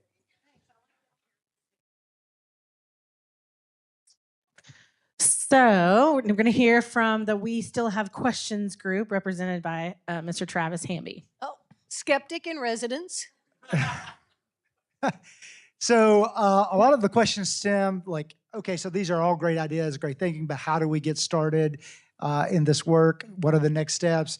And especially, specifically, how are districts funding the various initiatives that they are implementing? And then how do we make sure that all districts are getting access to these kind of experience? So equitable access for all students across the Commonwealth. And then finally, I think a question that's a little more specific for the council is clarity around what is our purpose, like the group's purpose as a council. What's the outcome that we want for this group that's now convening? Great questions, and I think should inform our time together moving forward. Okay, we're going to end on a high note here with the We're Excited group, and we're going to hear from Brooke Sprinkles. Can I get a whoop whoop? Our key takeaways that we're excited about are to improve the student experience, to see this work getting started in all districts, and everybody's excited to bring back what they've learned back to their own schools. Thank you so much for that. Yeah, if you think back over 4 years ago when we started, we were asking questions that are very different than these questions here today. And it has been really encouraging to see this work spread across Kentucky, not because of regulation or policy or law, but because this really resonates with people. All these portraits of a learner are not required. People are doing it because it resonates with them. It's really, really encouraging to see. So I'm going to turn it over to another leader in this work, to Brandy Howard and Adam Hicks, who are going to end us with some reflection and some closing remarks. Okay, so as we reflect on today, I think the one word that we keep coming back to is possibility.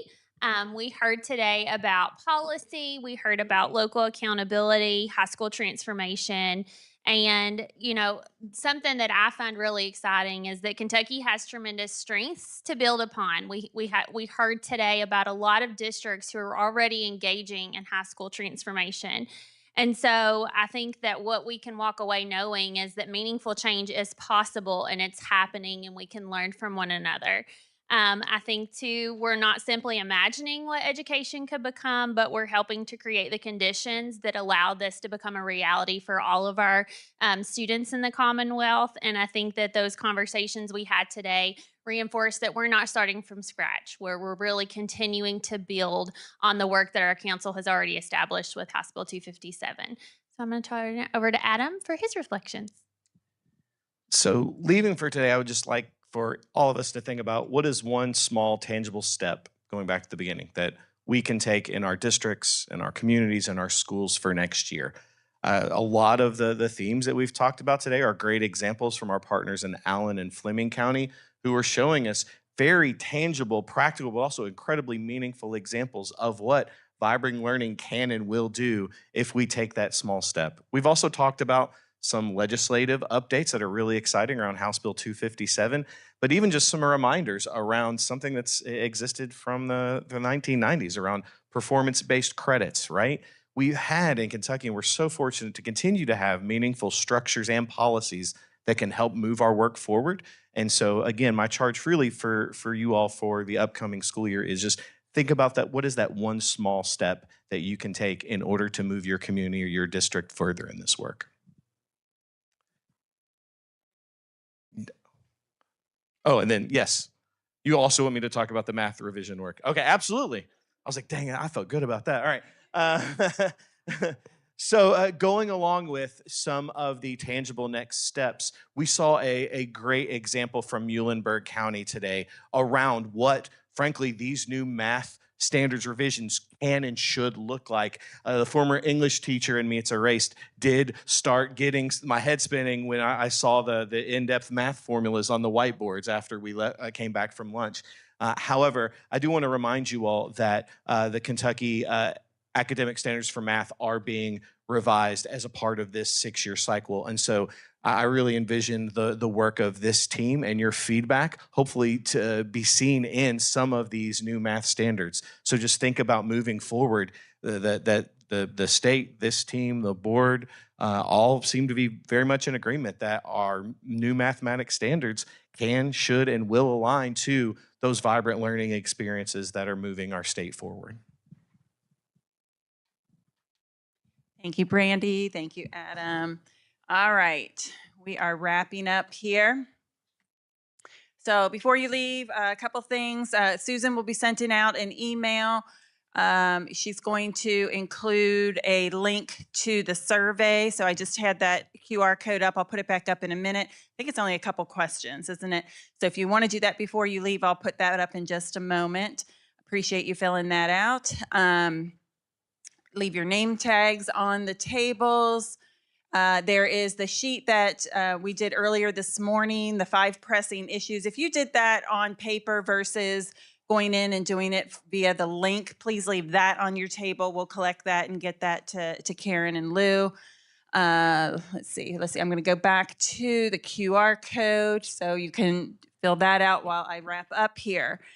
Let's see, what else? Thank you. I want to say thank you to our partners. We had here with us today UK Next Gen, Karen Perry, Lou Young. From KnowledgeWorks, we had Lillian Pace. I think Lillian, is she already gone? Okay, no problem. And then Humro, we had Art here with us today. Thank you, Art. All of our presenters, our CTE folks from KDE, Sarah from our Division of Innovation, Travis and Brian, Allen County and Fleming County. And then from our board, again, Lou Young, and we had Dr. Pate.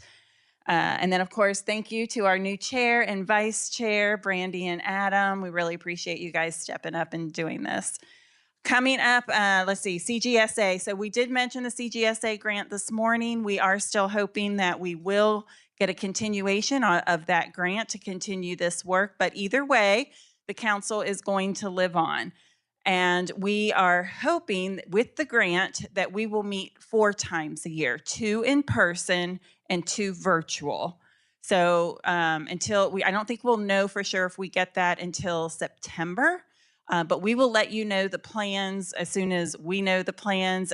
Worst case scenario, we won't meet again until probably January, but we're hoping to have another convening again, at least virtually this fall. And that is all I have. Anything further, Dr. Fletcher? I missed it, Dr. Pate. One more short story as we close. I want to talk about very quickly the turning point in my career. I was, and if some of you have heard this before, but I was one of those bulldog testing, turn it around, make sure that you come in and we were guilty of, and I was hired twice in my career, once to be a turnaround principal in a PLA school, at a middle school, actually the middle school I attended, Then I was hired to be a turnaround principal at the high school that I attended. Then the neighboring district, after we had some success, asked me to be a superintendent to do a turnaround process there. So I was well versed in what it took to make sure you met the test scores. That's what my career was. That was, quote unquote, how Robbie Fletcher was being successful, and that's how our students were being successful. I'm embarrassed to tell you that we were doing things in middle school to take kids out of their art class, out of their music class, to make sure they had extra reading and mathematics. As a matter of fact, I can remember early on, UK Next Gen came and when I went to Lawrence County, we were meeting with our kids, and our kids would come in and really put on a show and talk about how great their core classes were, but they really shined when they talked about their CTE classes because it was relevant. So as I went through my career and I got into being a superintendent, in our second year, we met all the state goals. We put banners up and down Bulldog Lane. We met the goal. We put banners on the side of schools. We're a proficient district. We did all of this. And I had a person to come in probably about 3 days into all of our celebrating and just so thankful that we met the test scores. And again, don't get me wrong, the foundations of math and reading are very important. So please don't take out here and think that I don't believe that. I do. But I had a person to come in my office said, you know, all this is great, Dr. Fletcher, but are we relevant?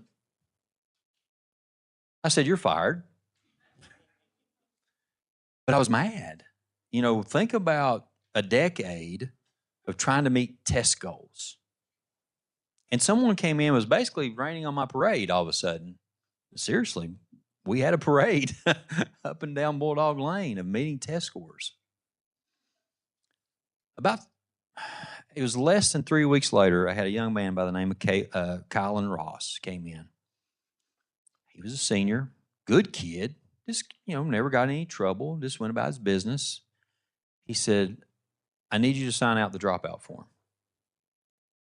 I said, Colin, why, Mr. Ross, why are you dropping out? I said, you're a great kid. I mean, you know, I went through all the things about how happy to have him. He said, and his words were this, you don't offer what I need. I can drop out now and go get my GED and get on a pathway that's going to help me to make more money than any teacher in this district. But I need to do that now. Training starts next week. It was sobering. And he was right. We weren't relevant. We didn't offer what he needed. So that's when we changed our perspective. It started with one student who looked at me, who, again, I'd been at ball games. He was a football player. I helped him off football fields. I've been around him, but he looked at me and said, you're not relevant. Your school system's not relevant. So from that point on, relevant became our goal. How can we make sure that every student had the personalized learning pathway to get them where they needed to be? We wanted them to be able to dream. We wanted them to be able to persist, and we wanted them to be successful. That was a big part of our profile of a learner and our work. So from about 2016 on, we changed. Robbie Fletcher changed, because I can promise you, no one's going to look at our list of students and say, these are the kids that scored the 34, 35, 36, but they are going to say this, that student became one of the best welders, or that student went into medical school, or that student, and they graduated from this school, all because of the changes that were made. So it was a real eye-opening. I mean, don't get me wrong. I believe that students have to have the foundational skills for mathematics and reading in order to do vibrant learning. But still yet, how do we make sure that that's relevant for them? I think that's what we're here for as part of the KUWL Council. We're here to say, how can we make sure that students have the opportunity to be relevant? And I'll stop with this. There's one story I haven't shared about vibrant learning, and this comes from Madisonville, North Hopkins, the Freight Box Challenge. they started off with, got a grant from Harbor Freight, I think it was, $10,000. And, these 40-foot long freight boxes that, you see come across on barges and things of that nature, they got one of those and they took that and basically framed the inside and designed a medical office. So you have the ag department, your math classes, you have a lot of things that are going on where they're designing and putting together a medical office. That medical office was finished. And do you know where that medical office is now? In Liberia, Africa. It is the only medical office in the community. Talk about global learners. Talk about making a difference. We have a medical office built by a group of high school students, not just it was your ag class, it was the ag group, and their mathematics classes go through and they're learning about all these carpentry concepts and they're applying it and they're making a difference. That's vibrant learning. That's who we are. That's who we want to be. We want to make sure kids have that opportunity. So again, I want to thank each of you for your commitment, your roles that you play to make this happen for kids each and every day. And I look forward to what is to come. So thank you, thank you, thank you. Karen? All right. Thank you all again. Safe travels going home. We'll talk to you soon. Good night. Yeah.